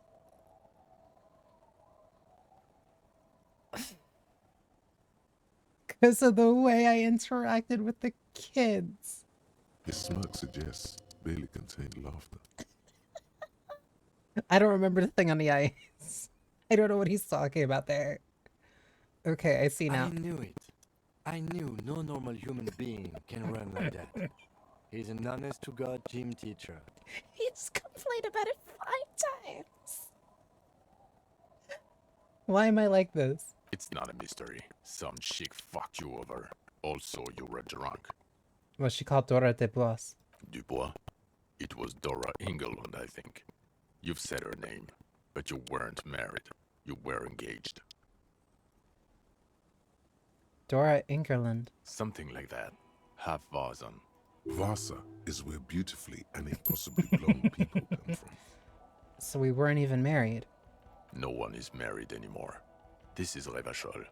When was this? God, I don't know. 6 years ago, she was way before my time. 6 years and you haven't gotten over it. What the hell is wrong with you? Listen. Oh, okay, 6 years is not that much. Yeah, you're not doing too good there. It's an old man thing, I think. 2 old years equals 1 normal year. That and Dora Engelund really tore you a new one. A big one. Who was she? Incredibly bangable. No, I mean, what did she do? She was incredibly fuckable. A beautiful bourgeois woman. Wayfish. Like a Welkin, basically. I've only seen a picture, but it's obvious you formed a real spiritual connection with how pretty she was. One you never recuperated from. Look, the sun is going down. It's time to go home. Yeah, she's probably very uncomfortable with this. I think she taught in the Académie des Arts, east of the river. Way east. Hard to say which came first, the middle-class chick or the drink. Egg and the chicken kind of thing. My point is, you need to see a psychiatrist about this shit. Not a psychologist. Several degrees harder. Is there something harder than a psychiatrist? A forensic psychiatrist? Go talk to that. I think technically you could probably say a neurologist, but... In other words, he's heard enough about this. Okay, but am I a dirty cop working for La Puta Madre? No. No, because the suspects seem to think... You're too unstable to work for a mob boss. You're suicidal, Harry. No mob boss would take you. You know what? Fair point. I assure you, I wouldn't consult for a corrupt unit. He would immediately backpedal out of it. I told you it's not that bad. Precinct 41. What kind of station is it? Us? We're the bloody murder station, haven't you heard? We're the bad guys. No one likes us. That's not true. Jamrock is too big for one precinct. You're just understaffed, and everyone respects the 41st. You have Captain Price. Thank you, Lieutenant. You're being kind. It is an understaffed station and the district is too big, which is why we need to... He tilts his head northward. Get back to it. We left Torson and McLean to run the Sea Wing. It's not good. Torson and McLean? Mac the Torso Torson and Chester McLean. They're not fit to run a wing. Believe me. Things are shaky as it is. They are damn iconic though, Torson and McLean. An iconic duo, I take it? Yeah, not like us. Two clinically depressed old men. Where's the contrast here? We are garbage. And the Sea Wing is... God. There are 4 wings, Harry. A, B, C, and D. We're in C. It's made of losers and clock punchers. You and I reconceptualized it as a task force. It was a mistake. There's also a lot of outside help involved, not only me. Other losers too. And Price is... Ptolemy Price? He's the son of the old Price, one of the founders of the RCM. He's one of the most highly regarded men in the force. You're lucky. Somewhere under the curved roof of a former silk factory, shaped like a ladybird with 2 chimneys, Police Captain Ptolemy Price sits behind a heavy wooden desk. Resident medic Nix Gottlieb pours him coffee. It's silent in the captain's office. They speak of change, the city, the tension on the streets. They speak of the events of April and the blood on the streets in May. They would recently shoot up a church by any chance. So he remembers that. Yes, there may have been a raid on some churches. It wasn't good press.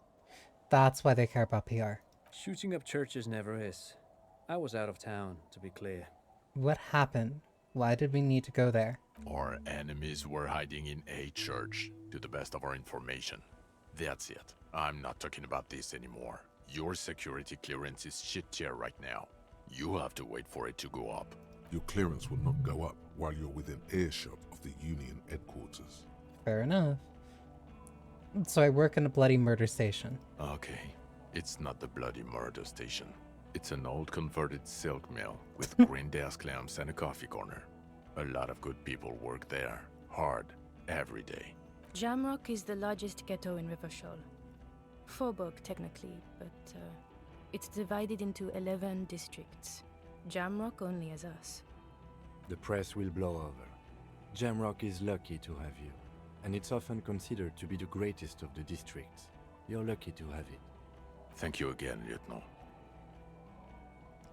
The Phasmid, I need to tell Lena about this ASAP. Who is Lena? She lives at 1113 Tabernacle Road in Jamrock, remember? A cryptozoologist. She lives in Jamrock on Tabernacle Road. She told me about this Phasmid. Tabernacle?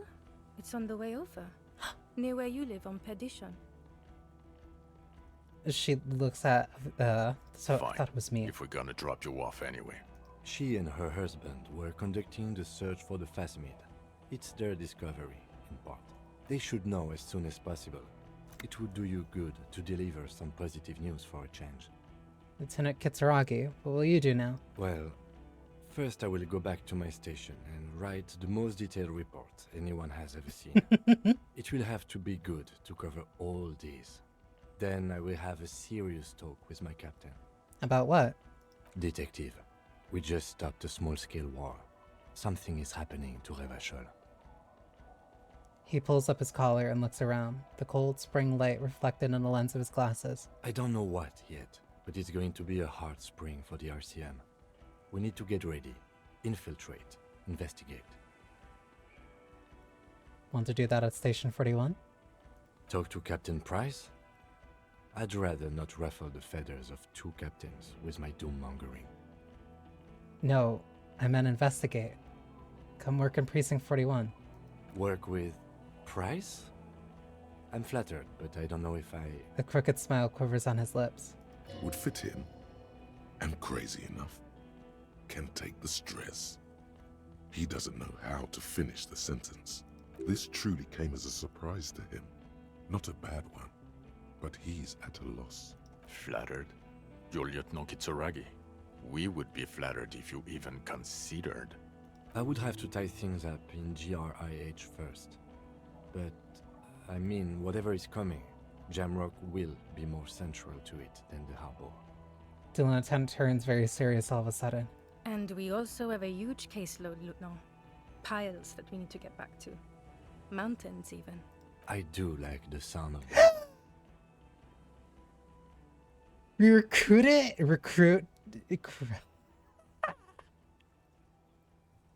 Recruit Detective Kim Kitsuragi. He's really considering it. I actually got him to join. I'm ready. Good. She looks at you, then Vic Moret. Fuck it, let's go. Tron brought his motor carriage. It's a 20-minute drive to Jamrock.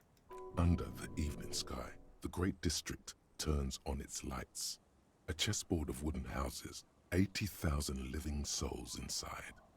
Fire traps as far as the eye can see, from Main Street to Precinct 41 atop the motorway, to Boogie Street forking into the dark horizon. You close your eyes and hear the dogs bark. A lone woman sits by a factory window, dreaming of meteorite strikes. On Rue de Saint-Jérôme, A square bullet slides into a square-shaped chamber. In Old South, a man without eyelids smiles. Spring has come. It's time. That's the square-shaped bullet hole fucking mystery before. Why did I just get this now? Dawson? Yes. McLean? Yes. Heidelstein? No. Vicmere?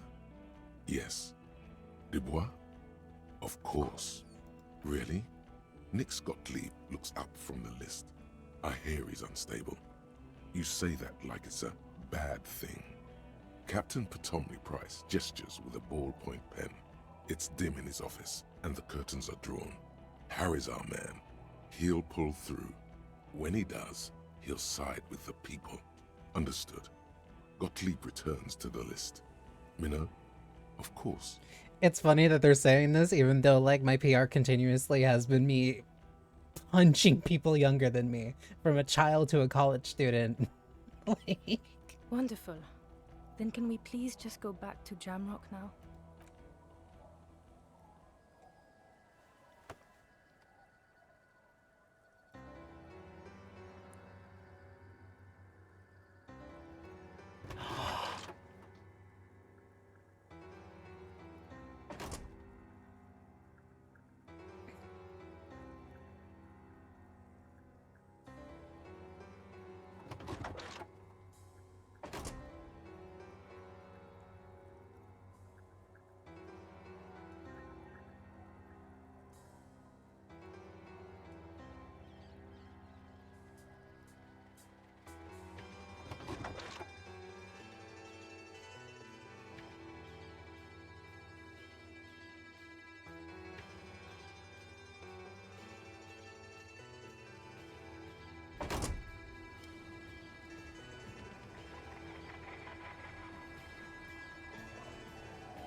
That went insanely well.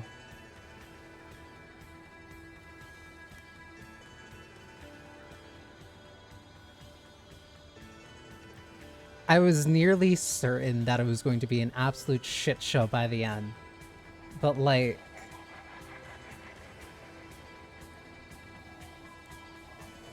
They basically said I did everything right.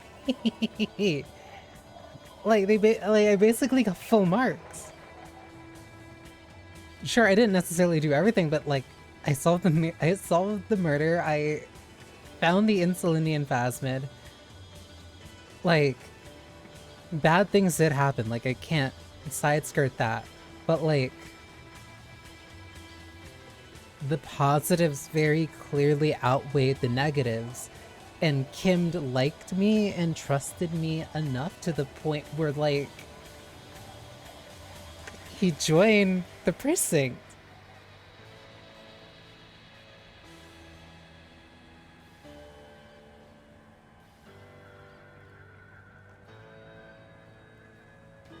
I can see why so many people really like this game.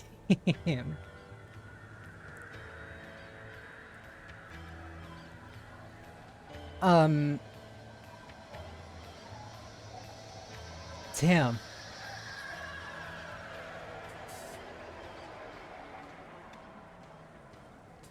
It also very clearly, by the end, it showed, how do I put it? By the end, it very clearly seemed like, hey, who Harry was and like some of the things that happened, were retroactively framed by clearly your acting, well, not your acting, but like the things that you were doing. But like the things that you were doing throughout the game. Like I do not think I would have gotten a like I do not think I would have gotten a the gym teacher as like my past if I wasn't running around so much. No, I understand why so many people love this game now.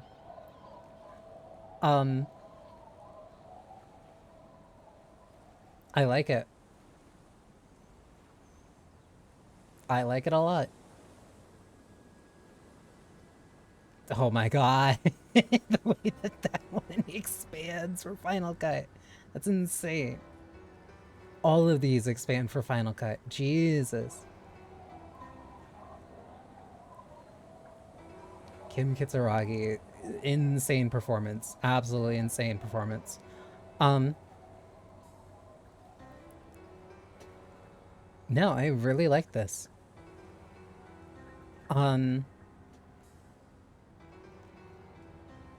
Like, Mega Rich Light Bending guy.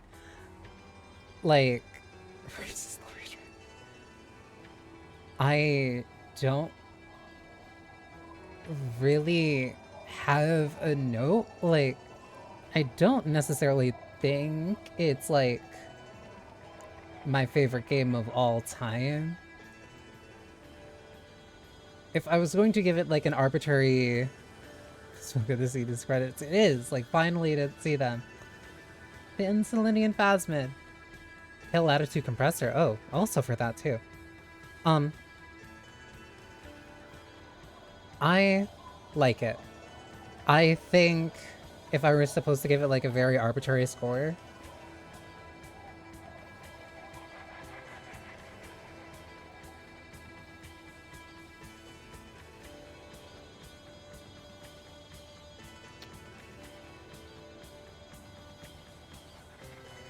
if I was to give it a very arbitrary score, I'd say like an 8.5 out of 10. Like,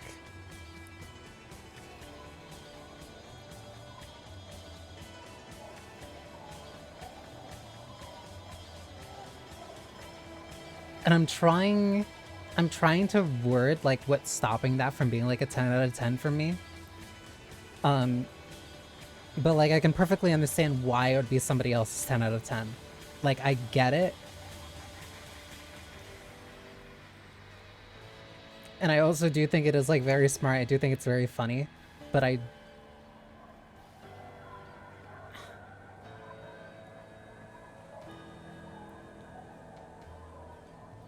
I'll say it's very slow. Not as in like a bad way. I like Final Fantasy 13 and like Persona 4. So like things being slow, I'm also a big fan of Pathologic too. So like things being slow is not like necessarily a problem for me. But like it is kind of just like a lot of walking, a lot of stat check focused stuff. And it's continuously chance, and like the stats can be continuously chance based. And I don't necessarily mind that, but it is kind of annoying. Like that thing, the thing with the bear and the corpse of like, I put in an insane amount of points into perception, I just didn't get it. Like that's just a possibility when you have a system like this. And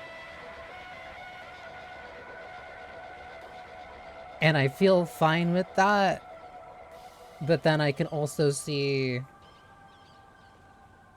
it's not even necessarily a design flaw. It's more just the nature of the way that the game itself is made. When you're making something that is so, like, stat-focused like this, and, like, so many of the reactions are out of, like, those chances. Like, this is a game that I guarantee more than 50% of the people, like, save scum, like, to get through. And that's a very... I kind of agree. I feel like some system that isn't dice might even work better. Yeah, for this kind of game. Yeah, that's kind of, like, my main thing. Where, like, I like a lot of it, and I like the idea of the chance-based dice system. Like, Ace Attorney doesn't need dice, yes. But, like, there were certain things... Because I couldn't get a motive. Like, I didn't get a motive out of him, and I think that was what was locked behind that composure check. But, like... I put in as many points as I could into composure. And then I just didn't get it. And so it's like, okay, just... That's it. Despite the fact that, like... I did all those other checks despite the fact that I like knew it was from there. And like so many other things. Like it's weird. But I don't really see a way around it doing the things that it does without that. Like I think genuinely I think the like best choice in the game, like between those chance-based options, were the two when I could have slapped the college communist. Where it was like, hey, try not to hit him too hard. And then it's like, yeah, I actually want to hit him as hard as I can. And both of those have the same chance, but it's which one are you aiming for? Because it's just a 50-50. It is, I'm trying to hit him lightly, but then you mess up and hit him too hard, or I want to hit him hard, but then you mess up and hit him too lightly. Like, I think that's genuinely the funniest choice that the game ever gave me.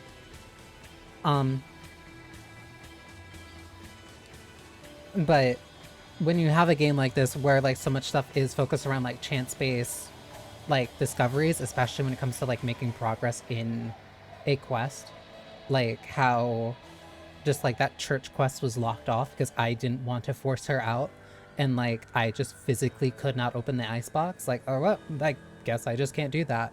And for some people, because I'm not that type of person, as I think this playthrough has really made clear, but for some people, like, they would reset or like reload that again and again and again and again and again and again and again to get it, because they do not like being locked out of that type of content or being locked out of anything on a first playthrough. And that's not necessarily a dev issue. That's more of just the way that stress relief dog. That's just the way that people like play games. Like, that's just an unfortunate way that people play games. But I think aside from that,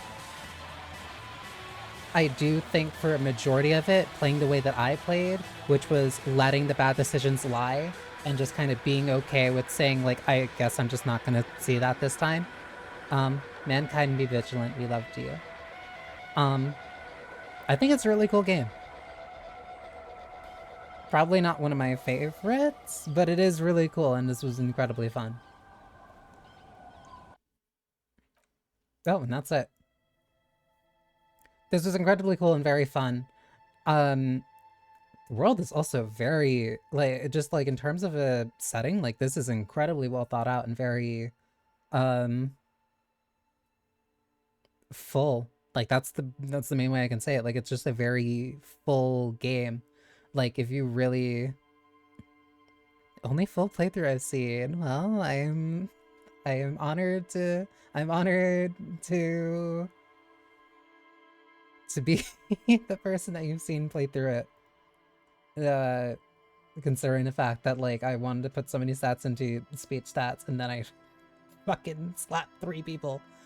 4. But no, I really like it. Despite any of like the minor complaints that I kind of have, no, I think this is a genuinely phenomenal game. And like, even if Zero Parades is like half as good as this, I'd be interested. I'd be interested in playing it. But I am hungry, so I'm gonna raid into Amari, because I don't really get the chance to do that. And she's already raided into me twice, and I kind of want to raid into her. It's like, not necessarily payback, but just kind of like the hard part about ever like interacting with or trying to be friends with people who are like literally on the opposite side of the globe from you is that time zones are a fucking nightmare. But yeah, let me raid into Amari. So yeah, no, that's Disco Elysium. That's a phenomenal game. Thank you for stopping by, Lindsay. I'm glad that you enjoyed the playthrough. I was kind of worried that there was like just like a lot of downtime in this game, so I wasn't sure how some people were gonna react to it. But like, no, this was a lot of fun, and it made me talk about a lot of very interesting things. Like, maybe you should eat out your partner if you kind of want them to feel good. But yeah. I think now the long game that's going to probably replace this might be Library of Ruina. Or just like continue going through that. Don't worry, that was in the first hour of the stream. We can worry about that later. But yeah, Library of Ruina might replace it. I don't know. I'll think about it. This was a ton of fun. But yeah, let me read into Amari. Anyone who is following, you are more than free to cheer for her or dance. Let me get this right. You can follow me on Blue Sky, and all customers are also welcome to join the Discord. So yeah, thank you for spending time with me. I hope you enjoyed yourselves. Take care, and remember, no wilting before next time. Later!